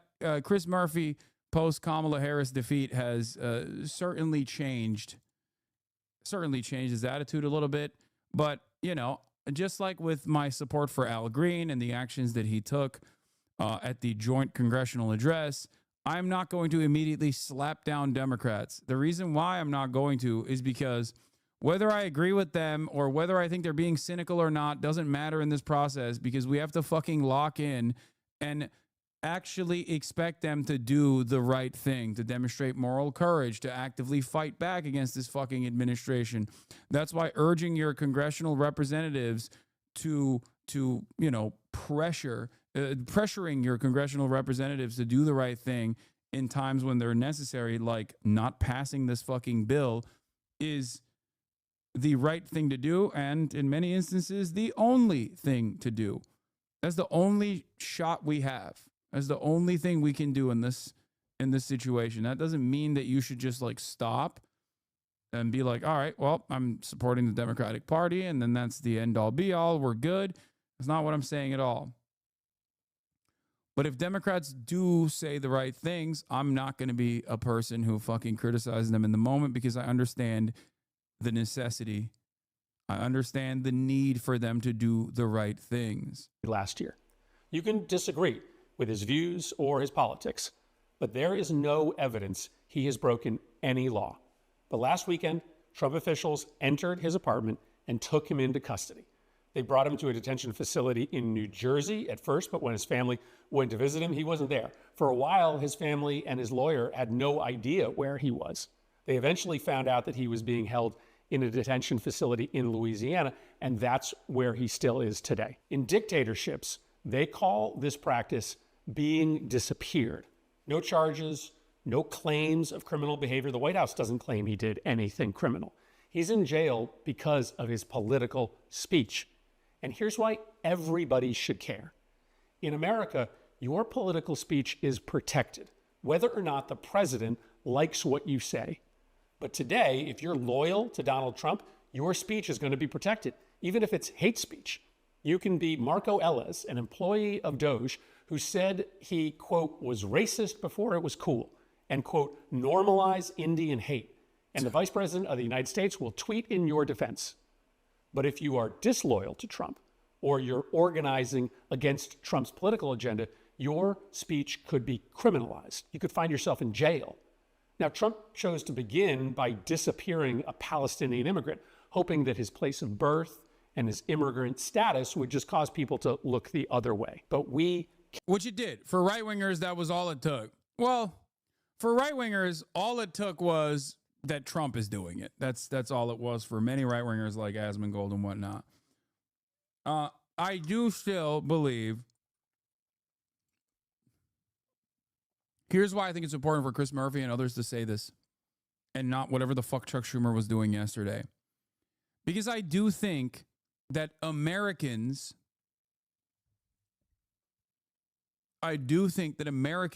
don't like when the government goes, yeah, fuck free speech, okay? But Americans, myself included, we're all kind of stupid. So we need someone to go on television and say exactly what's going on, with no ands, ifs, or buts. Just directly address what the fuck is happening. That is why we need the Democrats, whether I agree with them or disagree with them. That is why I criticize the Democrats. And that is precisely the reason why when a Democrat comes out and says the correct thing, okay, without sheltering the public from the truth or without lending any credence to the falsehoods and claims being made by the Republicans, I will celebrate that. Do you understand? Because without the entirety of the Democratic Party chirping in the same way that Chris Murphy is right here, most Americans are only going to hear the likes of Asmongold, the likes of Fox News, the likes of Marco Rubio. They're only going to hear Scott Jennings. They're only going to hear that perspective. Do you understand? And then they're going to think, yeah, this isn't a fucking severe violation of free speech. This is a terrorist getting pack-watched. Do you see what I'm saying? Cannot. Because once it becomes normal for the regime to disappear people simply for protest against the regime's policies, once a citizen or a resident of America can be locked away with no charges against them simply because they protested, there is no going back for America. even if you're a hardened Trump supporter, this practice should cross the line for you. Even if you disagree with Khalil's views, this practice should cross the line for you. This has nothing to do with supporting Trump. This is about supporting an American value. 100%. Maybe the most important American value, protecting free speech, even if it's speech you disagree with. If our new reality is that a president can disappear an opposition protester with no charges filed against them, we are not America any longer. Today it's Mahmoud Khalil. Tomorrow it's me or you. He's right. You keep acting like Democrats aren't controlled opposition. Their function is not to disagree or obstruct with the Republicans in any way. Dude, what are you talking about? I know that the Democrats de facto operate as the controlled opposition, but this is one instance where the fucking dude in front of you is not behaving in that way. So my hope is that if you give people like this their flowers in this specific moment, not in any other circumstance, okay, because they're playing a very important role. Look, I don't know how to describe this, okay? I don't know how to describe this to people who just refuse to understand. I don't agree with Chris Murphy on much, okay? I think his support for populist leftist positions are cynical, but it doesn't fucking matter because Chris Murphy has the bully pulpit. Maybe not the same to the same degree as the president, but he still has a platform. He still has power. And without people in positions of power, stop saying talk is cheap. Talk is not fucking cheap. Talk is very expensive. Shut your stupid bitch ass mouth up, okay? Shut the fuck up. Talk is not cheap in this situation.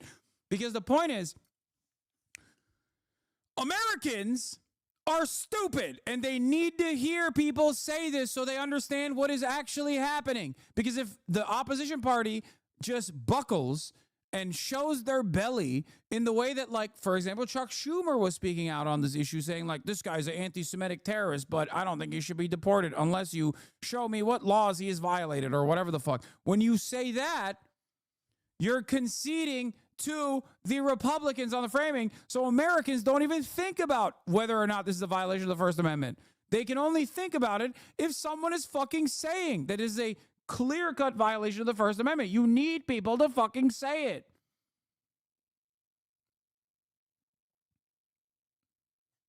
That's what you need. I'm not saying Chris Murphy is going to be our next president or some shit, okay? Fuck.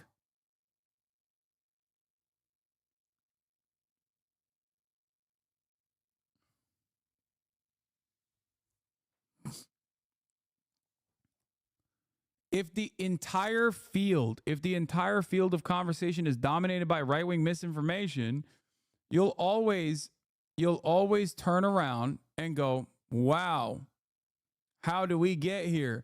Well, we got here because no fucking opposition party actually spoke out. Do you understand?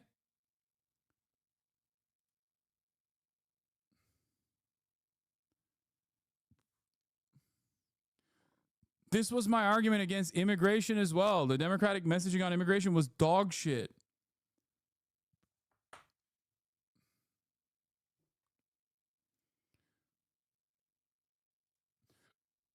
Oh, where is the... I have another thing. I want to show you a video of Mahmoud Khalil.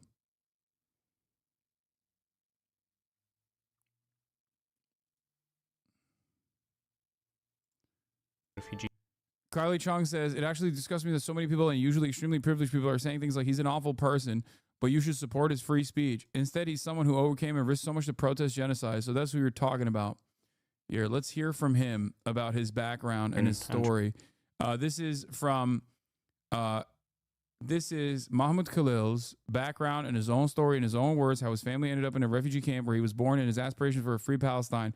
This clip is from The Encampments, which features Mahmoud. It was set to be released this year by Watermelon Pictures and executive produced by Macklemore. We're releasing it today to counter the torrent of lies being told about him. Follow the links below to sign the petition for his freedom and to make a donation to his family. This is what Breakthrough News posted.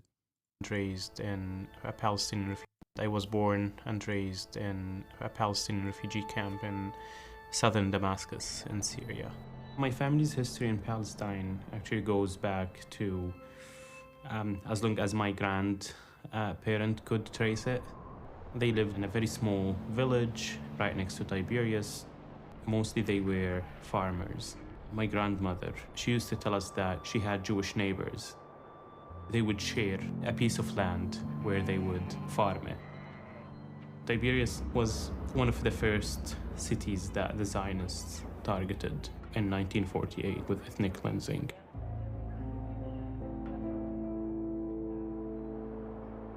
In April 1948, a month before the Nakba, the Zionist militias, they burned one of their villages. When they heard the news about it, they had to leave immediately. Some of the men went to fight. Big families, they had to go to Syria. My grandmother, she was pregnant at that time. She had to walk 40 miles. She gave birth on the way. When they arrived in the refugee camp, they thought it's just a matter of days until they would go back. They did not want to be killed because they heard about the horror stories across Tiberias. My dad was born in a tent. His family lived in that tent until like mid-70s when they upgraded to small structures. In the 90s, they finally kind of like had concrete buildings. To us, it was always a temporary home until we go back to Palestine.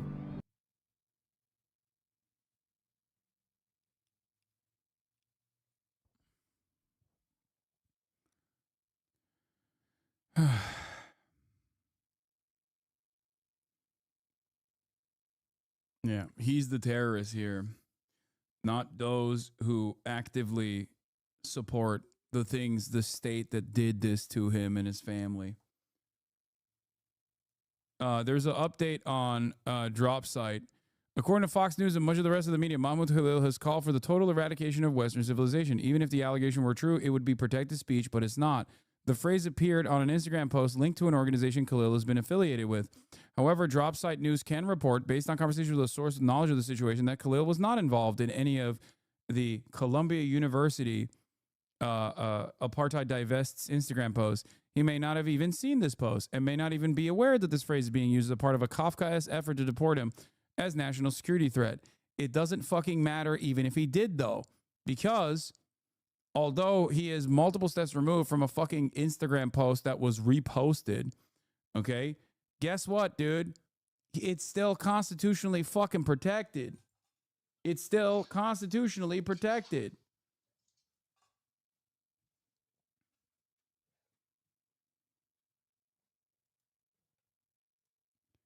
In a government document obtained by the Washington Post detailing the legal case against Khalil, the U.S. State Department cites Section 237A4C1 of the Immigration and Nationality Act as the sole legal justification for his arrest and deportation. The statute allows for the deportation of a visa or green card holder if the Secretary of State has reasonable ground to believe an individual's presence or activities in the United States would have potentially serious adverse foreign policy consequences for the United States.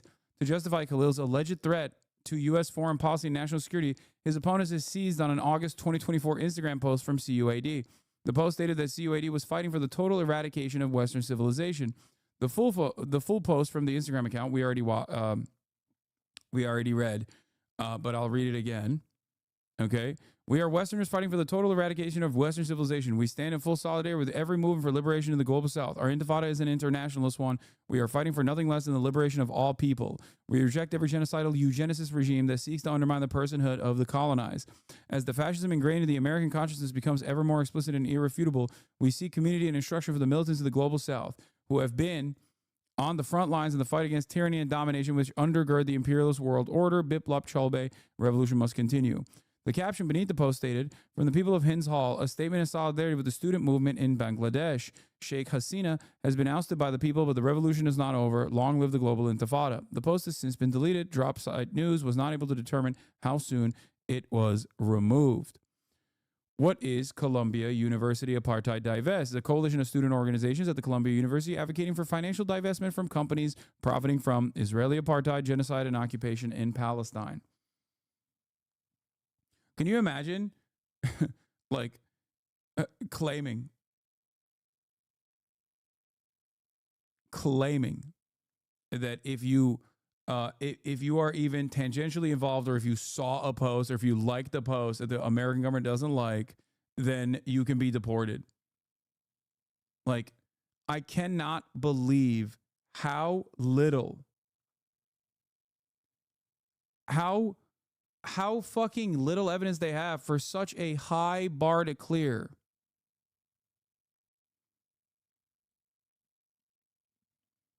Like, how little evidence they have for such an insanely high bar to clear for deportations. Like, I'm genuinely shocked at the incompetence demonstrated by this administration every single day, even on issues that they ostensibly care about, like fucking finding reasonable grounds to do like insane deportations. This is a pretty significant move, right? If you want to undermine the First Amendment and say, nope, we're setting a legal standard, a new precedent that you do not have First Amendment rights and protections if you are a legal permanent resident. That's a major difference in the way that things have taken place thus far. The very fact that they, one, initially thought that he was on a student visa and then found out that he was a green card holder is insane to me. Like, you didn't do basic research. If you wanted to make this person an example, there's probably a bunch of students that they could have made an example of. Like a student that has said some edgy shit, okay? A student that has come out and been like, yeah, long live the Intifada, I think Zionists don't deserve to live, or some shit like that, okay? That would still be legally protected, okay? Even if you are a student visa holder. But the very fact that they went after a green card holder thinking that he had a student visa, found out that he had a green card and still continued with this deportation process, and the person that they went after, they couldn't find a single piece of evidence to even like massage the narrative, is shocking. They are shockingly incompetent at trying to use the pre-existing legal structure to undermine those protections. It is crazy.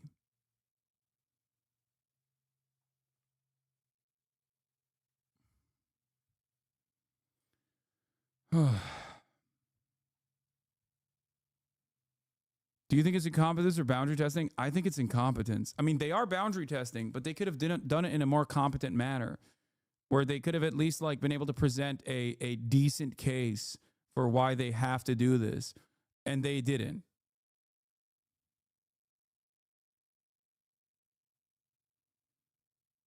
That's what's incredible about this. Like that's also kind of shocking about this, you know? Here.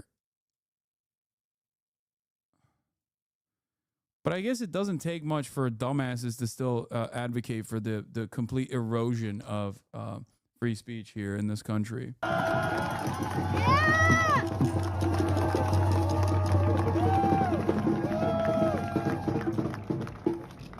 Thank you for that rousing welcome.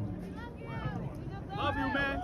Love you back. And really, that's the only thing. That's the only thing I have to say. I just want to thank all of you and express not just my admiration for your courage and your persistence in showing up for Mahmoud, for the rights and lives and dignity of. Yeah, like all those people are also terrorists now. Why? I decided. Sorry. I'm denying you your fucking rights now. Why? I decided it. There's not much you can do about it. Sucks to suck. The Palestinian people in Gaza and beyond, for everything that you all have been doing for as long as this tragedy, this genocide has been going on.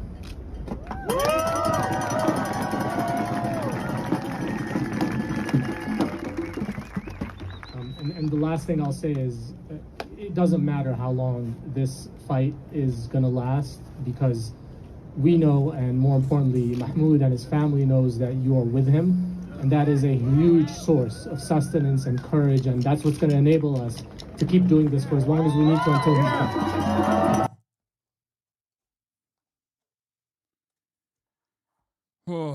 if this was a student visa, people wouldn't care as much. The fact that it's a green card holder married to a U.S. citizen that's 8 months pregnant, yeah, I mean, they should care. Even if he was on a student visa, they should care. It's still a fucking direct violation of the First Amendment. I'm just saying, it's shocking that they didn't even, it's shocking that they literally were like, oh, he's not a fucking student visa holder. Well, doesn't matter to me. Still, I'm going with it. It's fucking nuts. And they couldn't even figure out they couldn't nab him on anything. Like they had nothing. It's just, I can't believe they couldn't even find like a heated moment or some shit. You know what I mean?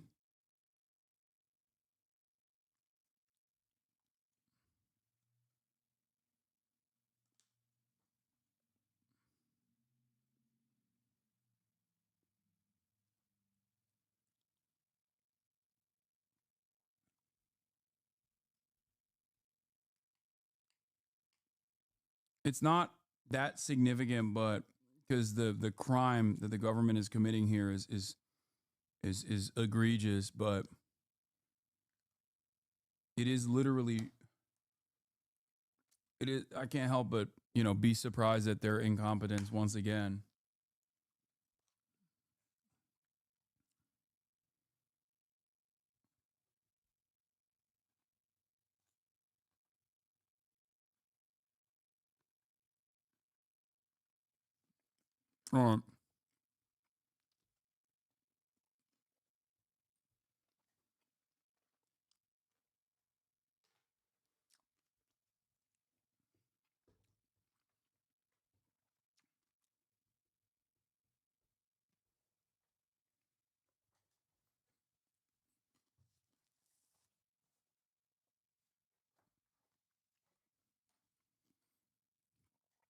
Is it really incompetence? Yes.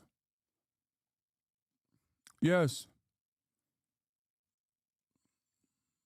A more competent administration would have been able to figure out a better reason to do this, or a reason that's like more defensible.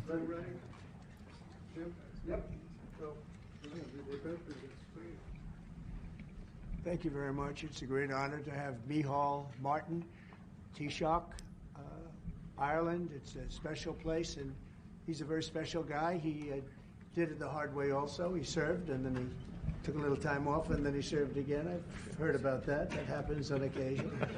And he's done very well. And we knew each other from a long time ago.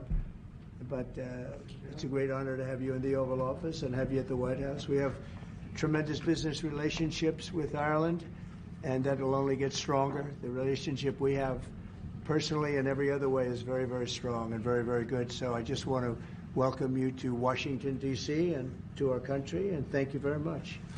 May I thank you, President. It's a great honor for me to be here to celebrate St. Patrick's with you. Right. And I thank you for your hospitality and the warmth of your reception. And I commend you in terms of the work that you're doing, particularly in terms of the pursuit of peace, which we discussed earlier. And I think that's going well. And you really have, in the first sort of 100 days of this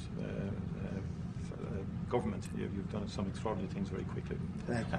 Everybody's watching in that respect. So thank you. Delighted to be here. It's an honor to be here. Well, it's a great honor to have you, and special people, very special people. I know a lot of Irish, and growing up in New York, I know a couple of your people that used to live in that beautiful Ireland, and now they're here, but they love your country very much. You know, they have a great feeling toward your country. They have, and a lot come back for holidays and stuff like that, and checking out their family, ancestry and things like that. You know. Great, fantastic people. Some go to Doonbeg as well. Yeah. And they go. We love Doonbeg. I love them. I don't know if I'll ever see it again. Maybe I won't, but I think I will. We'll get there. We're going to get there. It's a beautiful place, wonderful place. Any questions? Mr. President, on tariffs, how far are you please. worried? President Trump, how worried are you about the counter tariffs from the EU, which were announced yesterday? And also, how worried should Ireland be, given the fact that it has a massive trade surplus with the US, over $50 billion? Micheál Martin might be quite nervous about what you're going to tell him to get. Well, I don't think he looks nervous to me. And if he was nervous, he wouldn't show it. No, we do have a massive deficit with Ireland because Ireland was very smart. They took our pharmaceutical companies away from presidents that didn't know what they were doing. And, it's too bad that happened. It's a tremendous job. I give, look, the Irish are smart. You're smart people. And you took our pharmaceutical companies and other companies, but, through taxation and proper taxation, they made it very, very good for companies to move over there. And we had presidents and people that were involved in this that had no idea what they were doing. And they It's not a lie.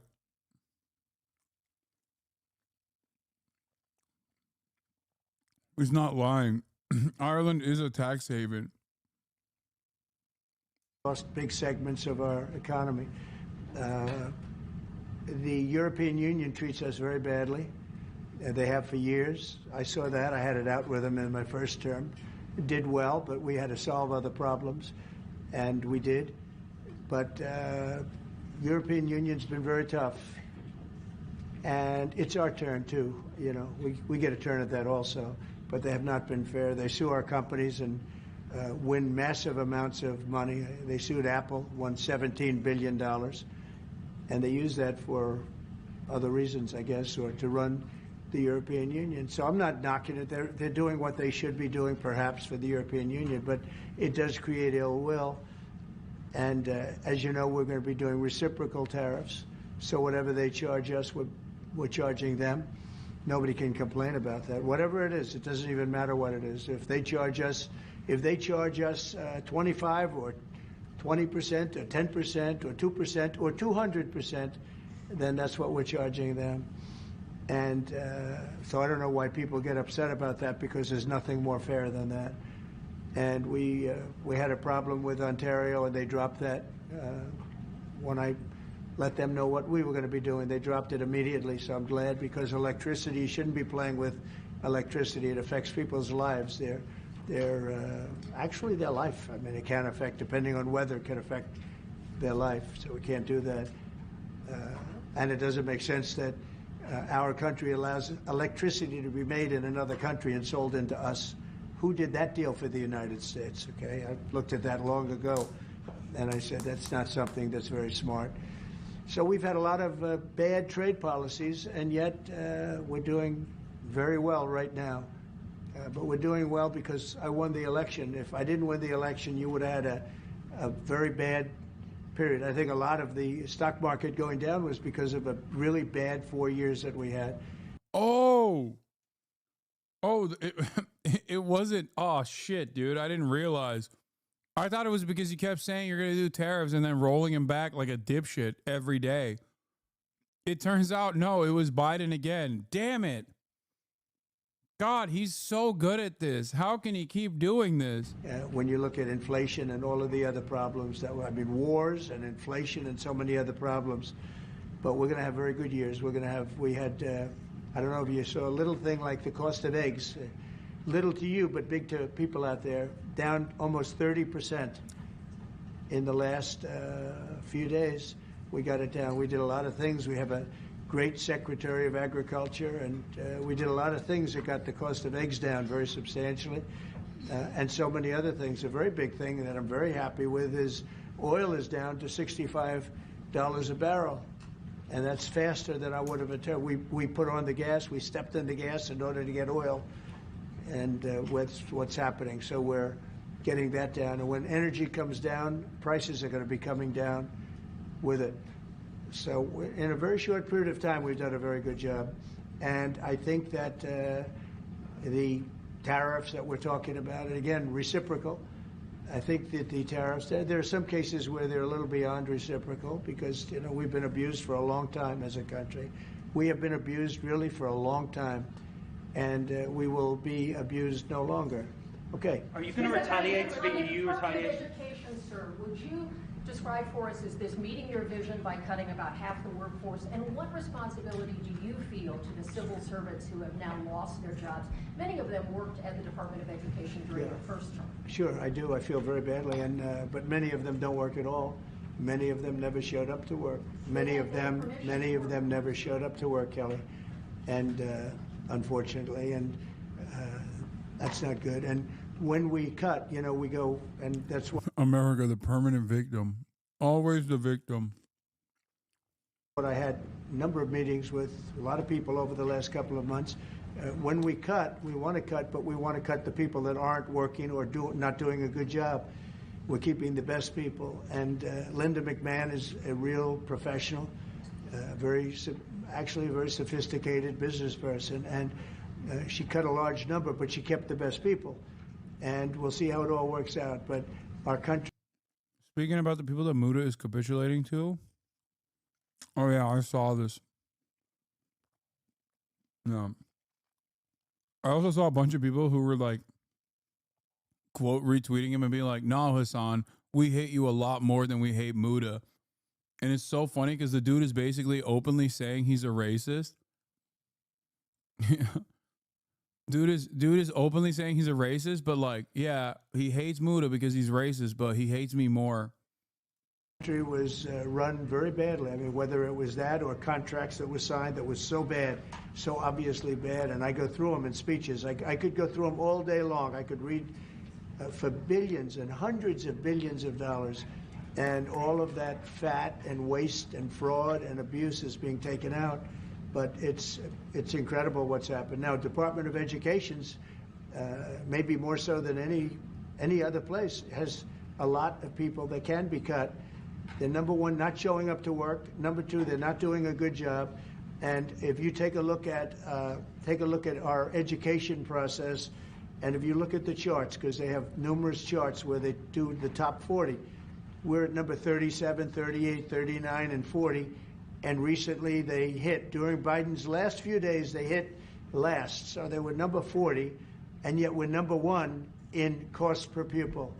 So it's pretty bad. But we have a dream. And you know what the dream is? We're going to move the Department of Education. We're going to move education into the states so that the states, instead of bureaucrats working in Washington, so that the states can run education. And you have Norway, you have Denmark, you have Sweden, you have Finland, you have various countries that do very well. You also have China that does very well in education, which is a pretty big tribute to China, I must say. 1.4 billion, and they're in the top 10, and it's pretty amazing. So we can't blame size anymore. You know, normally you'd blame size. It's too big, how can you do it? But China does it. So we think when you move it back to Iowa and Indiana and all the states that run so well, there's so many, I could name 30, maybe almost 40.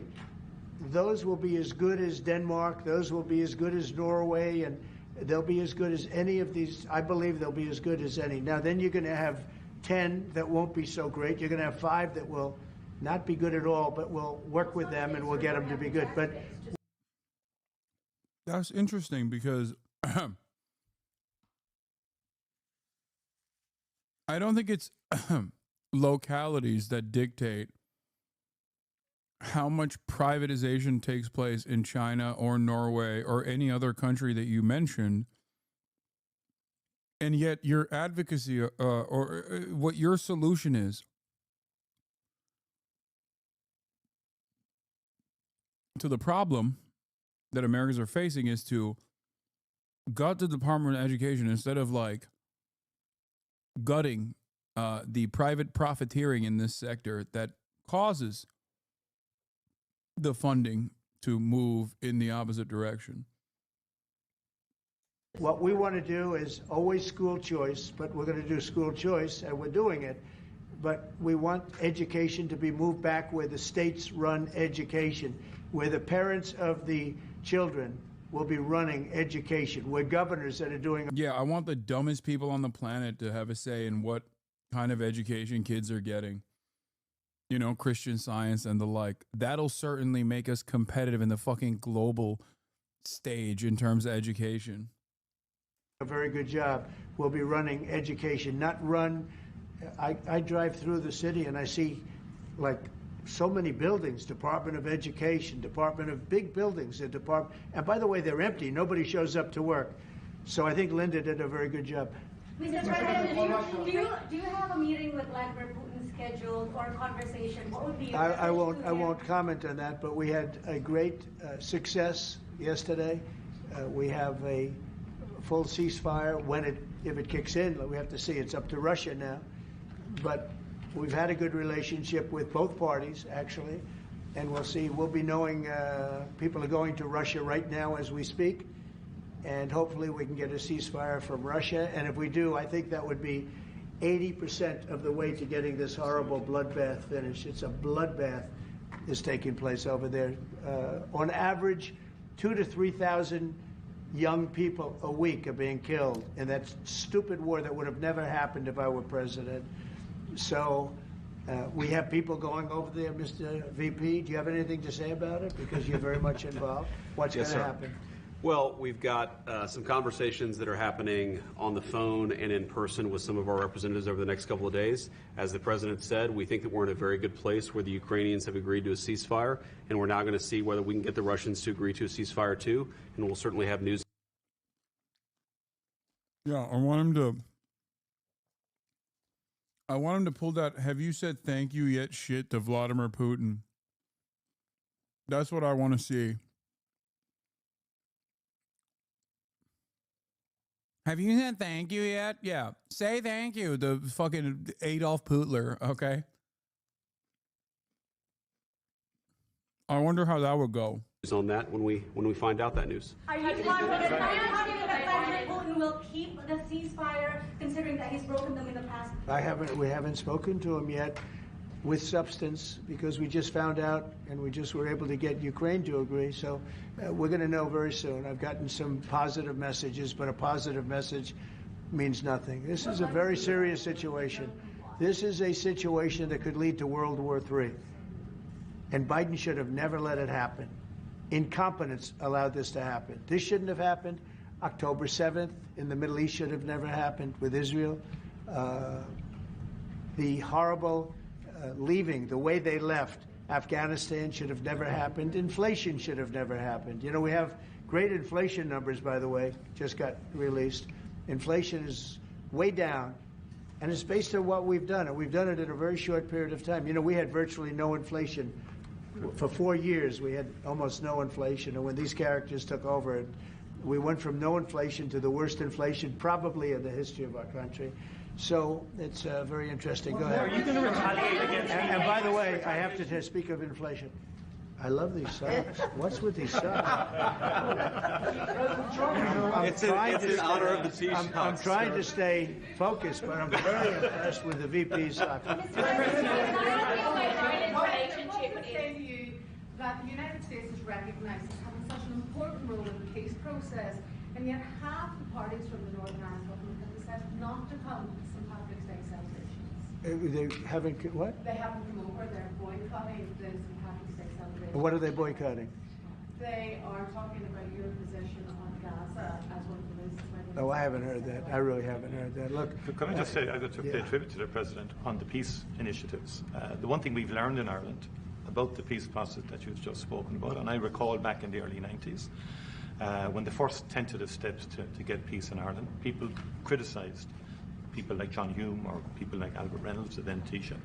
But they kept going. And when we got that ceasefire in 1993, okay, it took a number of years to get the comprehensive peace settlement. But again, the guns more or less largely went silent. The war in Ukraine is a devastating war on young people. And I think that very simple, straightforward narrative is to be commended. We all have children. I mean, Dude, I'm sorry. This is the most embarrassing Irish representation I've ever seen in fucking broad daylight. Like, dude, you can't. How do you call yourself Irish and then glaze Donald Trump, dude?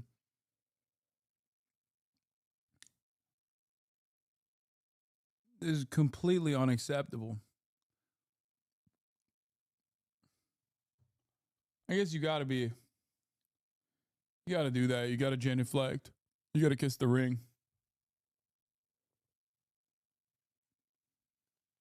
shocked at the prospect of young people losing their lives in that number, be they Ukrainian, be they Russian, whatever. Anything we can do to stop the violence, I think, is an extremely positive day. And there will be all sorts of people having qualifications on it and all the rest of it. It's our job then to work on it and to try and build it, US and everything. I will say, and thank you for that, but I will say, last week 2,500 young people died while we sit here and talk. And while they talk about peace, but they've been talking about peace. This should have never happened. This war should have never happened. It would have never happened if I was president. That's what makes me more angry than anything else, because you've had far more people die than they report, than these people report, for whatever reason. But you had far more people. The numbers are far more devastating. You'll find that out someday. And it doesn't affect you very much. They're not Irish, and they're not from my country. They're from Russia mostly, almost all from Russia and from Ukraine. And people could say, why are you doing this? Why are you involved in that? Bro, he's a Dugan truther.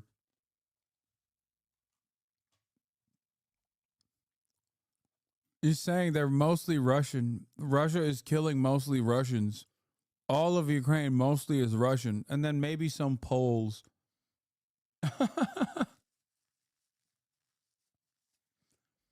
This guy, Alexander Dugin, he's got a lot of good ideas. Ukraine, do you mean more Russia? Ukraine is just flat Russia. It means the border. Folks, I'll tell you, back in the day, you wouldn't say Ukraine, you'd say the Ukraine. Why would you say the Ukraine? Because it means the border. I love borders. I love borders so much. I want to build the wall. Keep the Polish out of Ukraine. We must restore Russia to its glory by allowing it to maintain its beautiful border, also known as the Ukraine. Because 2,000 people a week are dying. And they have families, and they have mothers, and they have fathers, and they have sisters, and they have brothers and friends. And they're dying. And I've seen the pictures, the satellite pictures that we see all the time. And it looks like Gettysburg in its prime, because that was, they say, one of the most horrific battles ever. You have kids lying all over these fields that are dead, because the weapons today are unbelievable, between drones and various types of guns. I'm not even talking about beyond that with the big babies. You understand what I mean? Yeah. I hate to even mention the name, the nuclear. The big babies, the nuclear name. I hate to mention it, but you have weapons today that are so powerful. And I see kids every week. I see pictures of kids laying all over the field dead. They're dead. Beautiful kids. They're dead. And they're not from here, and they're not from where you are, but he's working very hard. We're all working hard to get this thing finished. It's crazy over nothing, and it's not going to go anywhere. It's just a terrible situation. And I think we have a chance to get it done. So we've gotten half of it as a ceasefire, and if we can get Russia to stop, then we have a full ceasefire, and I think it'll never go back to war. I think something will happen. Can I ask you about Ireland's relationship with Israel? There's been a lot of talk recently. The government are looking to bring in what's called the Occupied Territories Bill, which would ban goods from occupied territories. Prime Minister Netanyahu recently. Did Ireland come up in that conversation? Did he raise any concerns about the Irish government? One thing I'll tell you, you're not from Israel, that's for sure, huh? She is definitely not from Israel. It's an interesting question coming from you. We talk about everything. Israel has been under siege, as you can see, and they had to fight back. October 7th was a terrible thing. People don't like to mention it, but it was a terrible, terrible day in the life of the world. And it's amazing the way people don't mention that, but it was... I've never seen anything like it. Those are other clips I get to see. You know, as president, you get to see clips that you'd rather not see. But I see clips, and that was a terrible day for the world. And, terrible clips. We're working hard with Israel. We're working hard to see if we can solve the problem. I will say I just saw 10 hostages, and they were treated really badly. They were really treated badly. I was shocked. I asked them, was there any kindness shown? They were in there. One was in there for 500 days. One was 323 days. I said, was there any, 10 of them, I said, was there any kindness displayed? Like, did they ever, like, say, don't worry, you'll be okay, or give you a little wink, or give you, like, an extra slice of bread or something? And everybody said, all of these people said, zero.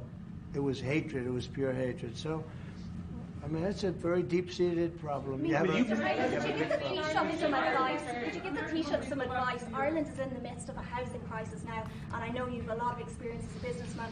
How can the state build tens of thousands of houses at speed? You know why they have a housing crisis? Because they're doing so well.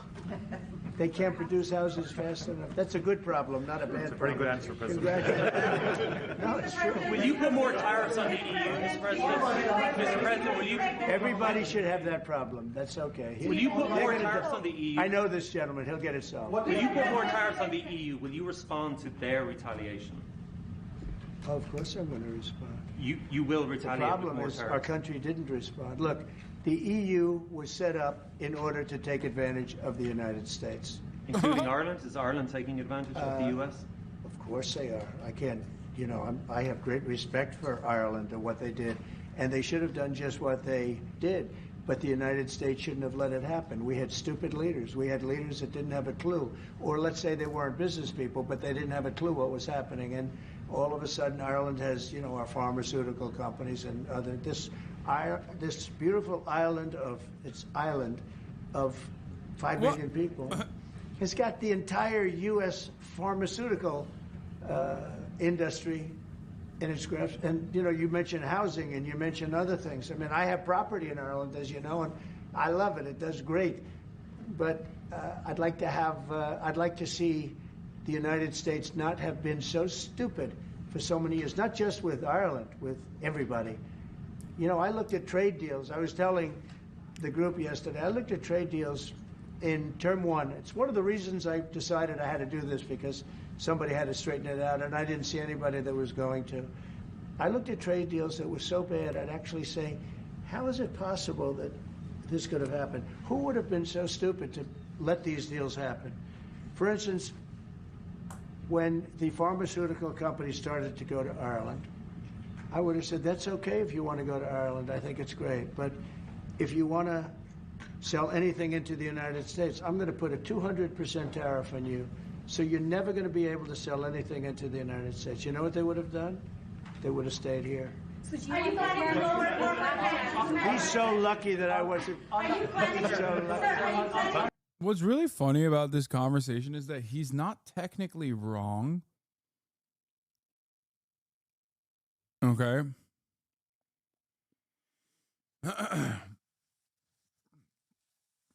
He's not wrong. Ireland is a tax haven. And I have long been an advocate for America using its like market entry. You know what's really funny about the tariff shit? Whenever people ask me, Hassan, what about capital flight? What about capital flight? What about, you know, the tax havens that exist all around the planet? Like, that's the reason why America has lower taxes. I'm like, no, that's not true.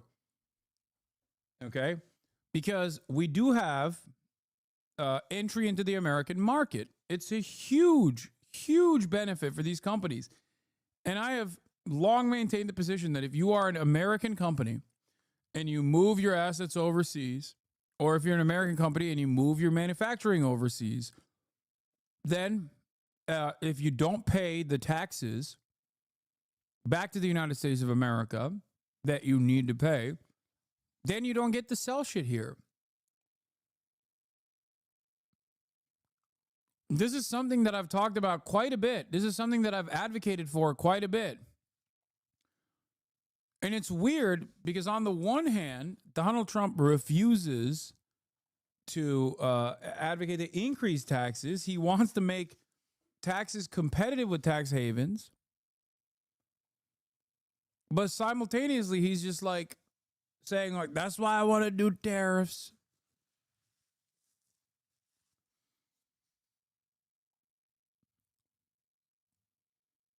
Yeah, do fucking taxes.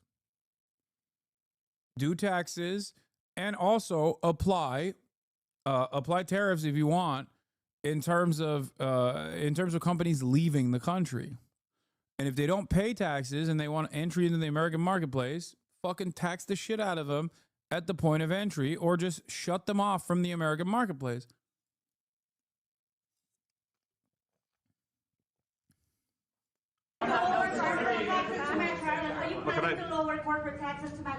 Well, we are planning to lower taxes, yeah, if the Democrats behave, but the Democrats have no clue. You saw that the other night during the speech.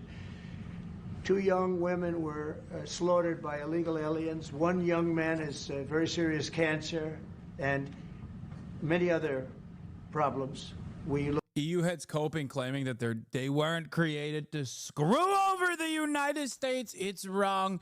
EU was created to undermine the United States of America. Wrong.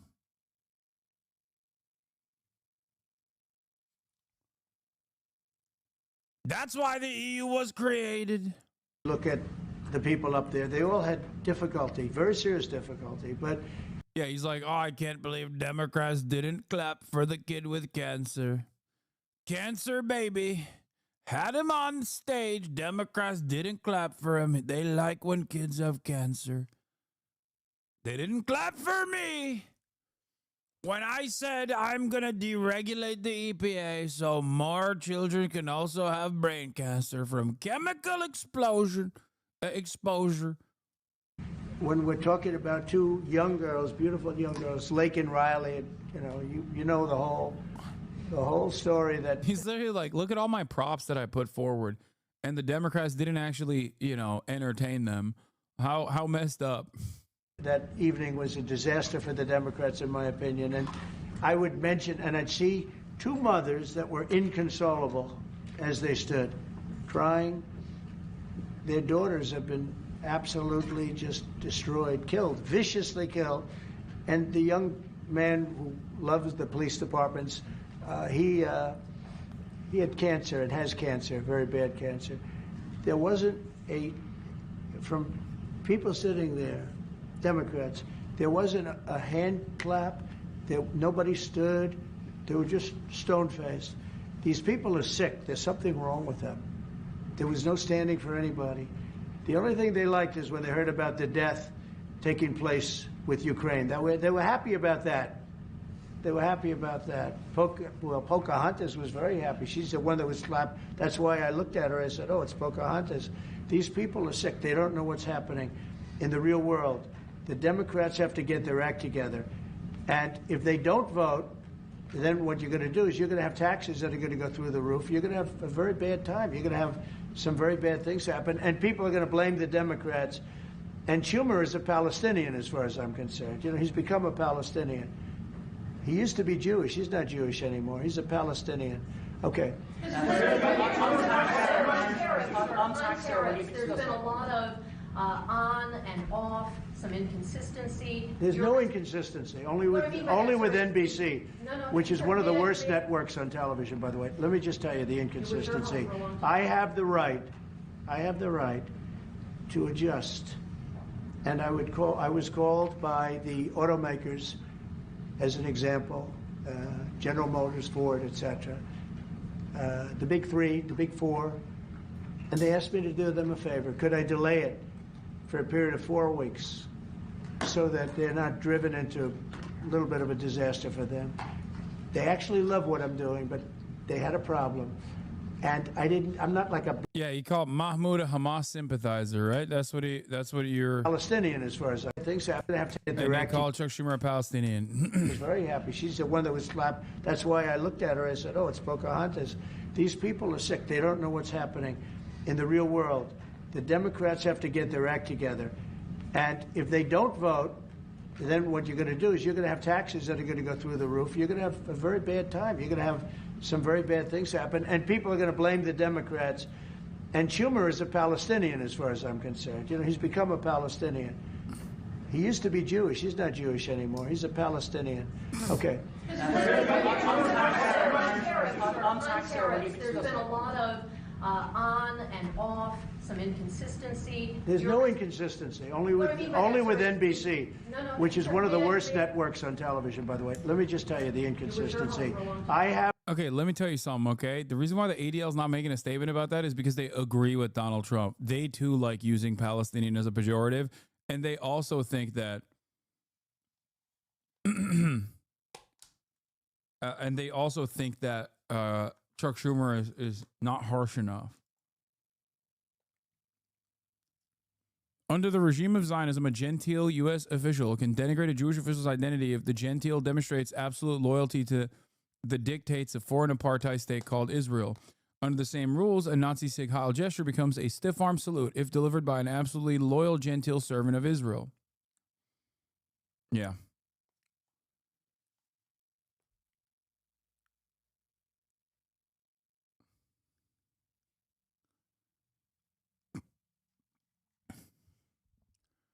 That's true. You can say whatever the fuck you want. You can be the most anti-Semitic dude on the planet. As long as you're pro-Israel, it don't matter. A lot of these people don't care about actual anti-Semitism. They simply care about being pro-Israel. If you're pro-Israel, you're A-OK. You can say whatever you want.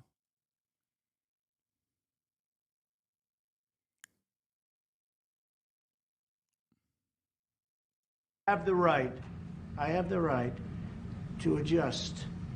And I was called. Oh, they did make a statement. My bad. A president has many powers, but none of them include deciding who is and isn't Jewish. Doing so and using Palestinian as a slur are both beneath any POTUS.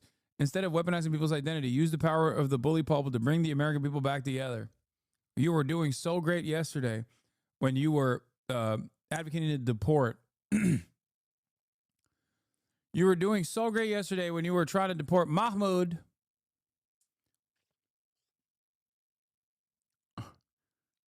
Now you're calling Chuck Schumer a Palestinian. ADL defending Schumer. Yeah. Softest condemnation of all time. Oh, yeah, it's not serious. Nobody gives a fuck. Nobody gives a fuck what ADL has to say, bro. I'm sorry. By the automakers, as an example, General Motors, Ford, etc. I really hope that Trump catches wind of the ADL getting mad at him and then gets mad back at the ADL and then starts calling them Palestinians too.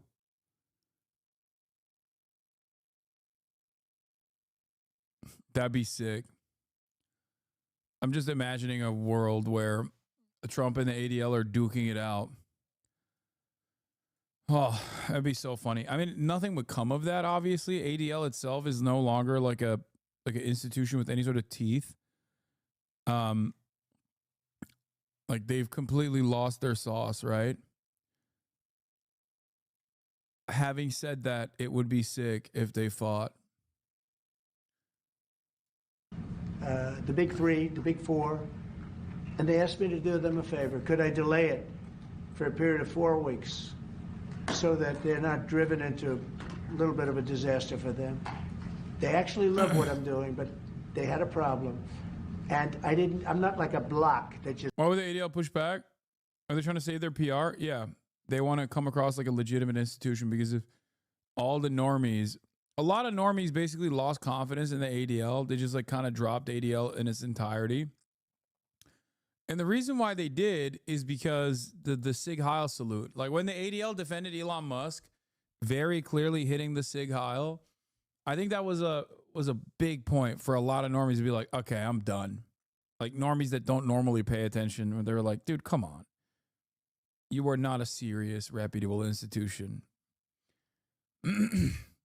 And I think that is the reason why they have to like turn around and now kind of play ass covering to the best of their ability to be like, no, we still care about anti-Semitism in moments like this. I won't It's bullshit.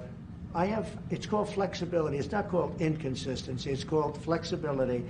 And I think you want me to be flexible too. Is flexibility going to be your ongoing view toward? Sure, I'll always have flexibility, but there will be very little flexibility once we start. April 2nd is going to be a very big day for the United States of America.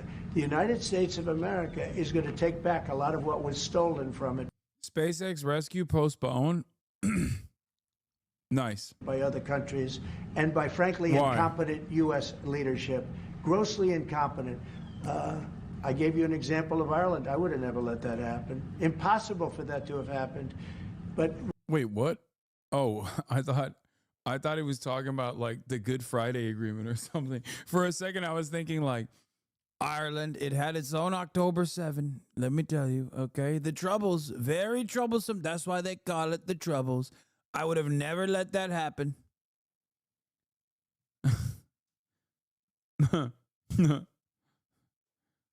Ireland would be united.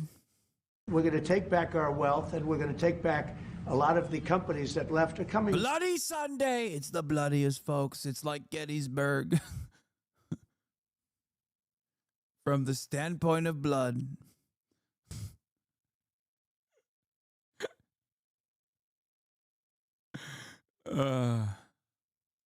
Back, if you haven't read, we have the biggest computer chip company ever, has virtually all of the market. I didn't call them, they called me. And they called for two reasons. Number one, we had a great election of somebody that they want running the country. And we won in a big mandate. We won every swing state. We won by millions of votes. We won by 2,750 districts to 500. Think of that, 2,750 districts to 500. That's why the map, when you looked at it, was entirely red, meaning Republican. Not meaning communist. Meaning so anyway, look, this country needed somebody to defend it. It's this big, beautiful place that was being ripped off by illegal immigrants coming in from prisons, coming in from mental institutions, gang members, gang leaders, drug dealers, pouring into our country with the open borders. I am so angry. Do you think they're still going to be talking about this election win in 3 years? Yes. The Falcon 9 is to make sure that the vehicle is safe, and didn't that work. we can make a call in time to prevent going through unnecessary procedures as well.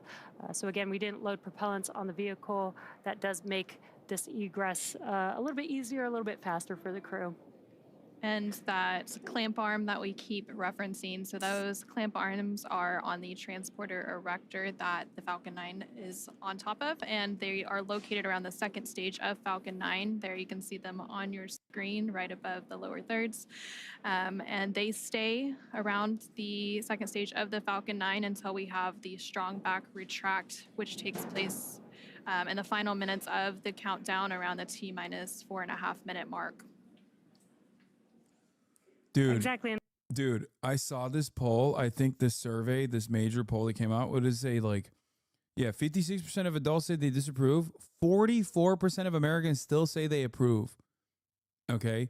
I'm sorry, but Americans are unsalvageable. Okay. Americans are on crack cocaine. The fact that there are 44% of Americans that are like, nah, dude, his economy handling is great is so insane to me, dude. It is insane.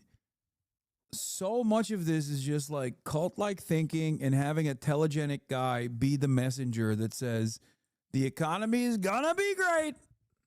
That's it. The fact that there are 44% of Americans that still say like, nah, shit's great, actually. God damn.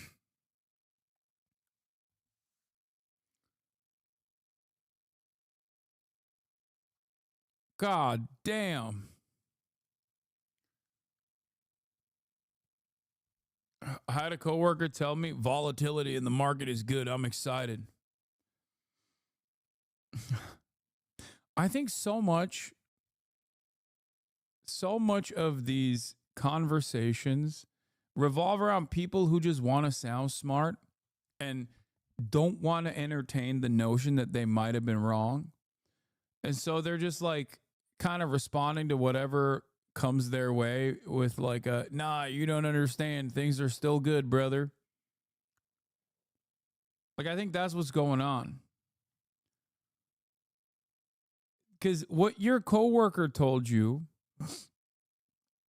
what your coworker just told you is unironically the dumbest coworker take of all time.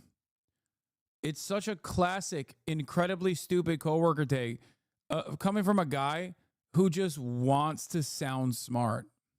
Is the Patriot double down? Yeah. Stock market volatility is good, just not for you, okay? It's definitely not good for you because under our handling of the stock market, the gains are privatized, but the losses, well, the losses are socialized. That's how it works.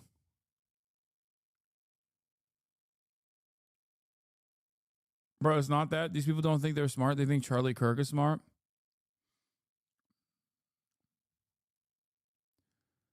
Incredible stuff overall.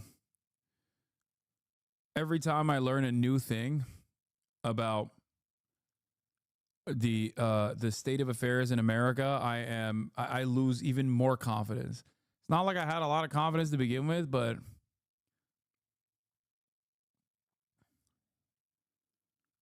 I lose even more confidence in my fellow countrymen.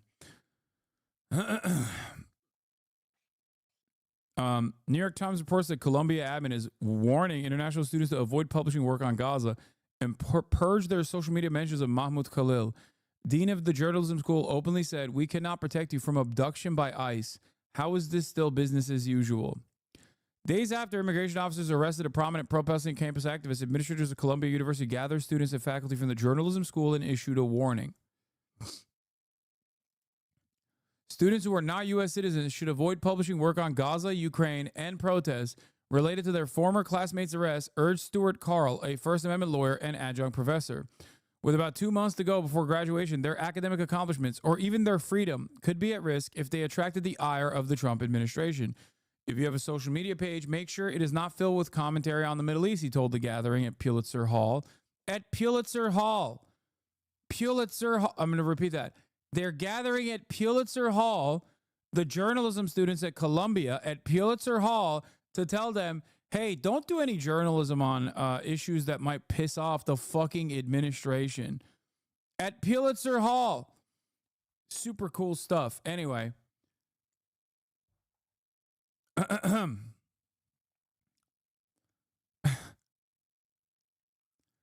When a Palestinian student objected, the journalism school's dean, Jelani Cobb, was more direct about the school's inability to defend international students from federal prosecution. Nobody can protect you, Mr. Cobb said. These are dangerous times.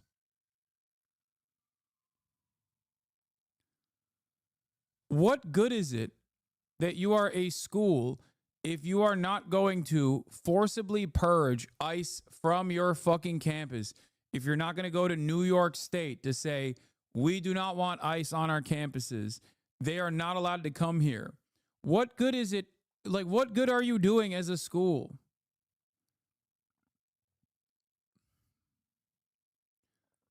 Imagine paying like $250,000 to $400,000 to go to this goddamn school, and the school's like, sorry, you're going to get deported if you do journalism about things that Trump cares about.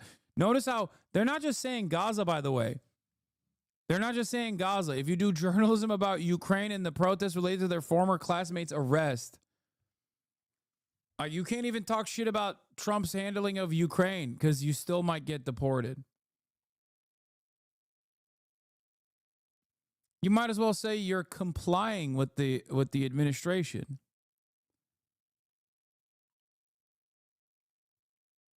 What a fucking ridiculous, what a crock of shit, dude.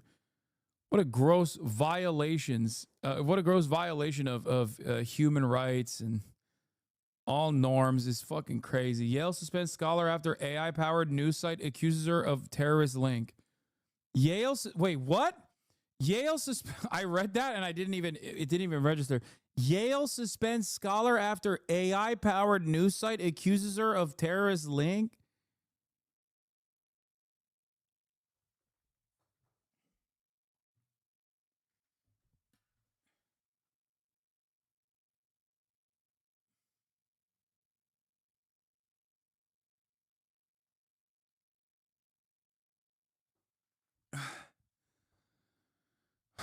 The deputy director of a liberal project at Yale Law School was put on leave over allegations that she is linked to Samidon, a group that the U.S. government says has funded terrorists.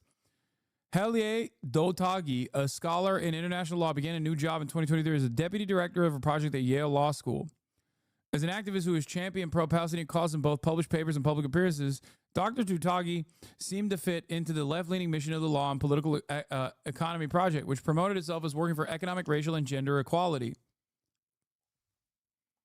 Last week, though, she was abruptly barred from Yale campus in New Haven and placed on administrative leave. She was told not to advertise her affiliation with the university, where she has also served as an associate research scholar. What? Yale officials cited the reason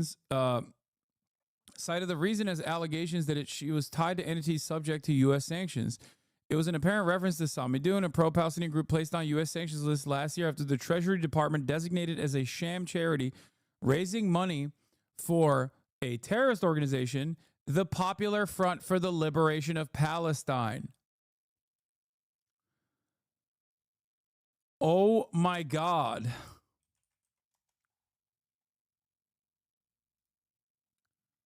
Oh my fucking God. Samidun, by the way, is only a part of the Treasury Department's designation as a sham charity because, for the record, like, I don't even know about her links to Samidun, but the only reason why it's considered a fucking terrorist entity or a pro-terrorist entity is because Israel decided it was a pro-terrorist entity. Samidun, whose information I have relied on in the past, right here, by the way, you can see it, is the Palestinian Prisoner Solidarity Network. It is a prisoner solidarity organization.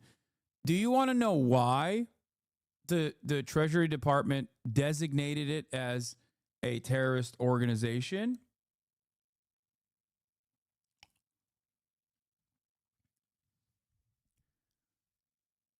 The world decided they're terrorists. No, it was initially Israel that decided it was a terrorist organization. Now, this person isn't even, I don't know if they're actually linked to the, I don't know if they're actually directly linked to Samidun. Okay? And make no mistake, I do not care if they're affiliated with the Popular Front for the Liberation of Palestine. I do not care about that even one bit. The real reason why the Israeli government came after them is specifically because since 2021, Israel has listed it as a foreign terrorist entity and pressured the American government to also do so. The reason why Israel has designated them as a foreign terrorist or as a terrorist entity is because they actually played a role alongside other Palestinian prisoner solidarity networks in exposing heinous crimes that Palestinians were subjected to under Israeli military detention. That is the reason.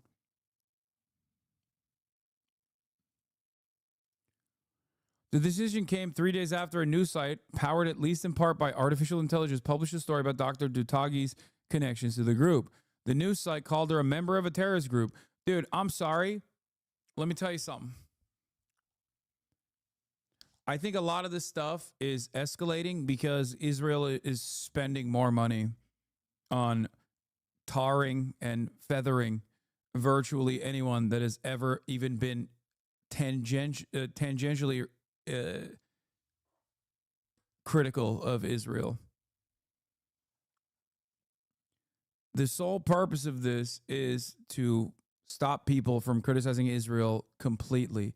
They know that the public opinion is the lowest it has ever been in the 76 years of Israeli history. Okay, whoa, Alex Jones, though. Yeah, call me Alex Jones of the left if you want, even though the Israeli government itself said that they have to do this and that they're spending more money doing this. Also, let me explain something to you. It's not a fucking stretch. It's not a stretch to make this assertion when Israelis themselves, like the Israeli Knesset itself, does not hide it. They're very open. Yeah, here it is. From the Jewish News of Northern California, Israel has spent millions trying to win hearts and minds abroad. It's about to spend 20 times more. The Israeli government plans to offset wartime spending and an economic slowdown with tax hikes and deep cuts to public services. Nice. Austerity, baby. Let's go. That certainly won't cause people to fucking leave Israel. That'll keep them there for sure. But the proposed budget for 2025 also includes a massive new allocation towards pro-Israel advocacy efforts abroad. Under the new budget, Israel's foreign ministry will receive $150 million on top of what it gets for its existing activities for what is officially known as public diplomacy, or in Hebrew, hasbara. Oh no, the horror. I thought Ethan Klein decided that this was a slur. I thought Ethan Klein decided that the thing that the Israeli government actively says it's doing, using the term that the Israeli government uses, the Hebrew term, that I thought was a slur now. Oh no, ban incoming. Why are they saying slurs? That sum is more than 20 times what such efforts have typically been allotted in the past years. He thinks it's a slur only if you use it. Oh, it's a slur when I use it. Okay. He said Hasbara means lying Jew. Lamafel.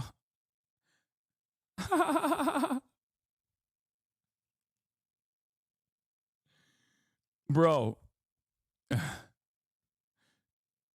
Once again, my mistake. I didn't realize I was in the presence of Mr. I'm the one who dictates how you protest against the genocidal apartheid settler colonial enterprise. I didn't realize I was in the wrong again. Dude. Shit. The dramatic expenditure is a result of the political deal that the Israeli Prime Minister Benjamin Netanyahu struck last month to shore up his governing coalition. Yeah. Anyway, so there you have it. His point makes sense if you're really stupid. No, he didn't. He said it means propaganda. They're lying to you. No, I heard that. What do you mean? No, he didn't. I literally watched him say it.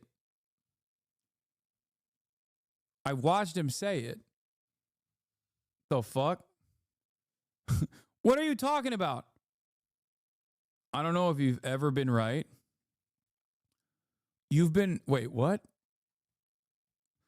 Asman don't want no smoke from Hossie Daddy. Big dog, woof, woof, woof. Call his bitch ass in Discord. Okay, it seems like you've figured out a moment where I was right.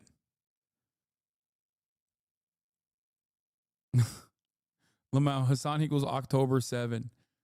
This is a guy who just wants, I'm joking, I love you. This is a guy who just wants me to pay attention to him.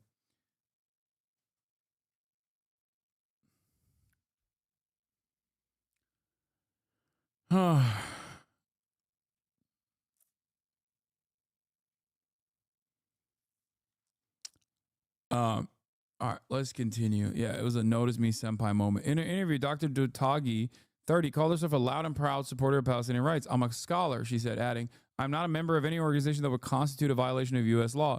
The swift action against Dr. Dutagi illustrates the tightrope American universities are walking. Yeah. Last week, after being named on a list of schools accused of tolerating anti-Semitism, on Monday, the Trump administration announced Yale was among 60 schools that could face funding cuts if federal investigations show evidence that they've permitted anti-Semitic behavior. My bad. I didn't see him say that. Wait, what? Then why did you come in and say, no, he didn't? He said it means propaganda. They're lying to you. What the fuck? God damn, dude. You were fucking... You had your convictions, and then you just dropped it. What happened?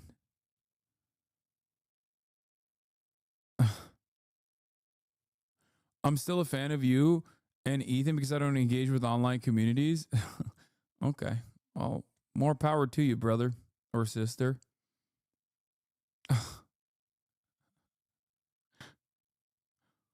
Anyway.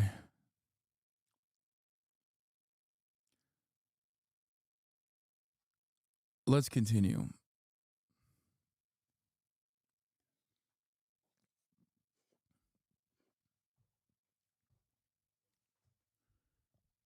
Look, I'm not gonna discount Ethan Klein heads who still watch Ethan Klein and still watch me at the same time, because I don't want them to also entertain the notion of like falling into the pit of despair that is like being surrounded by drama slop tubers, Keemstar, fucking Joey Salads, you know what I mean? And actively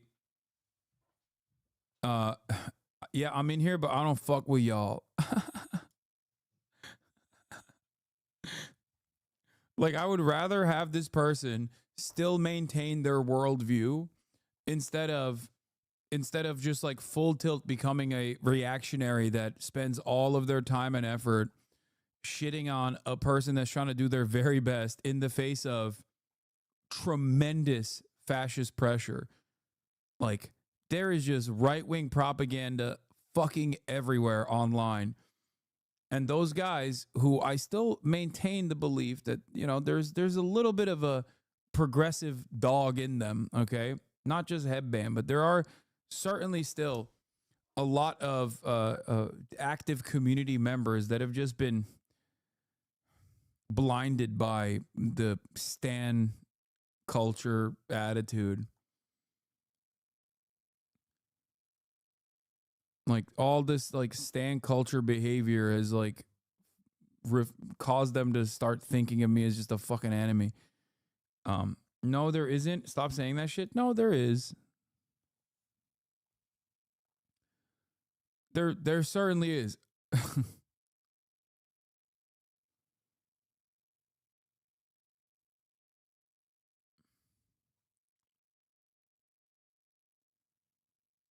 What is this? Has Dixerto lost his mind? Twitch unbanned Smash Pro Zero after 5 years. Streamer went from 400 pounds to 188 and now is a bodybuilder. That's great. Now tell us what he was banned for. What was he banned for?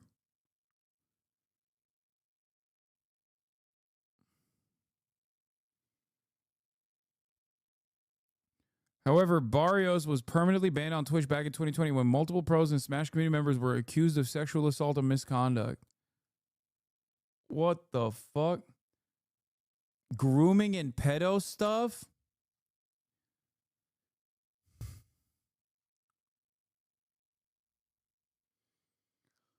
Ay, ay, ay, ay, ay, ay, ay. Oh my fucking God, bro. What the okay.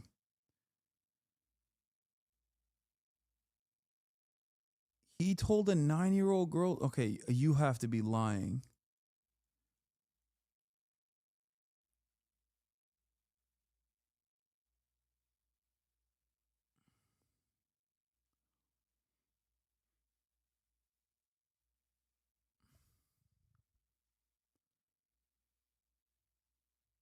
Get ready for his pivot to political commentary. Yeah.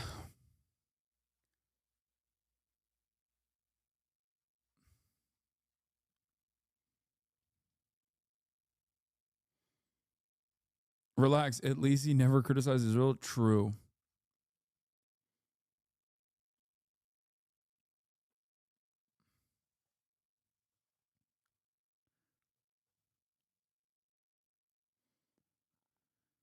Oh my God. I don't know. I got nothing.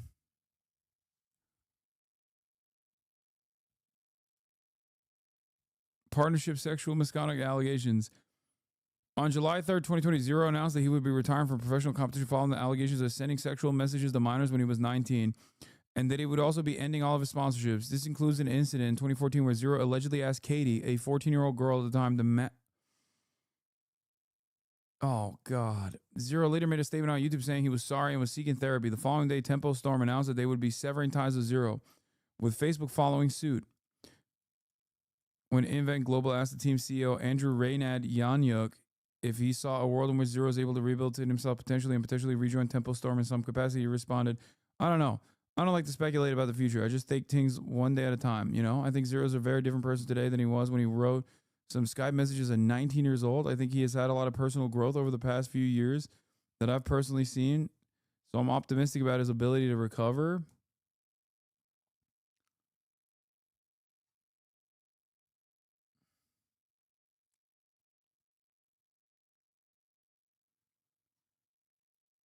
Asmin viewers, free speech. He's been doing anti-cancel culture stuff on Twitter for like 3 years.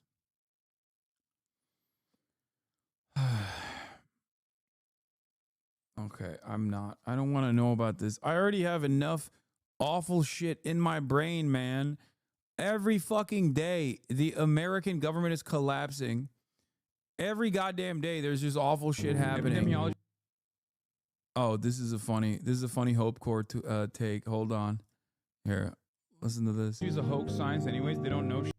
Epidemiology is a hoax science anyways. They don't know shit. You're a fucking baboon, dude. Not even a baboon, because I feel like even a fucking baboon would be like, there's disease, I think, here. I should move away. You, on the other hand, are rushing towards the fucking disease. What do you know? You're a fucking Twitch commenter, dude. What are you talking about? What happened to the fucking universe, dude? All technological advancements, fucking academia, the field of research, scientific discovery, cast it aside. Throw it away. Look alive, gentlemen. There's an American here. People just straight up, they go, excuse me, thousands of years of research, ain't never seen a guy like me before. All of the fucking experts are stupid. You're not even literate. Shut the fuck up. Americans unironically think they know better than like people who have poured their entire lives into this shit. So much of the shit that you take for granted is unironically experts working tirelessly behind fucking closed doors so you don't get trichinosis from the fucking meat that you're consuming,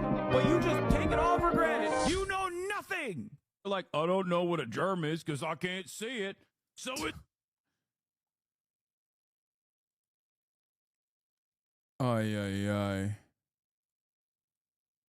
What is this? This is another one that's popping off? Oh, shit. I really think that this liberal world order needs to be thrown away completely, and I think Christian nationalism would be a good alternative. Okay. Get the fuck back to your seat. Get the fuck back to your seat. Women should be seen and not heard. Why are you here? Frolicking about.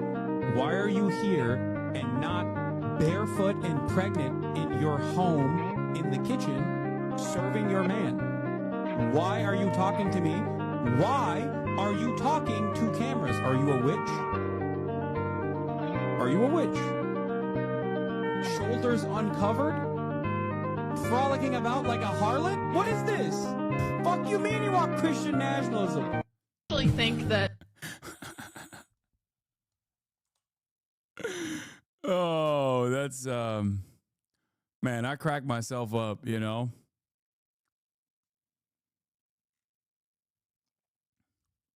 This trans/ format is so perfect for your random tangent rants. Yeah, it really is.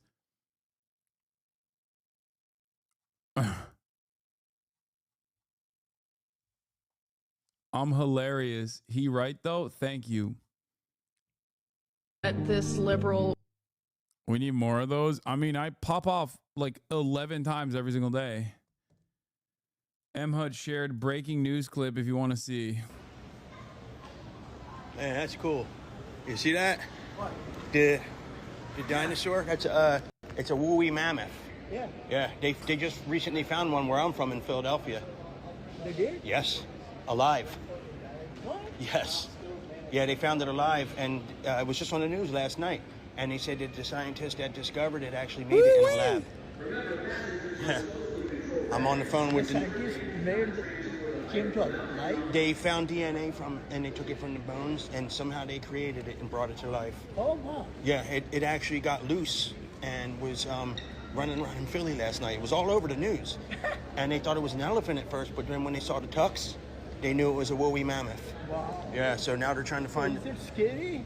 It's scary, man. They say it weighs 420 tons. That's what I thought. Yeah, and it ended up smashing a bus. Yeah. That was there was a bus going to the casinos in Atlantic City, and it just ran the bus over. So the scientist that made it alive, they need to kill him. The scientist is on the run right now. He got on a plane and fled to Africa, and he's in pursuit. I just read it on the news today that he actually made it out of the country. Of course. So. Creating a 460-ton man. Average Republican conversations, but instead of like fun, cute things like woolly mammoth, it's actually about how an undocumented immigrant did those things and weighs 420 tons. They're trying to catch the damn thing. I said, guys, you're not going to catch that thing with a net. They're trying to catch it with a net. You know? So anyways, that's why I left.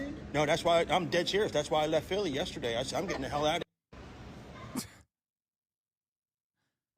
Why are they in Cincinnati Airport? Why wouldn't they be? Where else can you have enlightening conversations about the dangers of woolly mammoths?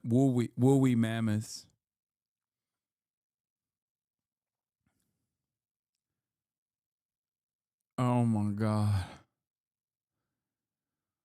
Oh my God. I'm in Philly. Is this real? Yeah, it's real. Now to new global tariffs that take effect today on orders from President Trump. There is now an additional 25% charge on all steel and aluminum imports worldwide, which likely means higher prices here, and it's got a lot of American companies rattled. Meanwhile, the White House became a car dealership yesterday with an event on the South Lawn where President Trump appeared to want to know what's it going to take to get you into a brand new Tesla today. Weijia Zhang's at the White House. Weijia, quite a sight yesterday. Good morning. Good morning, Tony. Good morning to everybody. Quite a show, a staunch show of support for the world's richest man, as many Americans look for reassurances about their own financial futures. President Trump's message to them, everything is great, everything is fine, and he is moving ahead with more tariffs, no matter what Wall Street says. After Tesla stock tanked 15% on Monday, taking its biggest hit since 2020. I want to buy one of these. President Trump turned the South Lawn of the White House into a car lot, making a sales pitch for Americans to buy a Tesla, which he pledged to do. I'm going to have it at the White House, and I'm going to let my staff use it. Tesla stock climbed following Trump's endorsement, but the markets were rattled Tuesday after Trump posted an early morning threat to increase the fee on Canadian steel and aluminum imports from 25% to 50% in response to Ontario's Premier Doug Ford imposing a 25% tariff on electricity going to the U.S. But by the afternoon, Ford reversed course. We have both agreed. Let cooler heads prevail. Prompting Trump to back down too, reverting to the planned 25% tariff, which begins today. Commerce Secretary Howard Lutnick brokered the truce. The markets are going to learn. Let the deal maker make his deals. Lutnick says Trump's policies will take time to implement, but he insisted it's worth it. These policies produce revenues. They produce growth. They produce factories being built here. Despite Wall Street's reaction to the trade tensions, Trump said he does not think there will be a recession. I don't see it at all. I think this country is going to boom. Just 2 days earlier, he was not so sure. Are you expecting a recession this year? I hate to predict things like that. Tuesday evening, surrounded by the CEOs of America's biggest companies who have watched their stocks slide, Trump defended his economic strategy. The tariffs are having a tremendously positive impact. They will have, and they are having.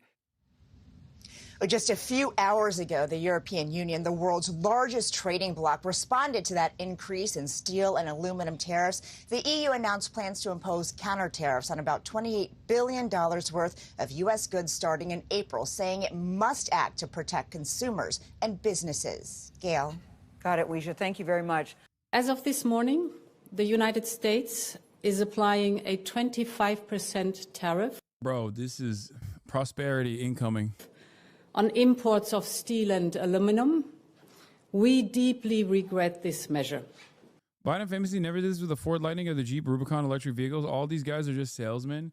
No, Biden never fucking did it specifically because the person that is the owner of either of those companies had given him $100 million by way of PACs that he had also brought into his administration directly at a time when their stock prices were fucking plummeting. I feel like that is a ginormously different detail that we're forgetting about, I think. Not even 100 million, 290 million. It's ridiculous.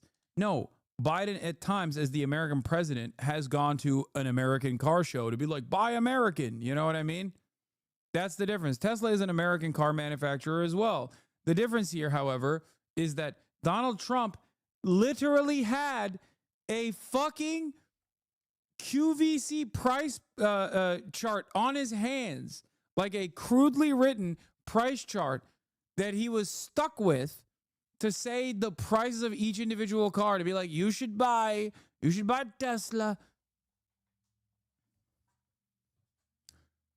He also said vandalism against Tesla and Tesla stores will be considered an act of terror. What the fuck? Oh, Tesla, buy Tesla. Tariffs are taxes. They are bad for business and worse for consumers. They are disrupting supply chains. They bring uncertainty for the economy. Jobs are at stake, prices up. Nobody needs that on both sides, neither in the European Union nor in the United States. You draw a dick on a Tesla, you draw a dick on the window of a dusty-ass Tesla, and you're, I don't know, a green card recipient, I will take your green card away. Okay? Fuck it, why not? I mean, they're doing that for a person whose opinions they don't like. Might as well do that for that too.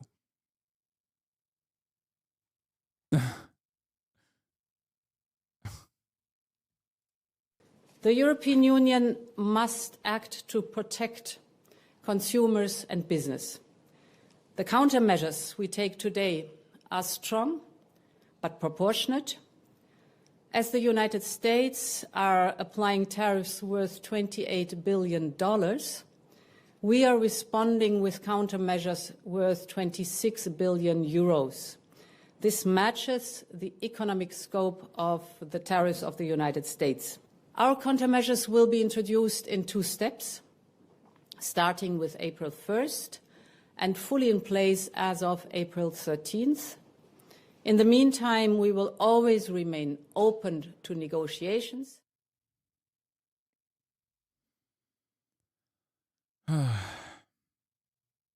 Today, I am announcing that the Government of Canada, following a dollar-for-dollar approach, will be imposing, as of 12:01 a.m. tomorrow, March 13th, 2025, 25% reciprocal tariffs on an additional $29.8 billion of imports from the United States. This includes steel products worth $12.6 billion and aluminum products worth $3 billion, as well as additional imported U.S. goods worth $14.2 billion for a total of $29.8 billion.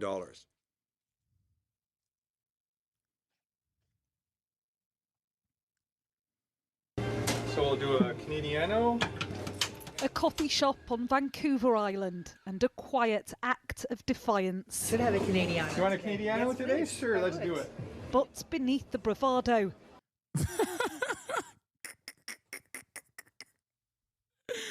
Canadiano.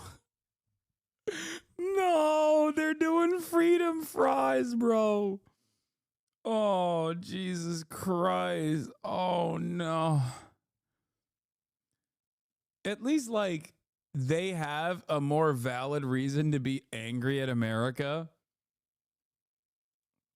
They have a more valid reason to be angry at America than America did at France. Like France was like, oh, we're not going to participate in, we are not going to participate in your imperialism. Only in West Africa do we do the neo-colony. We do not go into le Middle East. And America was like, freedom fries it is, baby. No more French fries. We only do le imperial in imperialisme. Only in the West North Africa.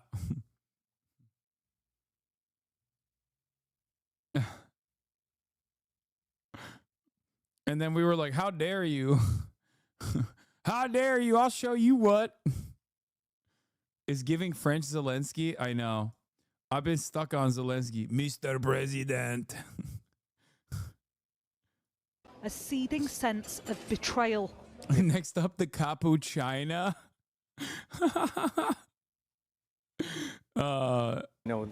This bullying, we're a tenth of the size of that country, 300 million or 400 million people in the States and about 40 million in Canada, but we picked no fight. Canadian here, definitely BDSing U.S. goods and cancel our New York City trip the next month. Fuck the U.S. Hey, I'm right there with you, baby. But also keep subscribing to at least This American, who is also anti-America, right there with you, and offers support to your cause. Use your Canadian dollary dues here at the broadcast for $6, or I guess it's 12 Canadian, or for free with a Twitch Prime by connecting your Amazon Prime account to your Twitch account. You can also get gifted a sub, even if you're Canadian or not. How much is it? Subs are $8 in Canada, not $12 dues. Don't send Hasanabi your money. You disrespecting Canada, and it's upsetting. I'm not. I'm saying I cannot explain to you how much I am in support of Canada shitting on America. We deserve it. There is not a nation that deserves it more than us, okay? But it just keeps coming to us. On the top shelf, Alan hides the labels of American-made bottles. Tennessee, Wayne Gretzky cream, and it's just about empty anyway. Wayne Gretzky cream liqueur. Oh, wait, they also hate Wayne Gretzky now, right? Because he's a cuck to America. Yeah, that was really messed up, that Wayne Gretzky is just like so pro-America. It's like, dude, how are you going to do that to your own people? Once a Canadian ice hockey hero, now considered a traitor for his support of Trump. He's proven that he doesn't even respect our country anymore. It's now government policy in British Columbia not to sell any American-made booze, a clap back at US tariffs on Canadian goods. A decision taken by its premier. Very nice to meet you. Nice to meet you too. But the threats don't end at tariffs. Trump wants to make Canada the 51st state. I've been speaking to people, British Columbians, today, yesterday. They're genuinely fearful of annexation. Do you think that's a possibility, and are you scared? So I find it deeply unsettling. The advice that we get continually about the president is to take him seriously, but not literally. I would love to have that kind of luxury. And the danger, I think, is not taking him literally and seriously. On the ferry which links Vancouver Island with the mainland, news lands of Donald Trump's fresh threat to impose 50% tariffs on Canadian aluminium and steel. Thanks for saying the BC Ferries. Then it was revised back down to 25% for now. There's real tariff fatigue here. Confusion surrounding the on-off tit-for-tat nature of these policies. What do you think the end game of all this is? Just to cause chaos, that's what I think. So yeah, not too thrilled about it, but it's kind of galvanized Canadians together, so that's the silver lining. I was planning a trip to Las Vegas. We've canceled that. Now we're going to Salt Spring Island. When I go to the grocery store, I look for the Canadian, the little maple leaf that a lot of grocery stores have put on the shelves. So, try and purchase Canadian items or Mexican items, anything other than the United States. You think his main aim is to make you weaker? Without a doubt. Yeah, that was his game plan from the beginning. So it had nothing to do with fentanyl going in. What's your theory on why Trump is whacking Canada so hard and not Mexico as hard? he likes Claudia Sheinbaum. Also, Mexico plays ball on immigration. But more importantly, he likes Claudia Sheinbaum, and he thinks Canada is a libtard nation. There's all of the EU, with the exception of Viktor Orban, Canada, and the entirety of the EU, Canada and Ukraine are all like libtard countries. Okay, they're all libtard countries. So he hates them with a passion. He's like, this is just more Democrats. In his mind, he's like, this is Kamala Harris. And here you have Zelensky, which is more Kamala Harris. Why does he like Claudia? Because he likes popular leaders. And Claudia Sheinbaum is very popular. But also, Claudia Sheinbaum and, the Morena admin previously played ball with Trump when it came down to clamping on migrants that were trying to cross the Mexican-U.S. border. But also because she's a boss lady.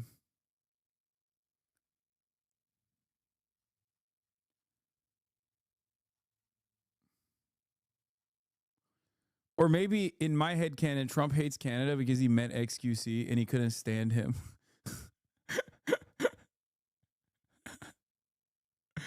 He just met XQC, was like, I'm done with this country. We're putting sanctions on Canada.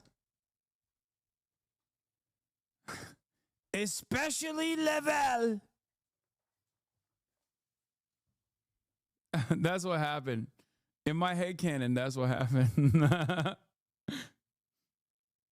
Into the United States, that was just a ruse. Fentanyl is a national tragedy shared by Canada and the US. The streets of Vancouver, a painful reminder of that.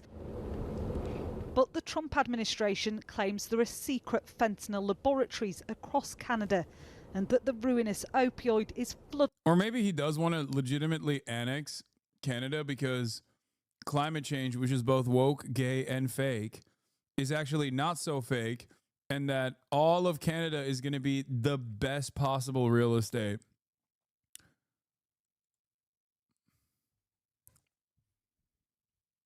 So that's why he wants to annex Canada.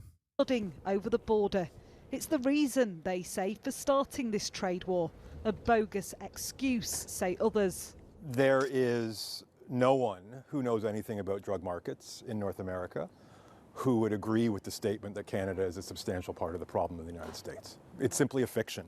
It's simply a lie. No question that fentanyl has devastated the United States. Fentanyl is devastating Canada. And so I think in that way, it might be a potent way for Mr. Trump to whip up enthusiasms and to justify this aggression. Whatever the reason, invented or otherwise, for this trade war, it's making an enemy of this ally. The question is, what power does Canada really have in the face of its much bigger, far wealthier neighbour? Martha Kellner, Sky News, British Columbia.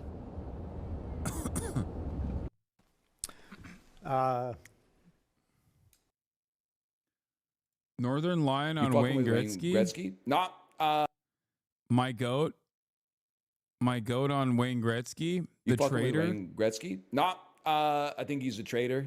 Basically, I think he's an amazing hockey player who should shut his mouth. I think that he should stop having his wife write letters to the editor suggesting people stop attacking him for his fucked up political beliefs, and he should write the letter himself if he's still got 2 nuts left in his sack. I think he should come out and give a statement instead of relying on Janet Gretzky, who isn't even from Canada, to come out and say Canadians be nicer to Wayne Gretzky. I'm not fucking with...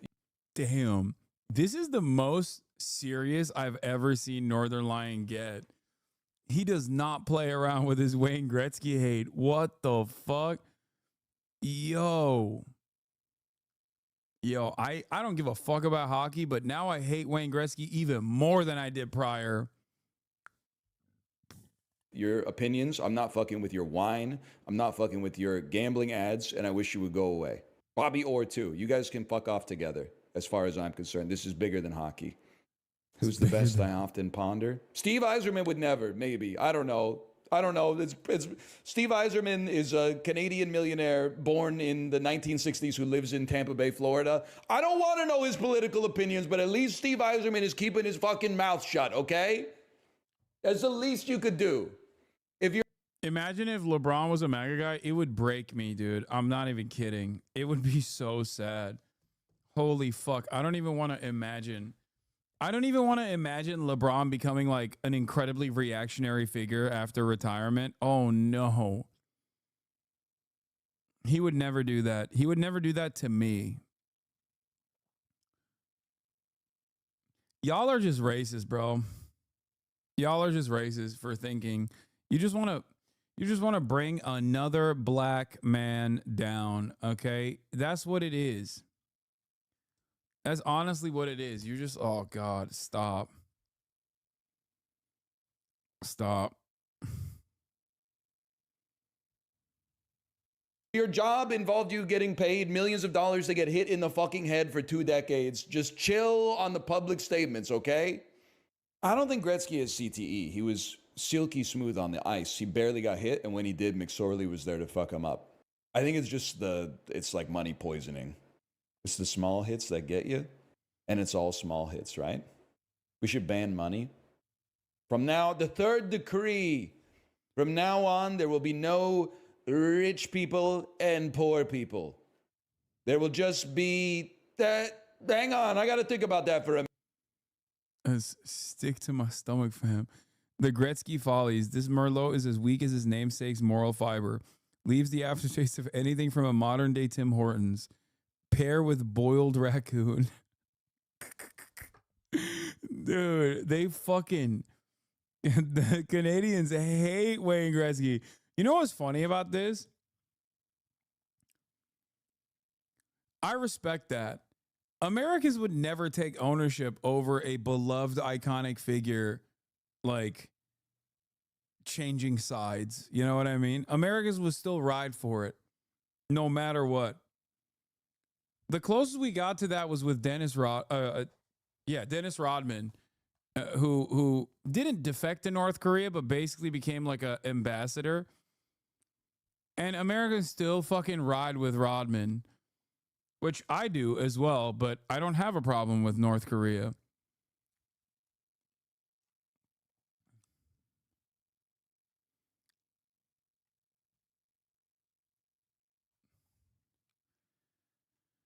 The Dixie Chicks, it's not the same. Americans still ride for Kanye. Yeah.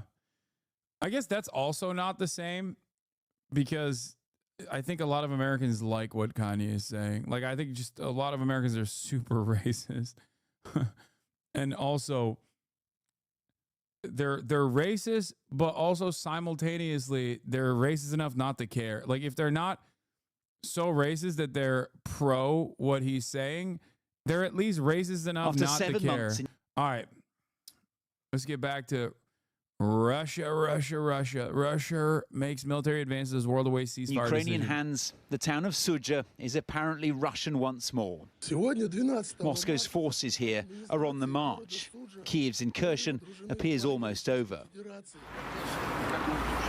For Vladimir Putin, a proud moment.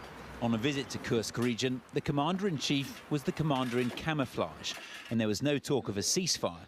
Quite the opposite. He wants to press home Russia's advance. He's trying to pull a Zelensky, dude. He's trying to pull the Zell Disney. He's running around in combat fatigues and shit. Our task in the near future, in the shortest time possible, is to finally defeat the enemy entrenched in the Kursk region and to completely liberate the territory. But after talks with Ukraine and Saudi Arabia, the UN... I went for a walk yesterday in a house that is usually covered in American flag memorabilia from roof to porch is now a giant Russian flag waving off the porch. Hogs are amazing. Dude. Oh, God, I know. My favorite is like, yeah, being pro-American, pro-Russia is awesome. Like, as a position, I think it's fucking hilarious. Like, being a MAGA guy who's also like super pro-Russia is so funny to me. It will never not be funny. You can get mad at me all day, every day. You can tell me that, you know, oh, you love Adolf Hitler. It is so funny because being a super hardcore dick rider of America means that for your entire life, you have hated Russia. Okay?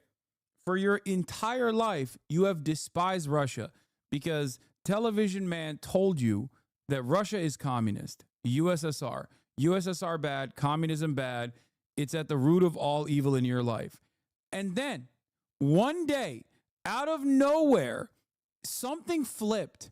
You, I don't know, browsed the wrong Telegram group, or you got Facebook marketed to, and you decided to basically destroy all previous propaganda in your mind that told you that Russia was at the root of all evil, and overnight you became a pro-Russia guy.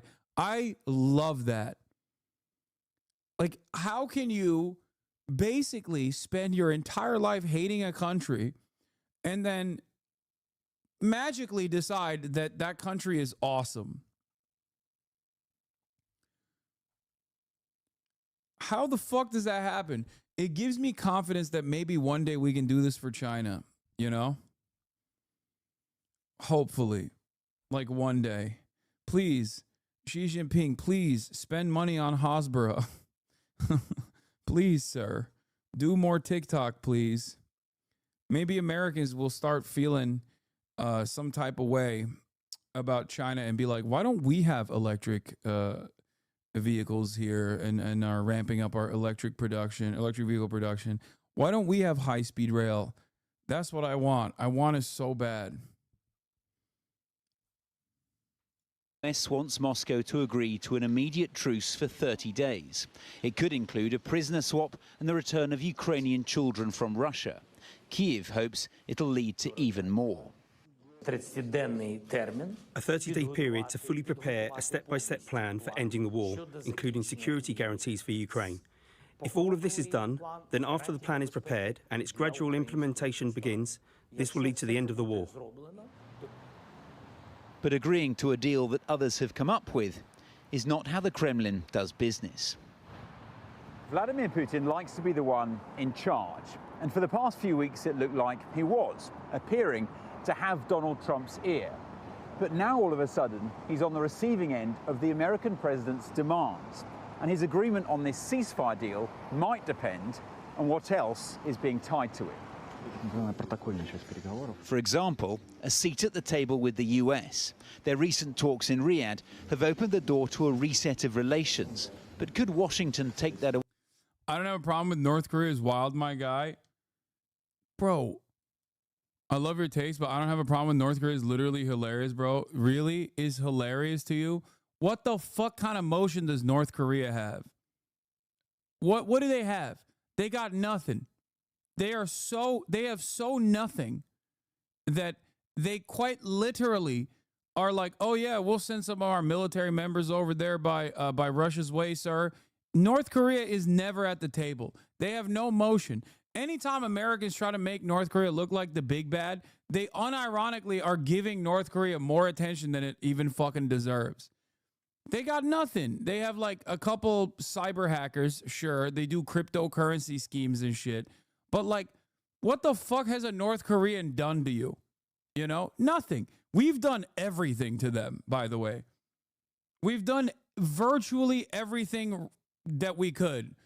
If America was not leading the helm in the Korean War, also known as the Forgotten War, it would be absolutely declared a genocide. Okay? If our international organs of justice actively worked to litigate all genocides, no matter who's doing it, even the hegemonic superpower, they would have considered what we did in Korea to be a fucking genocide. Okay? Because that's what we did. Now they got nothing. Why is their foreign policy all that matters to you? I don't know, because I'm not living in the fucking Democratic People's Republic of Korea. Do I look like... What happened? Last time I watched Cholima on the Wing and sang along, did that cause you to think that I'm fucking North Korean? Like, does that make you feel better about America when you fantasize about how fucking terrible it is to live in North Korea? Does that make you feel good? Where you're like, yeah, things aren't so bad. At least we're not fucking North Korea. Nice, man. What a healthy attitude to have. That's the only reason why you give a shit about this stuff. Like, why is there foreign policy all that matters to you? Because that's the limited impact that they actually have. Okay, that is the marginal impact that they have on the planet. That's it. They have no impact in general, but the limited amount of impact that they do have is on a little bit of fucking foreign policy. They're giving artillery shells to Russia. That's it. Half of them are fucking duds anyway, but it doesn't matter. He said, nah. He's like, I'm going to take matters into my own hands, big dog. I'm going to fix the DPRK politics. Okay, dude, have fun with that. Okay. Get in there. They have tourist visas now. Go through China. Get the fuck inside the DPRK. Go to Pyongyang and tell them what's what. Okay? Brave soldier. I agree. I just don't get being charitable to them. Why wouldn't I be? Why wouldn't I be charitable? What do you mean charitable to them? Charitability is what charitability is an accurate assessment of the horrifying war crimes that the United States of America and coalition forces did to the fucking nation of Korea after, cutting it in half. You're literally upset because it breaks your previous messaging. Under no circumstances do I believe that the Democratic People's Republic of Korea is actually democratic, okay? It's not. It's not. It's not democratic at all, all right? But if you know anything about how there are two Koreas now, you would understand that that is a crime brought about the Korean population by the United States of America because we wanted a fucking bulwark against growing communism. Oh boy. Oh no. How dare they?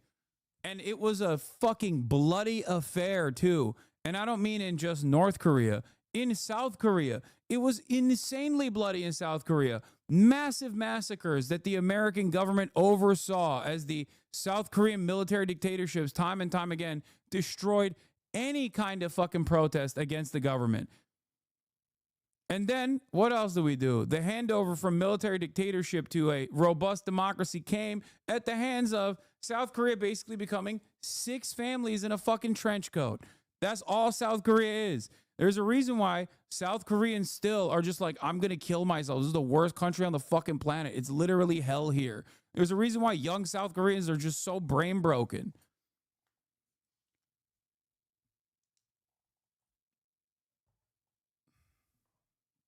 America isn't an excuse for a one-party freedomless dictatorship. Brother, where did I say that?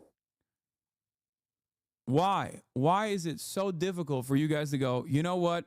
Probably bombing the fuck out of every standing building in a parallel that we've designated as like the socialist side was probably going to cause the country to experience a lot of issues afterwards.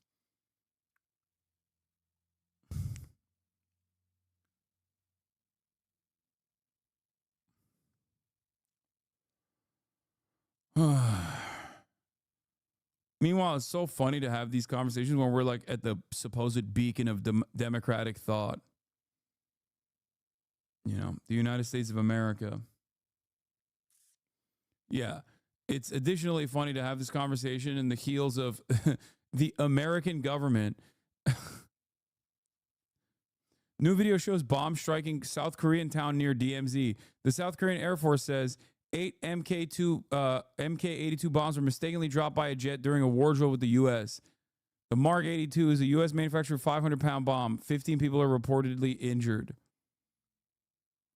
Like, that just happened. That happened last week. Yeah. Why do people automatically hate North Korea? Because a couple reasons. One, because people don't know shit about Korean history. They don't know shit about North Korea. And also because a lot of people are like, there's valid criticisms against North Korea, and valid criticisms work so well for Americans. You know what I mean? They have no way of like shedding that propaganda. People just tell you these guys are bad. They hate America. They want to kill Americans. And then that's it.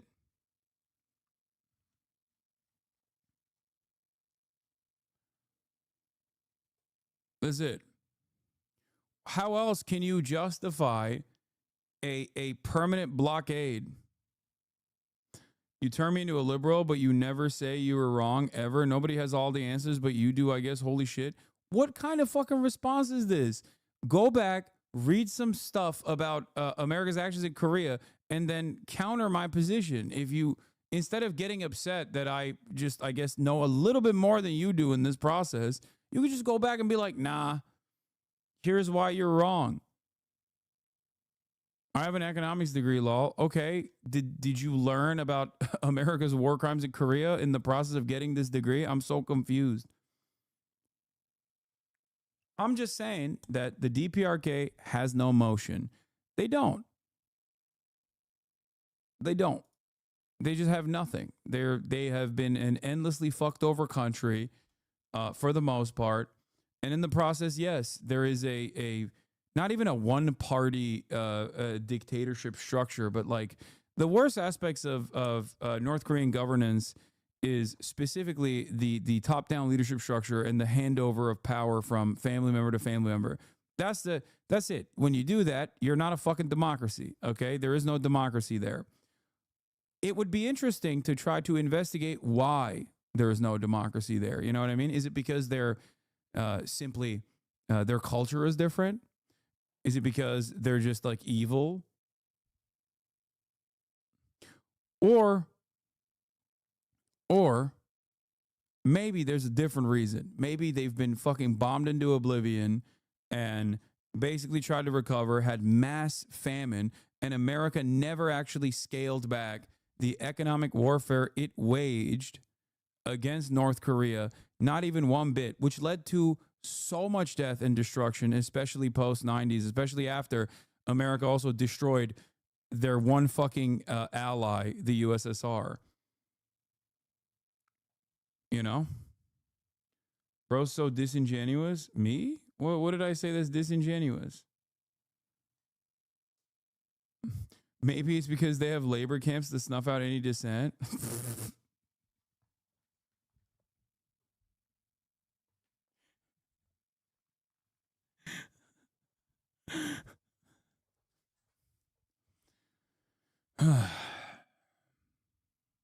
You're right.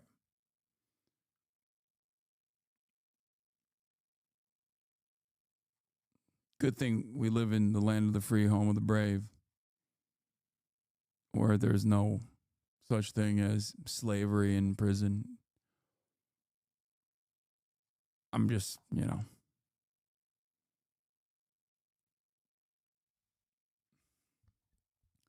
I'm glad that the United States of America would never actually actively go after political dissenters. These idiots think you like Kim Jong-un rather than understanding that you're talking about the Korean people and how the U.S. created their material conditions. Exactly. Because people don't ever fucking think about it. People don't ever want to think about like how people arrive at this condition. Then why do you not feel the same about Israel?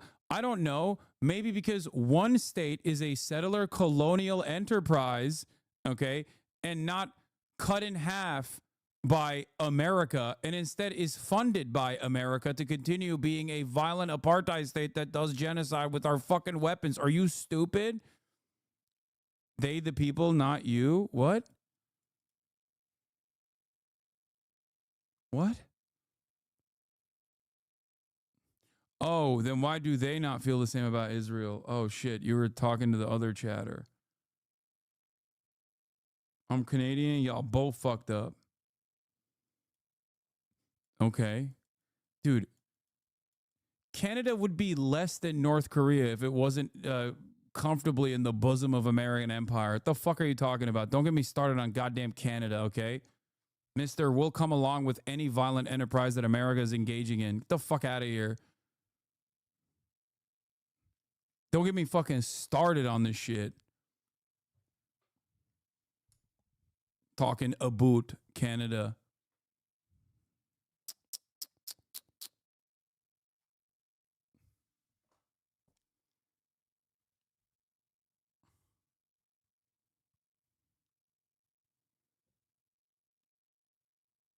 Anyway.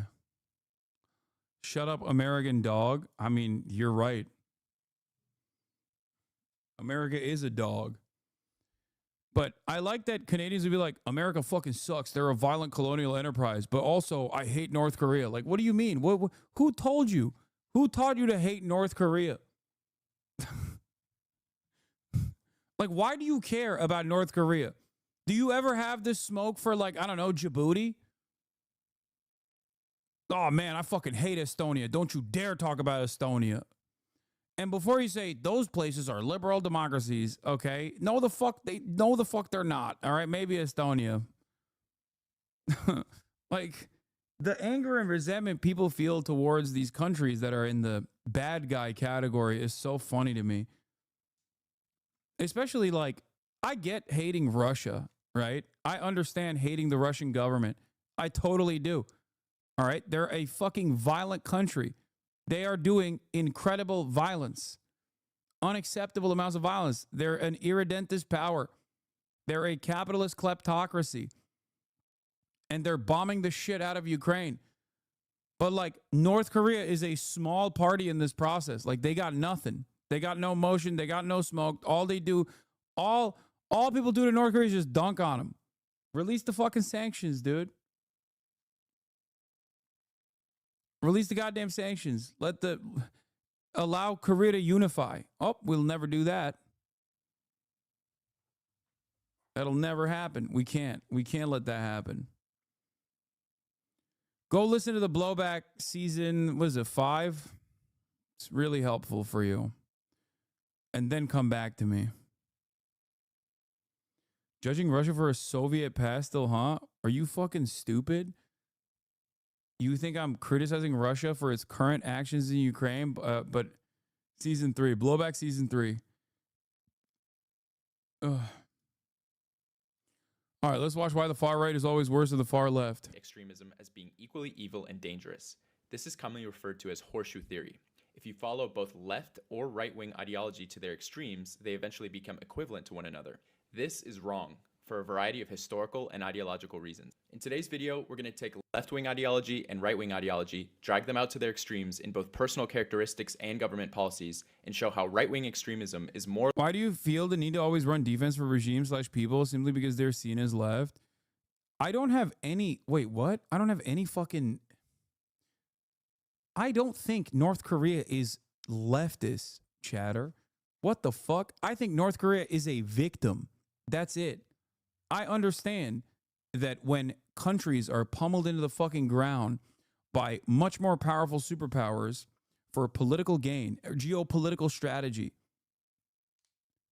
that they are understandably going to develop resentment, be infinitely more sheltered, and also behave in dictatorial ways, authoritarian ways. I don't think that North Korea is closer to a fucking monarchy than it is a robust leftist democracy. I don't think that they're leftist. I understand. I just don't think it's wrong to dismiss their domestic policies because they don't affect you. No, dude, it's fucking honest, okay?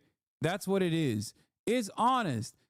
You're dishonest. You act like you give a fuck about what kind of North Korean policies are happening at the domestic level. You don't know, and neither do I, by the way. That's it.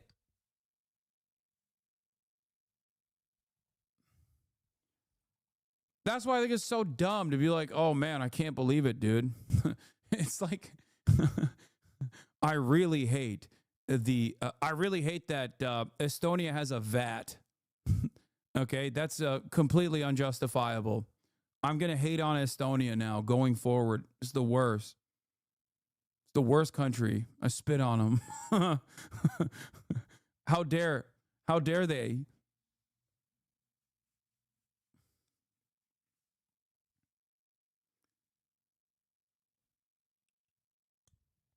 You criticize Asmongold for something similar? No? Wait, what? No, I didn't. I think you have maybe one brain cell that you're trying to actively rub against it, against the walls of your skull. What did I criticize Asmongold for that you think is similar to what I'm saying here? I'm saying that there is no way for me to change North Korean domestic policies. And not only is there no way for me to change North Korean domestic policies, I think it's far more important to talk about how North Korea got to the position that it got to. Okay? That's it. Especially as an American citizen in the United States of America, where there is a metric ton of propaganda. Okay? You criticize him for saying he would vote for someone who hurt people in ways that did not affect him, rightfully so. I don't expect you to change North Korean policy. You think that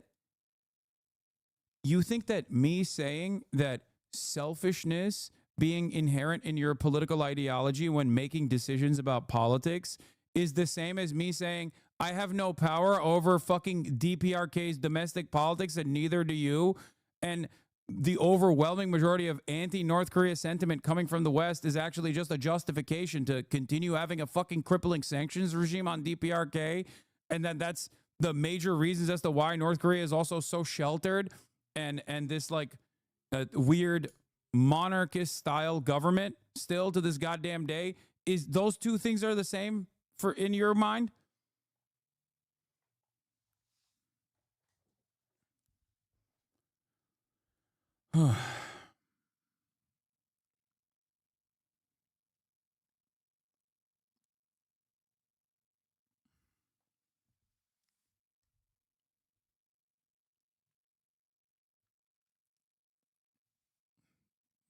This is a ridiculous comparison to make. Maybe I'm too lived up. I just think it's immoral to dismiss bad policy because they've been victims of U.S. I'm not dismissing bad policy, dude. No, this is, oh my God, it's fucking brain rot every goddamn day of the week. Every time I talk about any country that is outside of the sphere of Western influence, people fucking lose their minds. Okay? First of all, you don't know a single fucking Korean policy, North Korean policy. And to be fair, I don't either. Okay? Let's just get that out of the goddamn way. And most of what you heard about North Korea is just like ridiculous lies for the most part. Does that mean that there isn't a monarchist style form of governance there? No, there is. That much is true. We know that. We know that. We know that people are not just simply voting for members of the fucking Kim dynasty. Okay? I like that this entire conversation started off because I said, I'm not North Korean. I have no say in North Korean domestic affairs. I can simply tell you what we have done to North Korea, and we fucked over that country a million times over in ways that, if we were being honest, people would consider to be a genocide if it wasn't America doing it. That's it. And now everyone's like, bro, you don't understand. Like, seems like you're defending North Korean policies. Like, no, I'm not. The policies that I do know of North Korean governance, I'm not defending. But that doesn't matter. My criticism of North Korean policies don't fucking matter. My criticisms of American policies don't even matter, and I'm a goddamn American, and America's supposed to be a fucking democracy. Oh.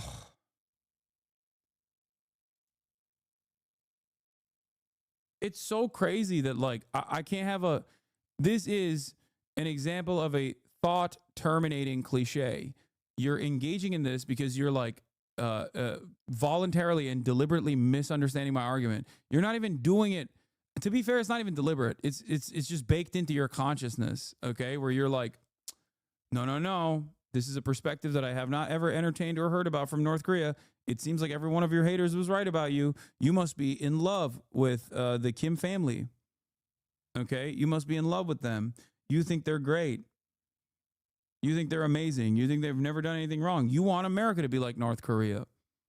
Like, you didn't listen to what I was trying to explain to you. What I'm trying to explain to you is that we have no power, or we do have a tremendous amount of power over North Korea, but it's in ways in which we will never actually dial back. Okay, we will never fucking allow North Korea to be a normal country. It's very stupid. We systematically bombed all their hydroelectric dams to intentionally bring agricultural production to a halt, create a man-made famine, killing millions on top of all the millions we bombed, firebombed, killed via fascist proxies. It's so hard to have Americans comprehend stuff like this. it's so hard to get Americans to understand this because, like, we live in America, right? And if you live in America, you don't know what it's like to fucking have, you don't know what it's like to have in your history complete and utter domination. And then also a rigid sanctions regime that destroys every opportunity you have to rebuild after complete and utter domination. It's propaganda-induced faith in deterrence that actually doesn't just not work. It has the opposite effect that the American media and educational system told Americans it would have. Yeah. So when y'all hear this shit, you're like, nah, dude. Nah, it makes no sense.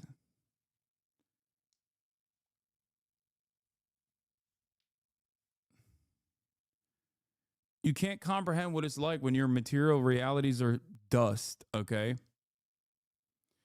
Saying you love North Korea, though, when it's a fascist country isn't helping? What? Fascist country? What the fuck are you?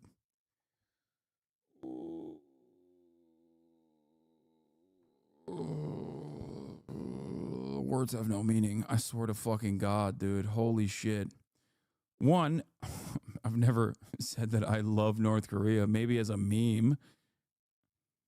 Two, again, I've never said that North Korea is in any way, shape, or form a leftist. I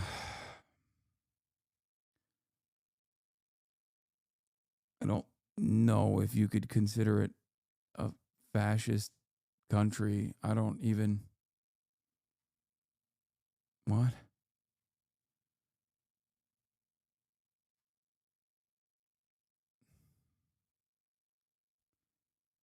Teaching a liberal foreign policy is like trying to remind you your dementia-ridden grandma who you are. Yeah, it's kind of wild. Maybe that's why, you know what?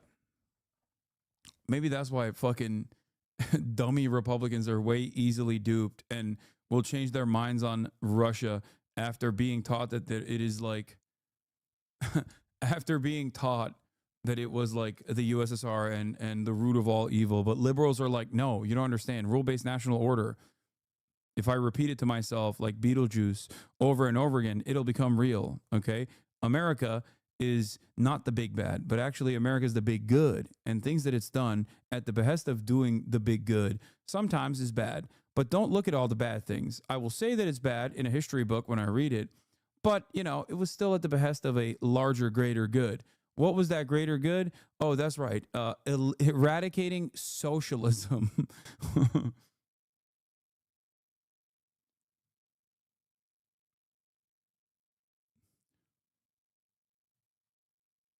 It's so weird. All of this, I'm reminded, all of this started because I said, I don't give a fuck about North Korea. They got nothing. They got no motion. Poor guys. Morally worse and a much bigger threat. Let's first establish general left versus right values, starting with the left. The left is broadly progressive. The left believes in caring for all and uplifting the poor. They believe in limiting the power of moneyed interests and corporations, and most importantly, view politics through material conditions. This means how much money people have and their access to housing, food, healthcare, employment, and technology. These material conditions are seen as the biggest determiner in how a society functions. Violence, poverty... I mean, you know nothing about North Korea? Invite an expert on North Korea. Your explanations are confusing. Yeah, I need to get Yami Park in here right now. Pronto.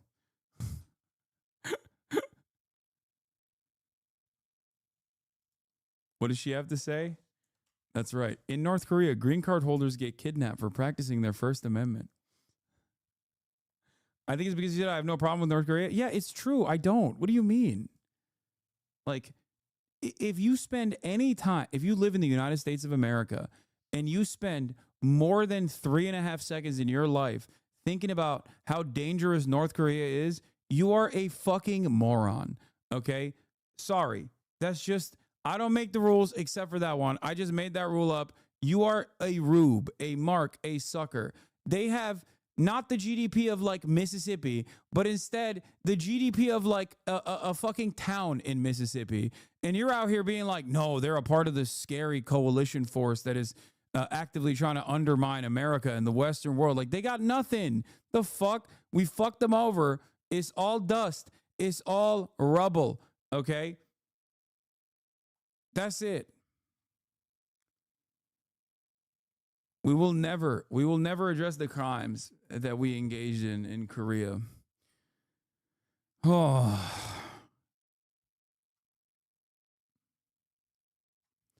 Anyway, let's continue. And general social dynamics are at their core influenced by material conditions above all else. The left believes in wealth redistribution and a strong central state that can provide infrastructure and meet the basic needs of all people.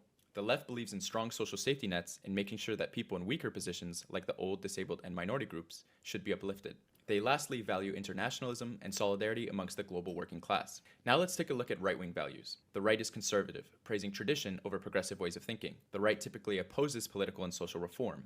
Being inherently opposed to progressivism and new ideas, the role they play is often an oppositional reaction to social and economic reforms proposed by the left, hence the term describing them reactionary. The right typically values past traditions and usually wants to return to a time in the past where the society supposedly had better values and was more prosperous. The right believes in natural hierarchies. There are always winners and losers, and the human condition cannot overcome these natural ways of living. Hard work and morality are the biggest determiners in your place in society. Right-wingers believe that the conditions of society, like poverty, social dynamics, and crime, are not the result of people's material conditions. Poverty and crime are a reflection of personal and moral failures. They therefore believe in equality of opportunity, not equality of outcome. Oftentimes, this hierarchy is tied to nationalism, race, or religion. They prefer a smaller government but large military and value national interest. Now let's briefly touch on the center. The center wants to maintain the status quo. The center in modern times is reflected in what many often refer to as... Why did North Korea end up the way it is, whereas Cuba made so much better progress in fields like medicine? Easy answer. North Korea's reliance on the USSR was far more significant than Cuba. Cuba, out of proximity, was very far away. And also, Cuba had a successful revolution. North Korea, as a nation state, was invented through genocide. Like, that's it. Cuba had a successful revolution. It's not like North Korea was like, oh yeah, we're having our own revolution. It was more so that like the popular figures at the time, led by Kim Il-sung, were pushed into the north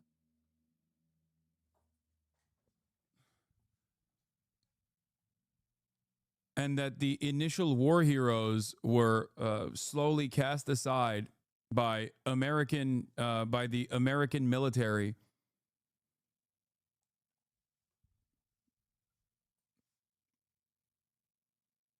And the ridiculous leadership that they planted. Also, even Cuba is struggling. It's not like they're doing great. Also, North Korea had a massive famine too. After the USSR's dissolution.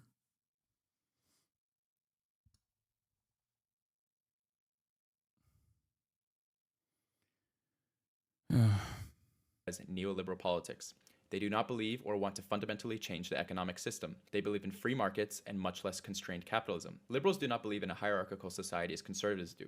They speak to underprivileged groups, but largely don't believe in or are not willing to enact radical economic programs or reforms. Instead of U.S. Air Force commander, over a period of 3 years or so, we killed off, 20% of the population of Korea as direct casualties of war or starvation or exposure. DPRK is my academic focus. I link great accessible videos I hope you will consider watching. Mega, Yami, and North Korea. What is this? Which went on. What is this?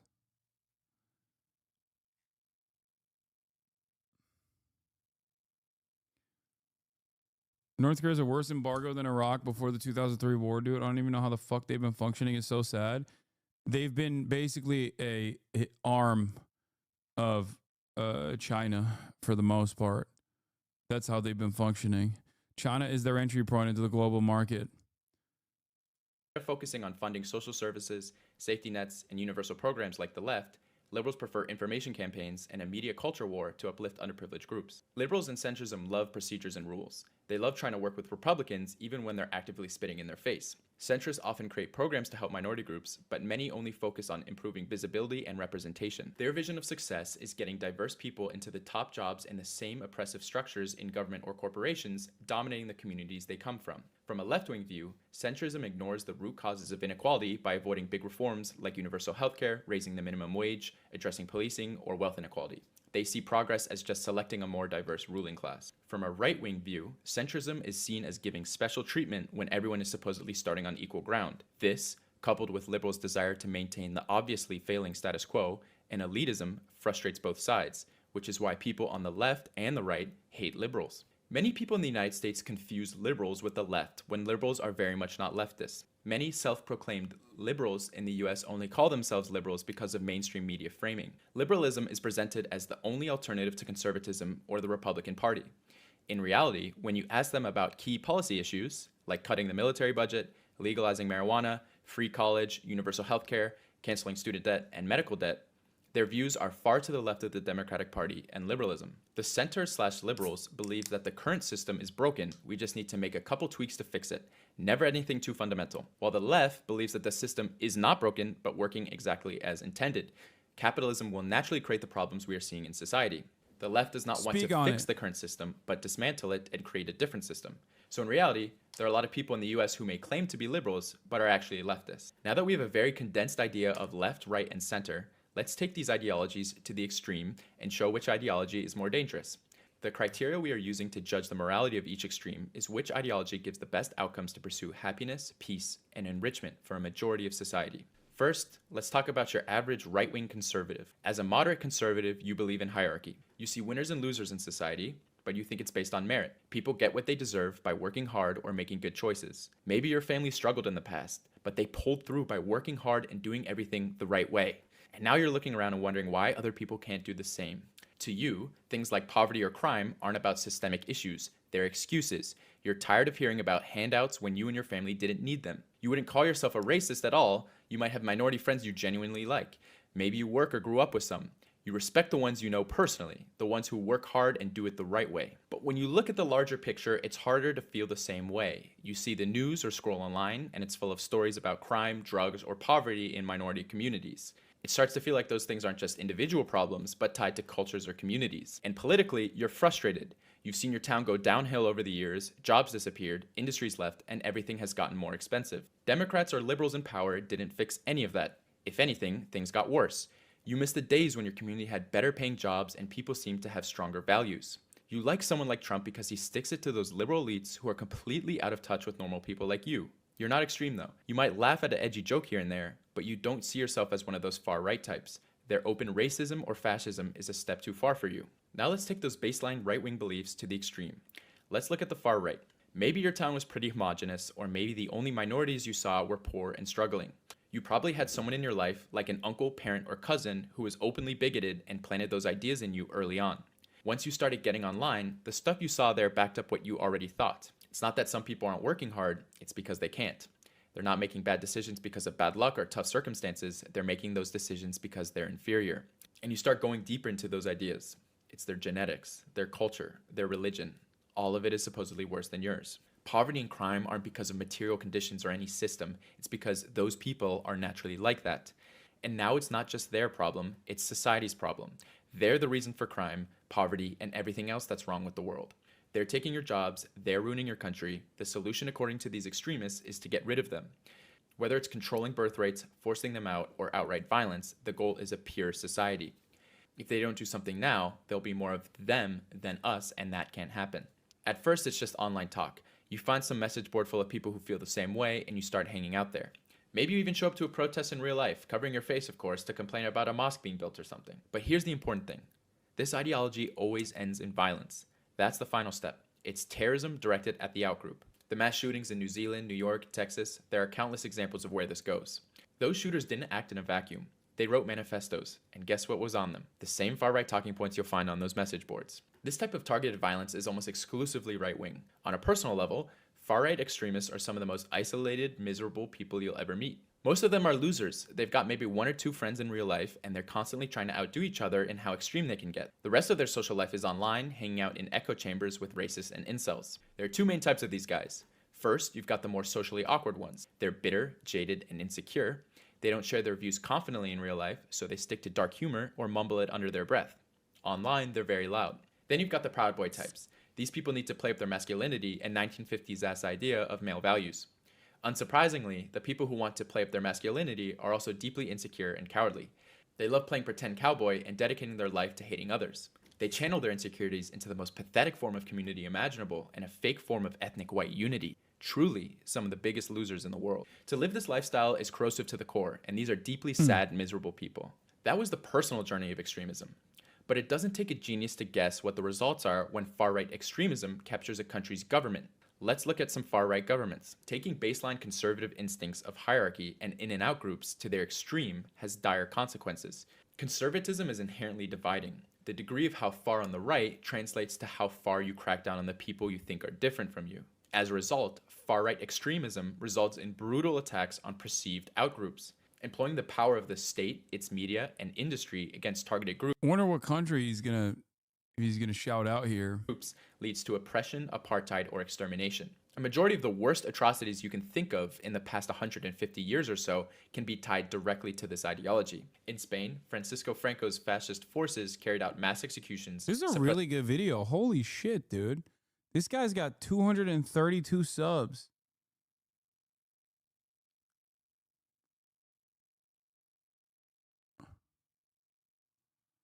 Big homie, I'm here because of Hassan Piker is very slowly watching your video. Glad to have you found you. Thanks for your hard work. Suppressed languages and cultures, and killed hundreds of thousands of civilians and political prisoners. In Central America, Nicaragua, Guatemala, El Salvador, and Honduras all experienced right-wing. Link it? I wonder if it's linked. I wonder if it's a video that we linked on the top of the chat.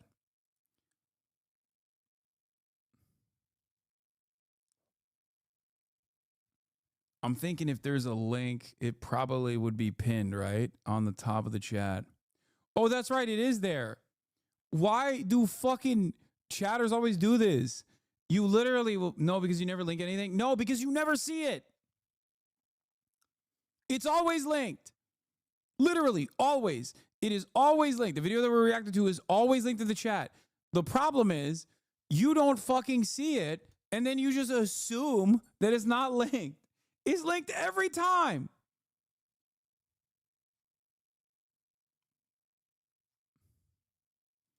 Paramilitary operations. These were trained and funded by the US to overthrow popular, democratically elected socialist governments. These paramilitaries committed widespread atrocities, massacring civilians to ensure the governments remained loyal to US interests. Combined, these actions resulted in the deaths of hundreds of thousands of people. In fascist Italy, Benito Mussolini embraced an extreme right-wing ideology rooted in ultranationalism, militarism, and the subjugation of perceived inferior groups. Mussolini's government orchestrated the mass murder of political opponents and marginalized groups through internment camps. During wars of expansion in Ethiopia and Libya, fascist forces used chemical weapons, razed villages, and imprisoned civilians in brutal conditions. In Chile, socialist leader Salvador Allende was overthrown in a US-backed coup, leading to Augusto Pinochet's brutal regime. Pinochet's government tortured, killed, and disappeared tens of thousands of people. In the United States, the Ku Klux Klan terrorized and killed tens of thousands in a campaign of racist violence and terrorism. Japanese fascism, often overlooked in these discussions, justified its atrocities with a belief of ethnic and cultural superiority. This ideology led to an estimated tens of millions of deaths across Asia. In China alone, Japanese forces directly killed 10 to 25 million people and indirectly caused the deaths of up to 50 million through starvation and other means, all the while committing some of the most depraved atrocities imaginable, such as human experiments and the infamous rape of Nanking. The most infamous example, of course, is Nazi Germany, which industrialized mass murder to an unprecedented degree, resulting in an estimated 15 million deaths. You could go on for much longer, touching on the far-right extremism and fascism in places like Indonesia, Greece, Portugal, and so on. These examples underscore the devastating consequences of right-wing extremism when it captures state power. Whether targeting groups based on ethnicity, religion, race, or ideology, the result has consistently been terror and mass killings. These are just some of the most infamous instances. Okay, now let's take your average left-wing person. If you're left-wing, you've got at least a basic understanding of capitalism and how it is tied to poverty, homelessness, and crime. When you see someone struggling, your instinct isn't to judge them or feel disappointed in their actions. You're asking, what can society do to help them? And empathy is in front and center in your worldview. You'll point out the flaws in the capitalist system, but you're not about to overthrow the whole thing. You're skeptical of revolution, but looking for big changes, and you think we can get there without tearing everything down. You still believe in the current institutions, and maybe you're imagining something like social democracies in Europe, especially those in Scandinavia with stronger social safety nets and fairness baked into society. Look at how popular Bernie Sanders was in 2016 and 2020. That's the kind of left we're talking about here. You're not necessarily diving into Marxist or revolutionary ideas, you're focused on making changes happen within the system as it stands. Now let's take those baseline left-wing ideas to the extreme. They're just as empathetic as your average leftist, but you're a lot more direct and critical about calling out capitalism as the root of the problem. For you, it's not about fixing the system, but overthrowing it. Capitalism isn't just flawed, it's the crux of the problem. And if that means violent revolution, you're ready for it. In fact, most believe that violent revolution might be the only way to remove the ruling class. You probably participate in or organize labor unions, political parties, or activist groups. You're uncompromising in your beliefs, and you have no patience for fascists or racists. Max left. Similar to the far right, your ideology can sometimes make you stand out or even feel isolated in mainstream social settings. You might be more out there in terms of appearance with tattoos, piercings, or clothing. Far left groups are typically diverse, and there really isn't an out group. Everyone is generally accepted except for the far right. When it comes to violence, far left extremists have much different targets and philosophy compared to the far right. They're not out targeting random civilians or marginalized groups. They're going after fascists or the state. Antifa is the common boogeyman and is painted as the worst of leftist extremism, the left's version of a school shooter. Unless you are a fascist or a Nazi, which we can all hopefully agree are universally bad ideologies, you have nothing to fear. Their violence is directed towards fascists so that they can never feel comfortable enough to march openly and attack minority groups. The media would like you to believe horseshoe theory that Antifa violently defending minorities is the equivalent of a mass shooter going into a grocery store and indiscriminately killing minorities. The left extremist goal is an objectively more admirable goal than wholesale massacre. Shameless. Despite what media might say, far left violence is almost always directed at specific targets, not innocent random people. The Center for Strategic and International Studies in 2020 revealed that over the previous 25 years, the vast majority of terrorist attacks and plots in the US were perpetrated by far-right attackers. 90% of all terrorism in 2020 alone was right-wing. Of the remaining leftist terrorist attacks, there were acts like assaults, firebombings, and arson. Even environmental protesters sitting on roads or treetops were often registered as acts of terrorism. Actual targeted attacks on individuals with deadly violence from a leftist is exceedingly rare. The most recent prominent case being Luigi Mangione. I'll let you decide for yourself if that violent act is the equivalent to a right-wing person targeting a random black person or immigrant in a grocery store. I'm not saying you cannot find examples of left-wing extremists killing innocent people, but looking at targets and frequency, it's not even a question of which is worse. Meanwhile, we have constant right-wing attacks year after year to the point where it's a fairly common occurrence. Now, I know what many people associate with the far left, especially Americans, is identity politics. While the far right is fairly universal in their messaging, the far left tends to splinter, particularly with messaging around identity. While all leftists want what's best for everyone in marginalized groups, there can be a large difference in the messaging and way to achieve that. There are broadly two camps. The first method focuses on universality, meaning focusing on uniting everyone on an equal field and speaking to every group at the same level. There may be specific groups that are struggling more, but the best way to help them is by focusing on raising all working. I got into it with someone about the horseshoe theory recently. I tried explaining that prejudice against trans people and vulnerable groups is not the same as prejudice against the wealthy and Nazis, but genuinely told me that they are the same thing. Being a Nazi or being wealthy is not an inalienable characteristic. The fuck?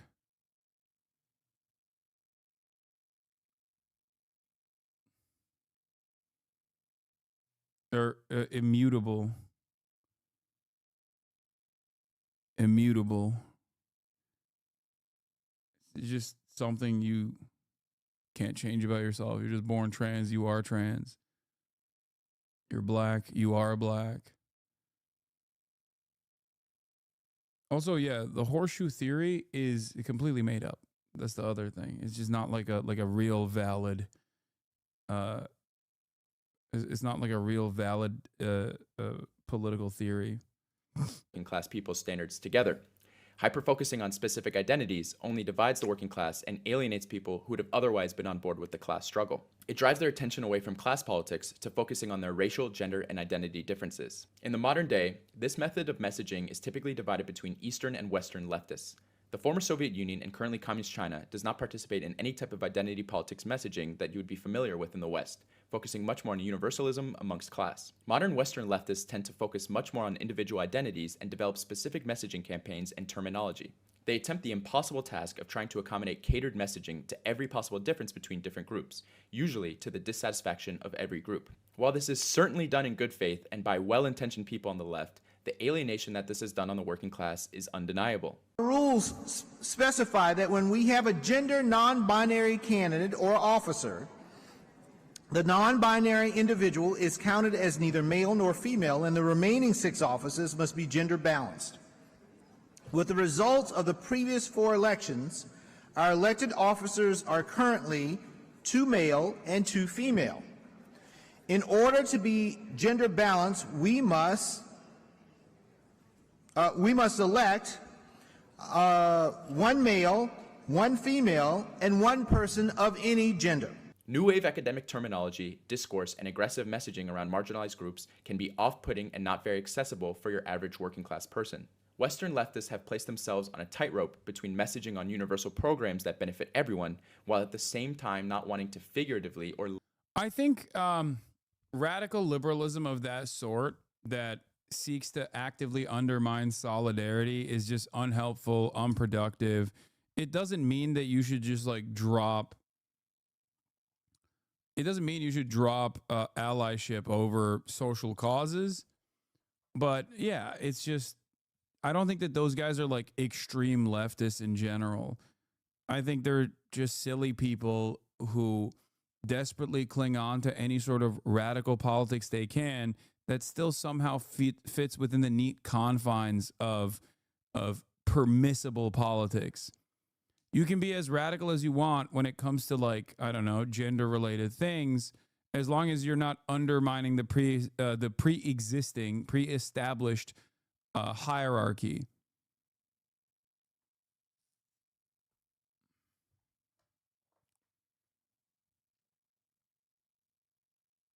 Bro, that was at the DNC election. There's nothing radical there. No, I know it's not. But that's why I'm saying that it might come across as a radical ideology. But that radical, why are you scared? I'm not. I don't know what you mean by that. But that's precisely my point. To the average American, that conversation is seen as like the most radical, most extreme leftist position you can have. And yet it's at the fucking DNC.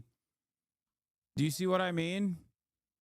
That's the point that I'm making, which is like the way that Americans think, like liberalism to its highest extent, is that's what they think. When the average American, when they think of like who is a leftist or what is a leftist, like that is what they perceive as leftism.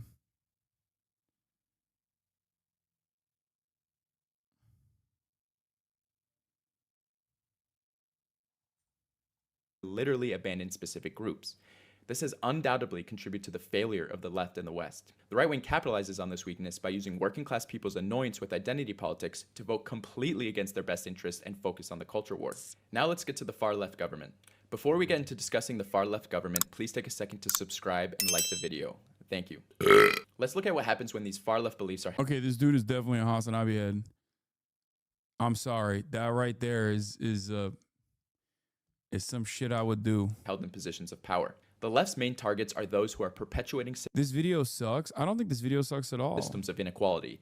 Capitalists, wealthy elites, and landlords. Unlike the far right, where violence is directed downward onto marginalized outgroups, far left violence is directed upward to those in positions of power. The left's targets are a very small, highly powerful elite and fascists, in stark contrast to the far right's focus on much larger portions of the population, entire ethnicities, religions, immigrants, or those with different sexual orientations. It is undeniably more just to challenge those exploiting others than to persecute individuals based on inherent traits or identity. Far-right governments seek to reinforce or expand existing hierarchies through policies of apartheid, genocide, or ethnic cleansing.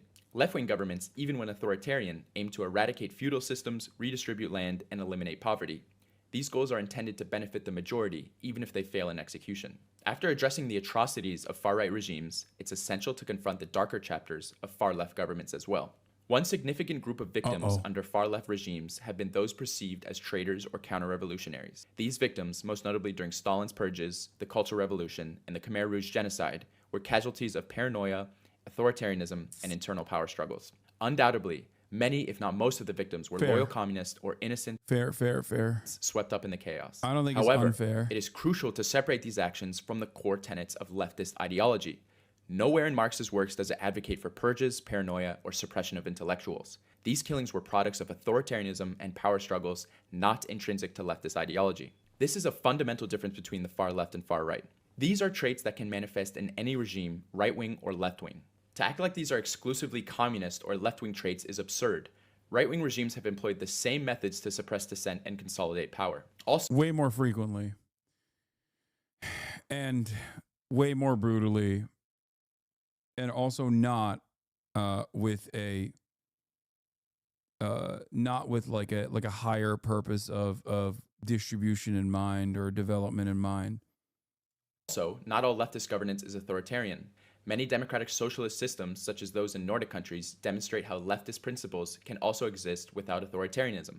And not all far-left authoritarianism is bad, as we have seen with the success of China raising 800 million people from poverty through what they call a dictatorship of the working class. When examining Western death tolls attributed to leftist governments, many deaths, such as those caused by famines in Maoist China, are ridiculously attributed to communism itself. Poor policies in some instances may be, but it is an insane assertion to present starvation as a core feature of communism, especially considering famines were a rampant recurring tragedy in pre-communist China and Russia with non-existent help from any government. Also, estimates of these death tolls are heavily inflated for Western narratives. The same death tolls, no joke, also count the deaths of Nazis killed by the Red Army during World War II in their victims of communism body count.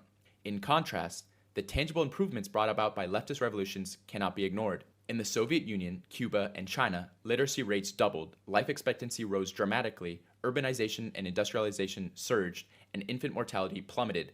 These achievements outpaced progress in the capitalist West, which took centuries to reach the same milestones. If famines under communism are to be criticized, then the systematic poverty, starvation, and neglect perpetuated under capitalism, particularly in Africa and the global South, must also be criticized. The resources exist to eradicate extreme poverty worldwide, but under capitalism, the profit motive is more important over human welfare.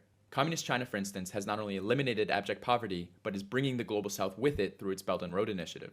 Meanwhile, capitalist countries are controlled by oligarchs and face rising poverty rates and rapidly declining living standards. Blaming communism for starvation and suffering ignores the mass suffering under feudalism, monarchy, and capitalism, which is never examined. If you take left-wing ideology to its extreme, it means doing the best for the majority of the underprivileged by any means necessary. The bad things that happen are in the context of implementing a noble aspiration of a just and equal society. Taking the right to the extreme always results in the subjugation, othering, and usually destruction of whole populations of people. Maybe you're off-put by extremism in general and think of yourself more as a moderate. You want to pick a side and fall somewhere in the middle. I think it's better to choose the side that's end aspiration is a classless, stateless utopia, compared to an ethnically homogenous, divided world amongst nation-states built on hierarchies. Taking baseline conservative views and extending them must lead to an outgroup, a scapegoat, and inferior. It also doesn't address the underlying problems. I've talked about this before, like, let's take the Pareto principle, right? Something that incels used to talk about all the time. Incels on their own personal journey to becoming like right-wing, reactionary, white nationalist weirdos oftentimes start as people who believe and abide by the Pareto principle, where, you know, the top 20% of guys fuck 80% of the women, right? So what's interesting about that is that a lot of these people will look to that. A lot of these incels would look to that and go, oh, but if we have, like, you know, a white nationalist, more traditional society, then we will get laid as well. Not realizing that a white nationalist society does not change the underlying problem. It doesn't address it at all.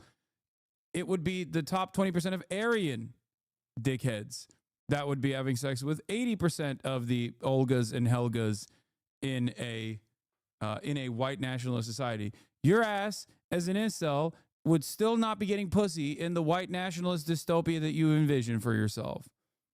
Okay? That's it. Whereas a left-wing ideology or left-wing attitudes, extreme leftists, max leftists, do genuinely seek to undermine pre-existing forms of power, pre-existing hierarchies, with the ultimate purpose of greater redistributive policies.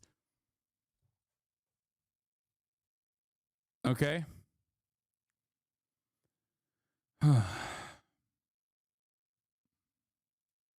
How far you go on the right spectrum is the degree of intensity in which you hate or attack a certain group, starting at personal bias and bigotry as a moderate to death and extermination at its furthest.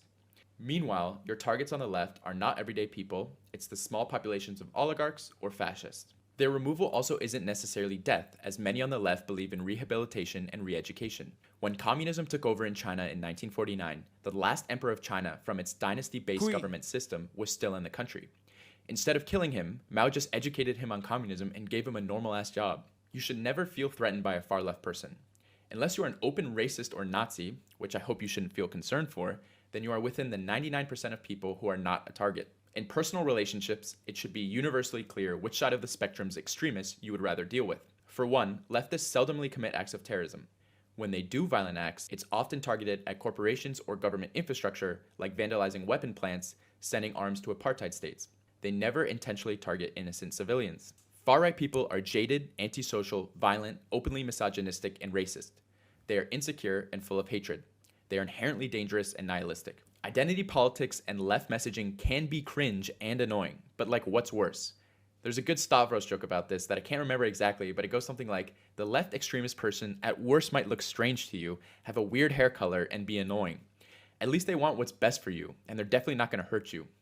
I'll take that any day of the week over some guy with an AR-15.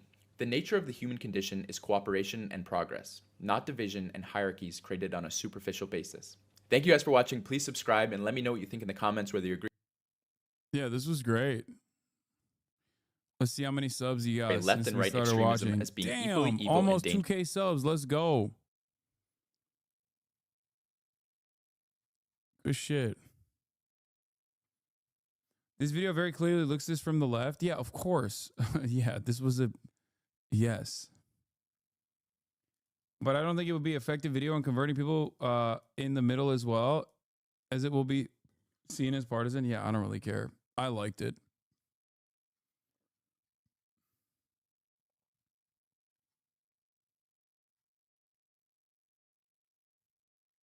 He's apolitical. Look at the thumbnail.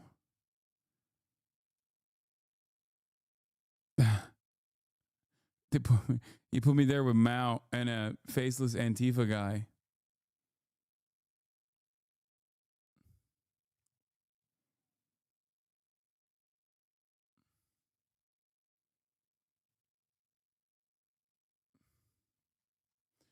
Right-wing ideology only makes sense if we consider white supremacy as its foundation. It's one of the most coherent, most consistent forms of right-wing ideology. So yes,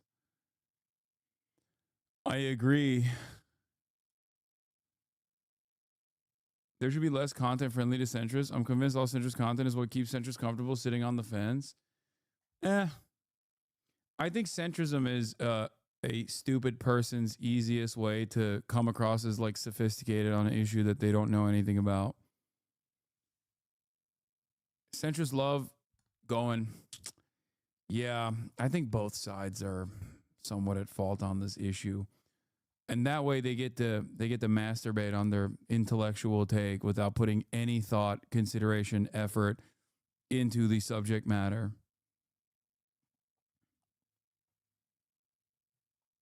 Of course, centrism is basically siding with right-wing ideology if right-wing ideology is the dominant form. I guess with the exception of like China, where I guess centrists in China would be conforming to the norm, the Chinese norm of operating inside of a transitional socialist state. But that's it. Outside of a couple unique instances, centrists, for the most part, are conforming to the norm of right-wing domination. So it is no mere accident that centrists in this country oftentimes find themselves crippling slowly but surely towards the right.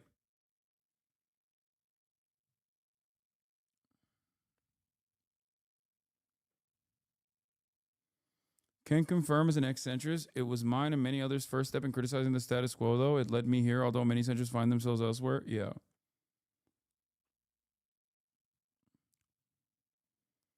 To be fair, they could just as easily be... I'm going to take a... They could just as easily be, you know, right-wing.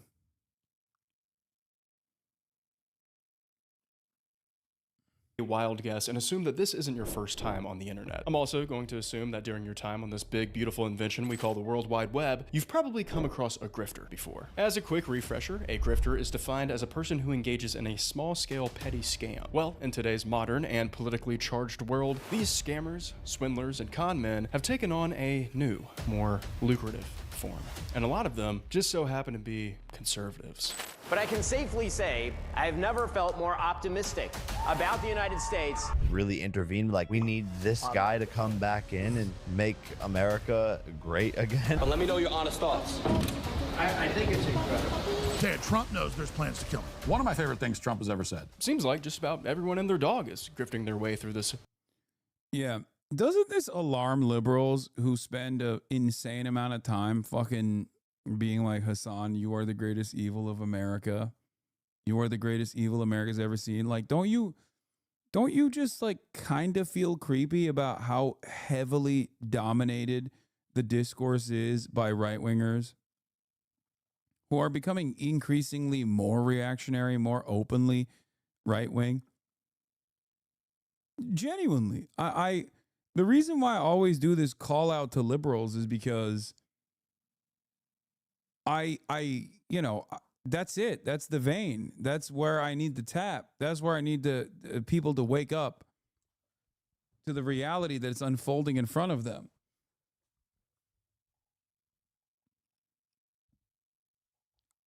A lot of people in this chat will say they're just right-wingers, man. But I don't think every single fucking... I mean, most of you were liberals in your political development initially.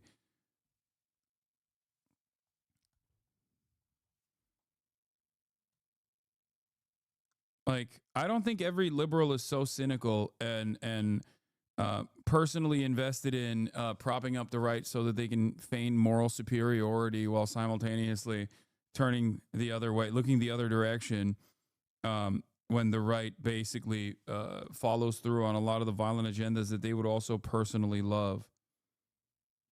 You feel me?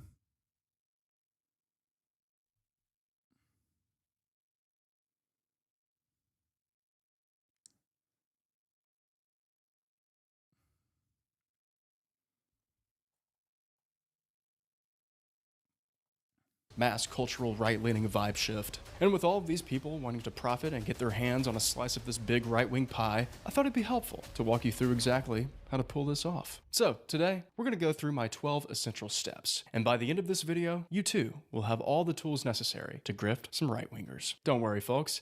It's not as hard as you'd think. Oh, there he is. Let's go. Let's go. The woke mob demands total obedience. Blue-haired baristas are trying to take that away from you. Yeah. Hey, it's been a minute. And today, I'm going to show you how to become a conservative grifter.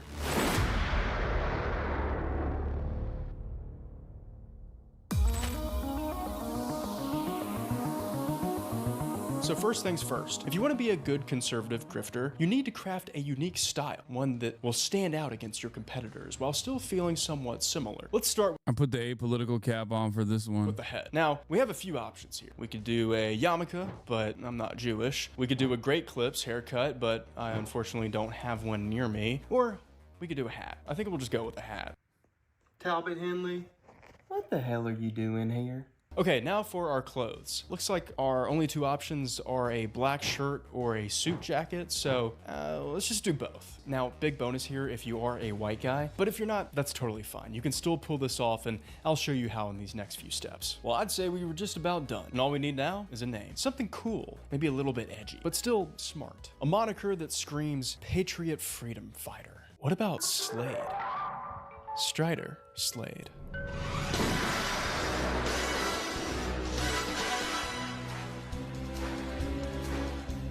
Now we just have to figure out what platform will be best to use for grifting. We have plenty of different avenues to utilize because luckily the internet is set up perfectly for a person like Strider Slade. But before we pick our platforms of choice, we need to set a goal for this video. We need somewhat of a North Star to follow. Hey, not that star. So I decided that the objective would be to try to upload one video a day covering a current political or newsworthy event. And wow, was there a lot for Strider to cover for the 2 weeks that were about to take place. I thought that 2 weeks of daily uploads would give us some idea of how successful our grift was. But before we start making our own content, we have to understand how those on the right are thinking. See what they're seeing in the media. We have to put ourselves in their mind, as our algorithms are probably showing us different things. For example, take this story about the US Commerce Secretary announcing that most tariffs on Canada and Mexico will likely be delayed another month. Shocking, I know. On the left, they describe Howard Lutnick, Trump's Secretary of Commerce, as being cornered and caught off guard when discussing the delay. Meanwhile, the right frames it differently, referring to— Bro, we only watch ground news ads. It's crazy. Wait, yeah, there it is. It's always here. groundnews.com/Ben. .com/Ben. Ground News has helped me a ton in knowing what sources I can trust online, and it's honestly been the perfect tool for making this video. So thank you, Ground News, for sponsoring today's video. All right, where were we? Oh yeah. Well, to be a successful content creator online, it helps to start things off with a bang. And I thought live streaming on the platform Kick would be a good way to kick things off. Why Kick and not Twitch? Well, because Twitch has a bunch of socialist libs like Hassan Piker. Oh, I knew he was going to come after fact check. Oh, I don't believe that. That's probably also funded by USAID. Anyway, we need to find something interesting to react to for our very first stream. To successfully do this, we can't just sit there riffing conservative talking points for 2 hours straight. Not for Strider's very first stream, at least. If only there was something political going on today that I could cover. Are they playing Christmas music now?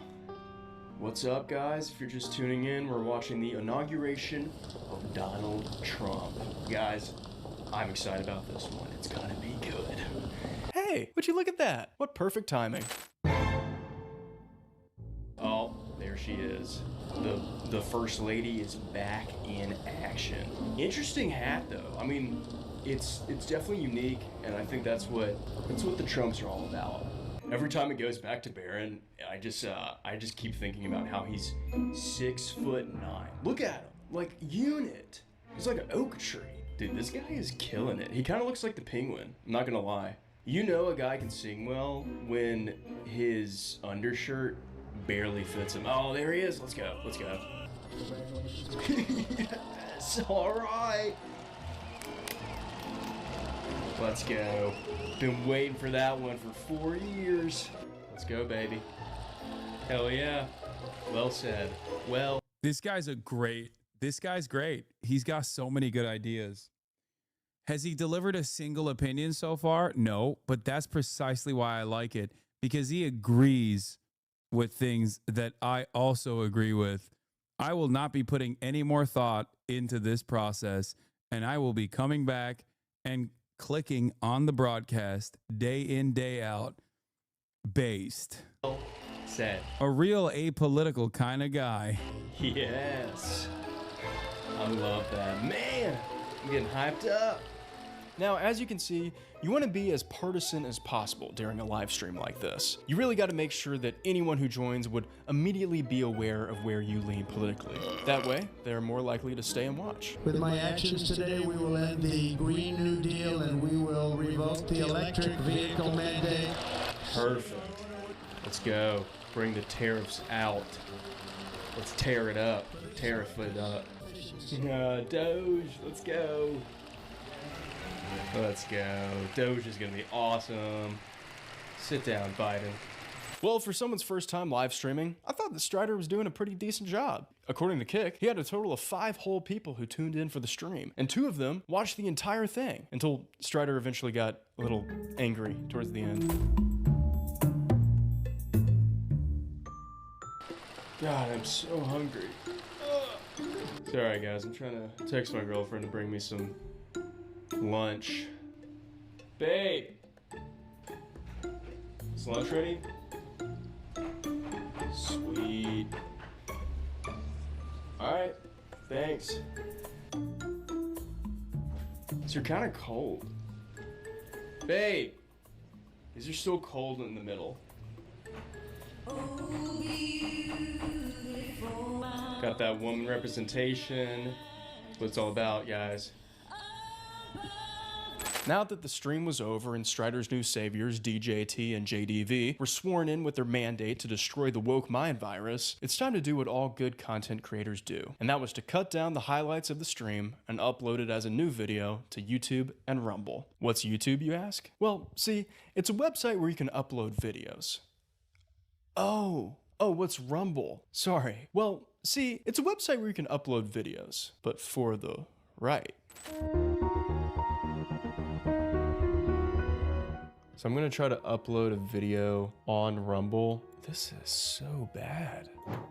Categories. I guess it'd be how to. Secondary? 7 days to die. 7 minutes in hell. God, there's so many categories. Battle Crush, Battle Bit, Battlefield, Beauty and the Fashion. This is so bad. Like, this looks awful. This might be the worst UI I've seen on a website since 2009. Like, how do you even upload a video? I think I might need some help navigating this thing. Carter, thanks for coming on to help us out. I have no idea what I'm doing right now. Me neither. I don't know what you're doing. I can't wait to see.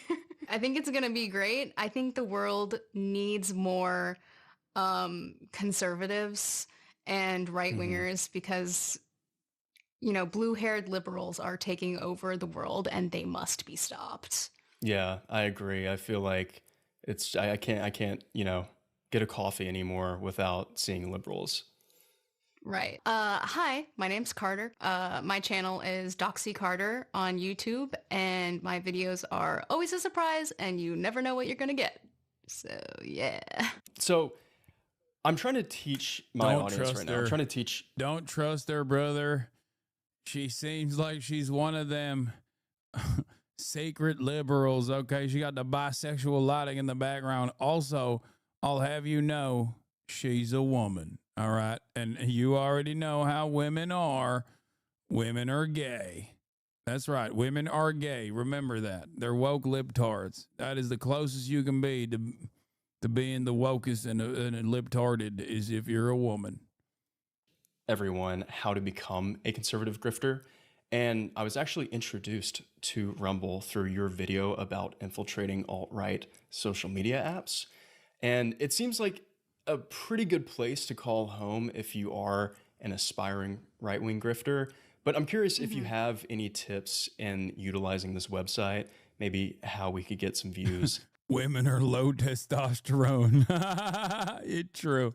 I would say you should say the most bizarre, off the wall and hateful things that you could possibly say. Okay. But also at the same time, talk about how you're being censored at other platforms. Right. Yes. Yeah, because that happens a lot, I've heard.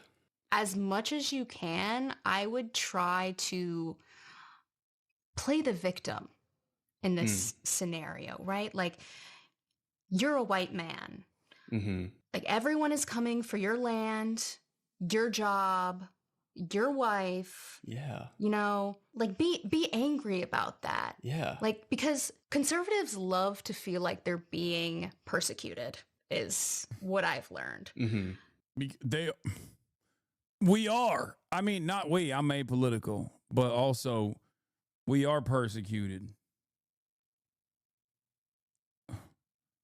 Every time I see someone who's not white, I feel persecuted. Just really do that. Yeah. Does that make sense? Yeah, and I do agree. Like, I feel like, you know, everyone loves to talk about the privilege that white men have, but I don't know. We've had it pretty tough. Yeah, I don't think you guys have enough privilege, you know? No, especially not today. Not today. No. And blue-haired baristas are trying to take that away from you. Yeah. So I think that you should try to monetize off of this, because I think that Rumble, this is just a hypothesis, but I think that Rumble won't push videos that they won't make money on. Oh. So it's like they created this safe space for conservatives, but only to profit off of them.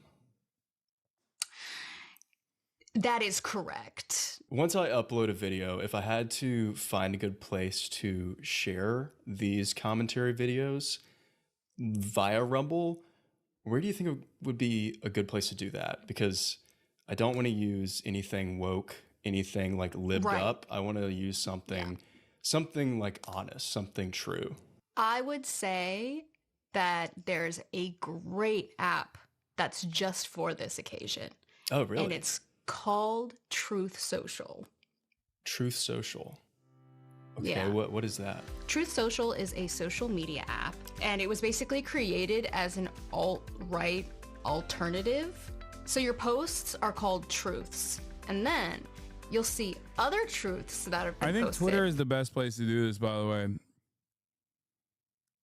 I think Twitter is better than even True Social, because like True Social, sure, you're reaching most of the like you're reaching almost entirely conservatives, but like Twitter is definitely better because it has a larger market,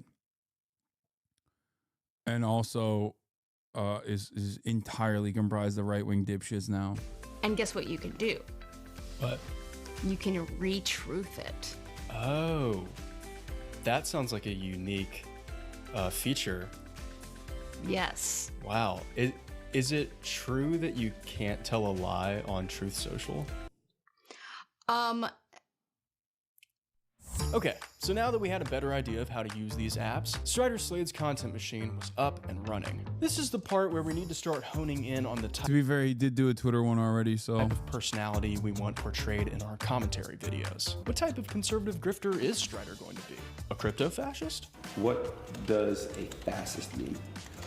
A vaccine denier? That the vaccines are causing you can do all of it. injuries, including death. 52%. A facts don't care about your feelings kind of guy? I know a few females. We were still kind of working out the kinks of Strider, but I thought as long as I kept making more and more content, his true personality would eventually shine through. Let's start with the Federal Bureau for Intimidation. Oh, sorry, the Federal Bureau for Investigation, whatever. So now this leads us to arguably the most important part of becoming a successful conservative grifter. And with this part, you can kind of do whatever you want, as long as you follow this one rule. Both agencies have been running cover for the deep state. RFK Jr. and Kash Patel will declassify all of it, from secret pandemic deals to the FBI's political blackmail. With these daily commentary videos, I wanted to be as milquetoast conservative as possible. Basically, pick a topic in the current news cycle and just write the most average and lazy right-leaning talking points you could imagine. I made sure to put almost no effort into these, and I tried to provide as little substance to the viewer as possible. All right, well, thank you so much for joining today. We are going to be tier ranking all of the executive orders signed by President Donald Trump. S tier, No. baby. It's got it. No, you fucked up. That's entirely too creative. That's entirely too creative. No, conservatism, like being a top conservative commentator means you shouldn't be doing that. You should not be doing that. That's too smart. It's too creative. You fumbled. Okay. Yeah.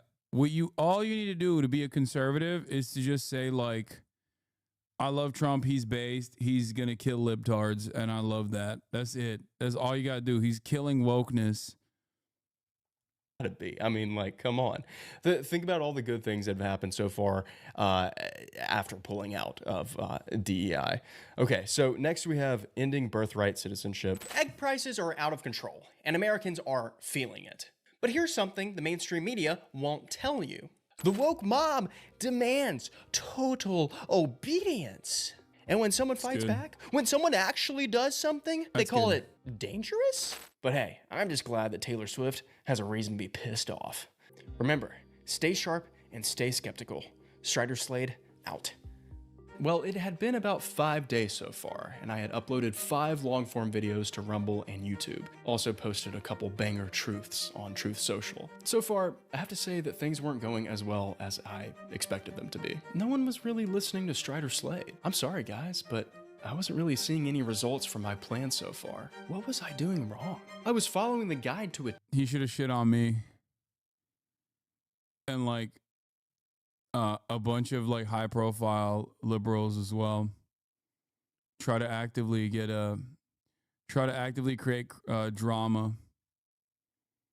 Get in the replies, say some unhinged shit. Did I forget an important step? But then I remembered where I must seek guidance. What was I thinking? This whole time there was a plethora of incredible teachers out there who do this every single day. Maybe one of them would reveal a step that I missed. So I decided to spend the rest of the day taking notes and learning from the bests. Hello, everyone. This is Donald Trump. I'm doing my first official Donald J. Trump NFT collection right here and right now, just like a baseball card or other collectibles. Whatever your hurdles are, and use that as a driver. I really feel like I've learned so much from you, almost as much as I learn at Peterson Academy. And Peterson Academy is Jordan Peterson's online university that is... Unless you've been hiding under a rock, you know about the amazing health benefits of high-quality CBD. Well, at JonesCBD.com... Of course, if you're not already a member, Rumble Premium, Mug Club is Rumble Premium, Rumble Premium is Mug Club. It's $99 annually. Just in case, recommending a contagion emergency kit from the wellness company. Go to BalanceNature.com. Use promo code Walsh for 35% off your first order. Thanks to Hungry Root, it's become the easiest way to... All of the guys that followed these dudes will unironically turn around and call me a fucking grifter too. Jesus Christ. Eat healthy and stay on top of meals. NobleGoldInvestments.com. The cell phone company we use, Pure Talk, says no. Wait, that's it. I finally realized what step I was missing all along. It was so simple. What's the point of being a conservative commentator if you don't make a lot of money from it? I had totally forgotten to apply the most important key to being a successful conservative grifter. I had to grift. You think all greens are the same? Think again. PP2 Greens isn't some weak, plant-based nonsense for guys who sip oat milk and count calories. This is hardcore, nutrient-packed fuel for those who actually put in the work. Packed with essential vitamins, minerals, and zero vegan-friendly BS, PP2 Greens is made for real Americans who eat meat, lift heavy, and refuse to apologize for being strong. If you're looking for some organic, grass-fed, kale-infused garbage, go somewhere else. But if you want battle-ready nutrition that fuels muscle, endurance, and dominance, PP2 Greens delivers. Go to the link in my description and use code ALPHA15 for 15% off your first order. Quit being soft and fuel up with PP2 Greens. PP2 Greens, 100% not vegan, 100% built for winners. And thank you for PP2 Greens for sponsoring this video. Okay. Well, as you can tell, I could only find a handful of smaller companies that wanted to sponsor Strider Slade's videos, but honestly, I was just happy that I could find any. And now let's talk about Congress, the world's most expensive and least productive daycare center. But first, you don't build strength with excuses. You build it with Crackle Creatine, the pure, powerful fuel your body needs to train harder, recover faster, and dominate every workout. Unleash power with Crackle Creatine. Packed with 1,200 milligrams of caffeine, our creatine blend is designed to supercharge your workouts like never before. Only 12 scoops in whole milk before your workout should do the trick. Testimonials. Hey, look, it's Talbot Henley. Yeah, I actually made all these companies myself. America runs on hard work, grit, and a damn good cup of coffee. And that's exactly what you get with Big Tank Coffee, founded by a former US merchant marine. So for this step, you have a few options, and don't be afraid to get a little experimental here. You can either make your own products to sell like Alex Jones does, or you can just get sponsors for your videos, or you could take my route and make 4 fake companies, buy domains for all of them, create websites that showcase unique products, making them look like actual sponsors, but in actuality, they don't exist. Now, to be clear, you can't order anything on these websites because I didn't want to actually scam people. That would be what a lot of lawyers call not that legal. And if you want to find Crackle Creatine, their address is 123 Main Street, Asgardia, Minnesota. And after doing my research on sponsored conservative products, I think I kind of hit the nail on the head here. Also, just wanted to point out that some of these ads take up over 50% of the entire video. That's real American content right there.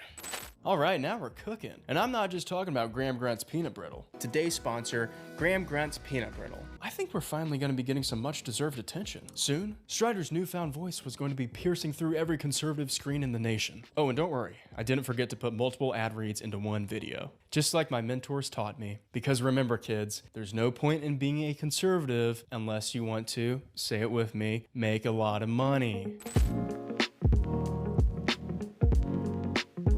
So I don't have anything to show for this part because I actually tried to reach out to the companies about my payments for the sponsored ad reads, but none of them ever got back to me. I can't even find a website with contact information for PP2 Greens. I guess starting a dropshipping company is a pretty good way to grift too.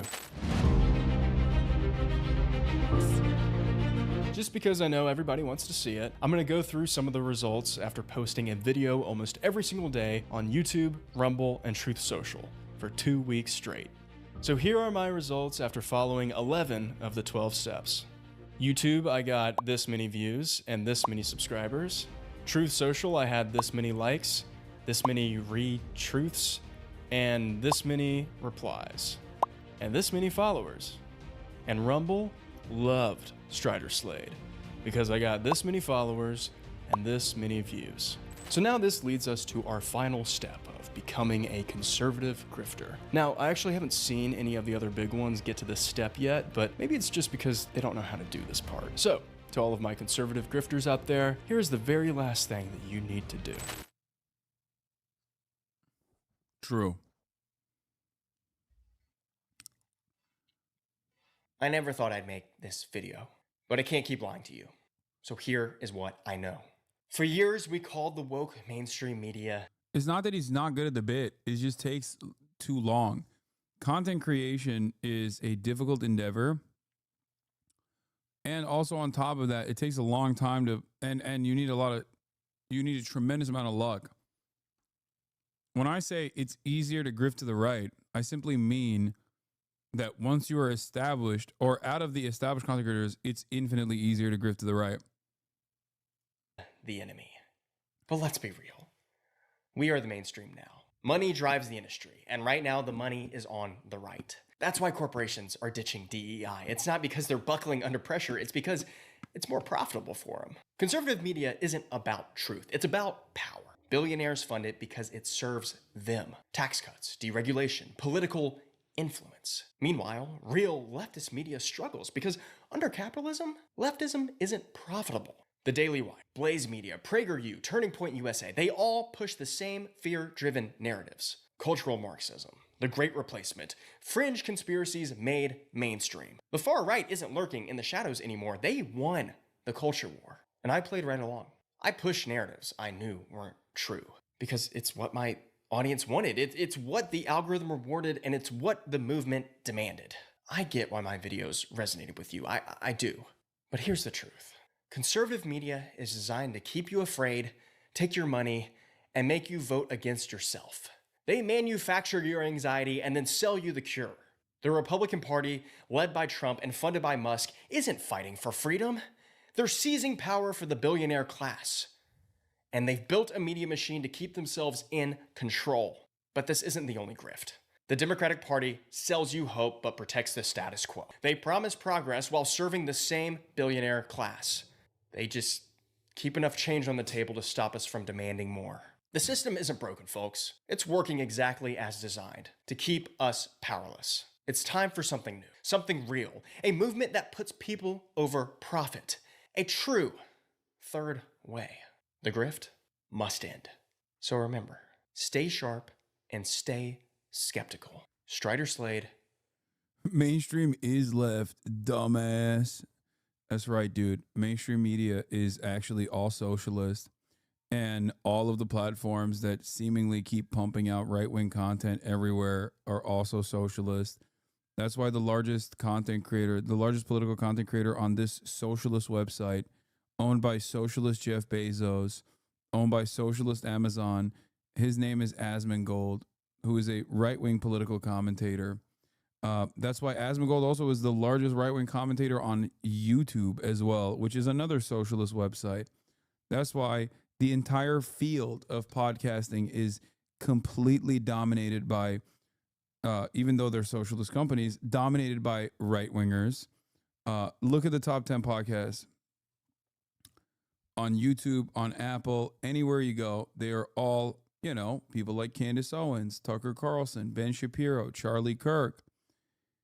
This is precisely the reason why, you know, I always say, no, you don't understand. All of these companies are socialist, and all these guys are actually socialist. That's why the most popular mainstream news broadcaster is Fox News, another socialist company.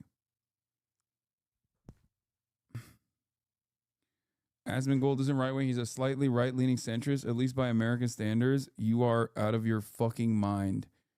Okay? Slightly right-leaning centrist is also insanely right-wing when you say by American standards. The fuck? He said he was going to dress up as Ash Ketchum to do fucking border detentions. Yeah, he's just center right. Out. Ooh, we got a comment. Good riddance, libtard. Fucking owned. Fucking owned. All right, I'm tired. All right, ladies and gentlemen, that concludes today's episode of the hellish nightmare that we live in.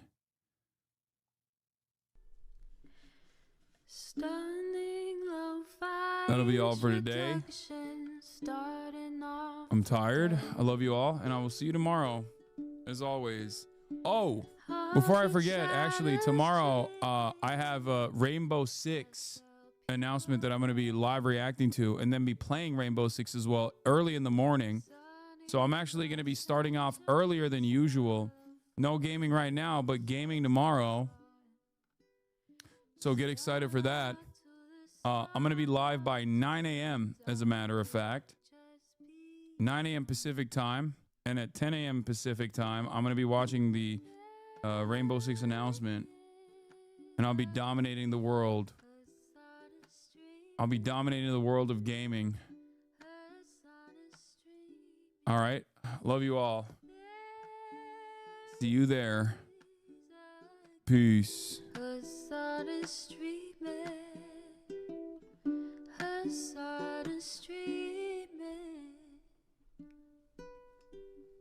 Reviewing the P.O. box, Uncle Uger's face. Sudden discord agitprop, great names take embrace. Tiny Bernie Sanders, LGBTQ Air Force.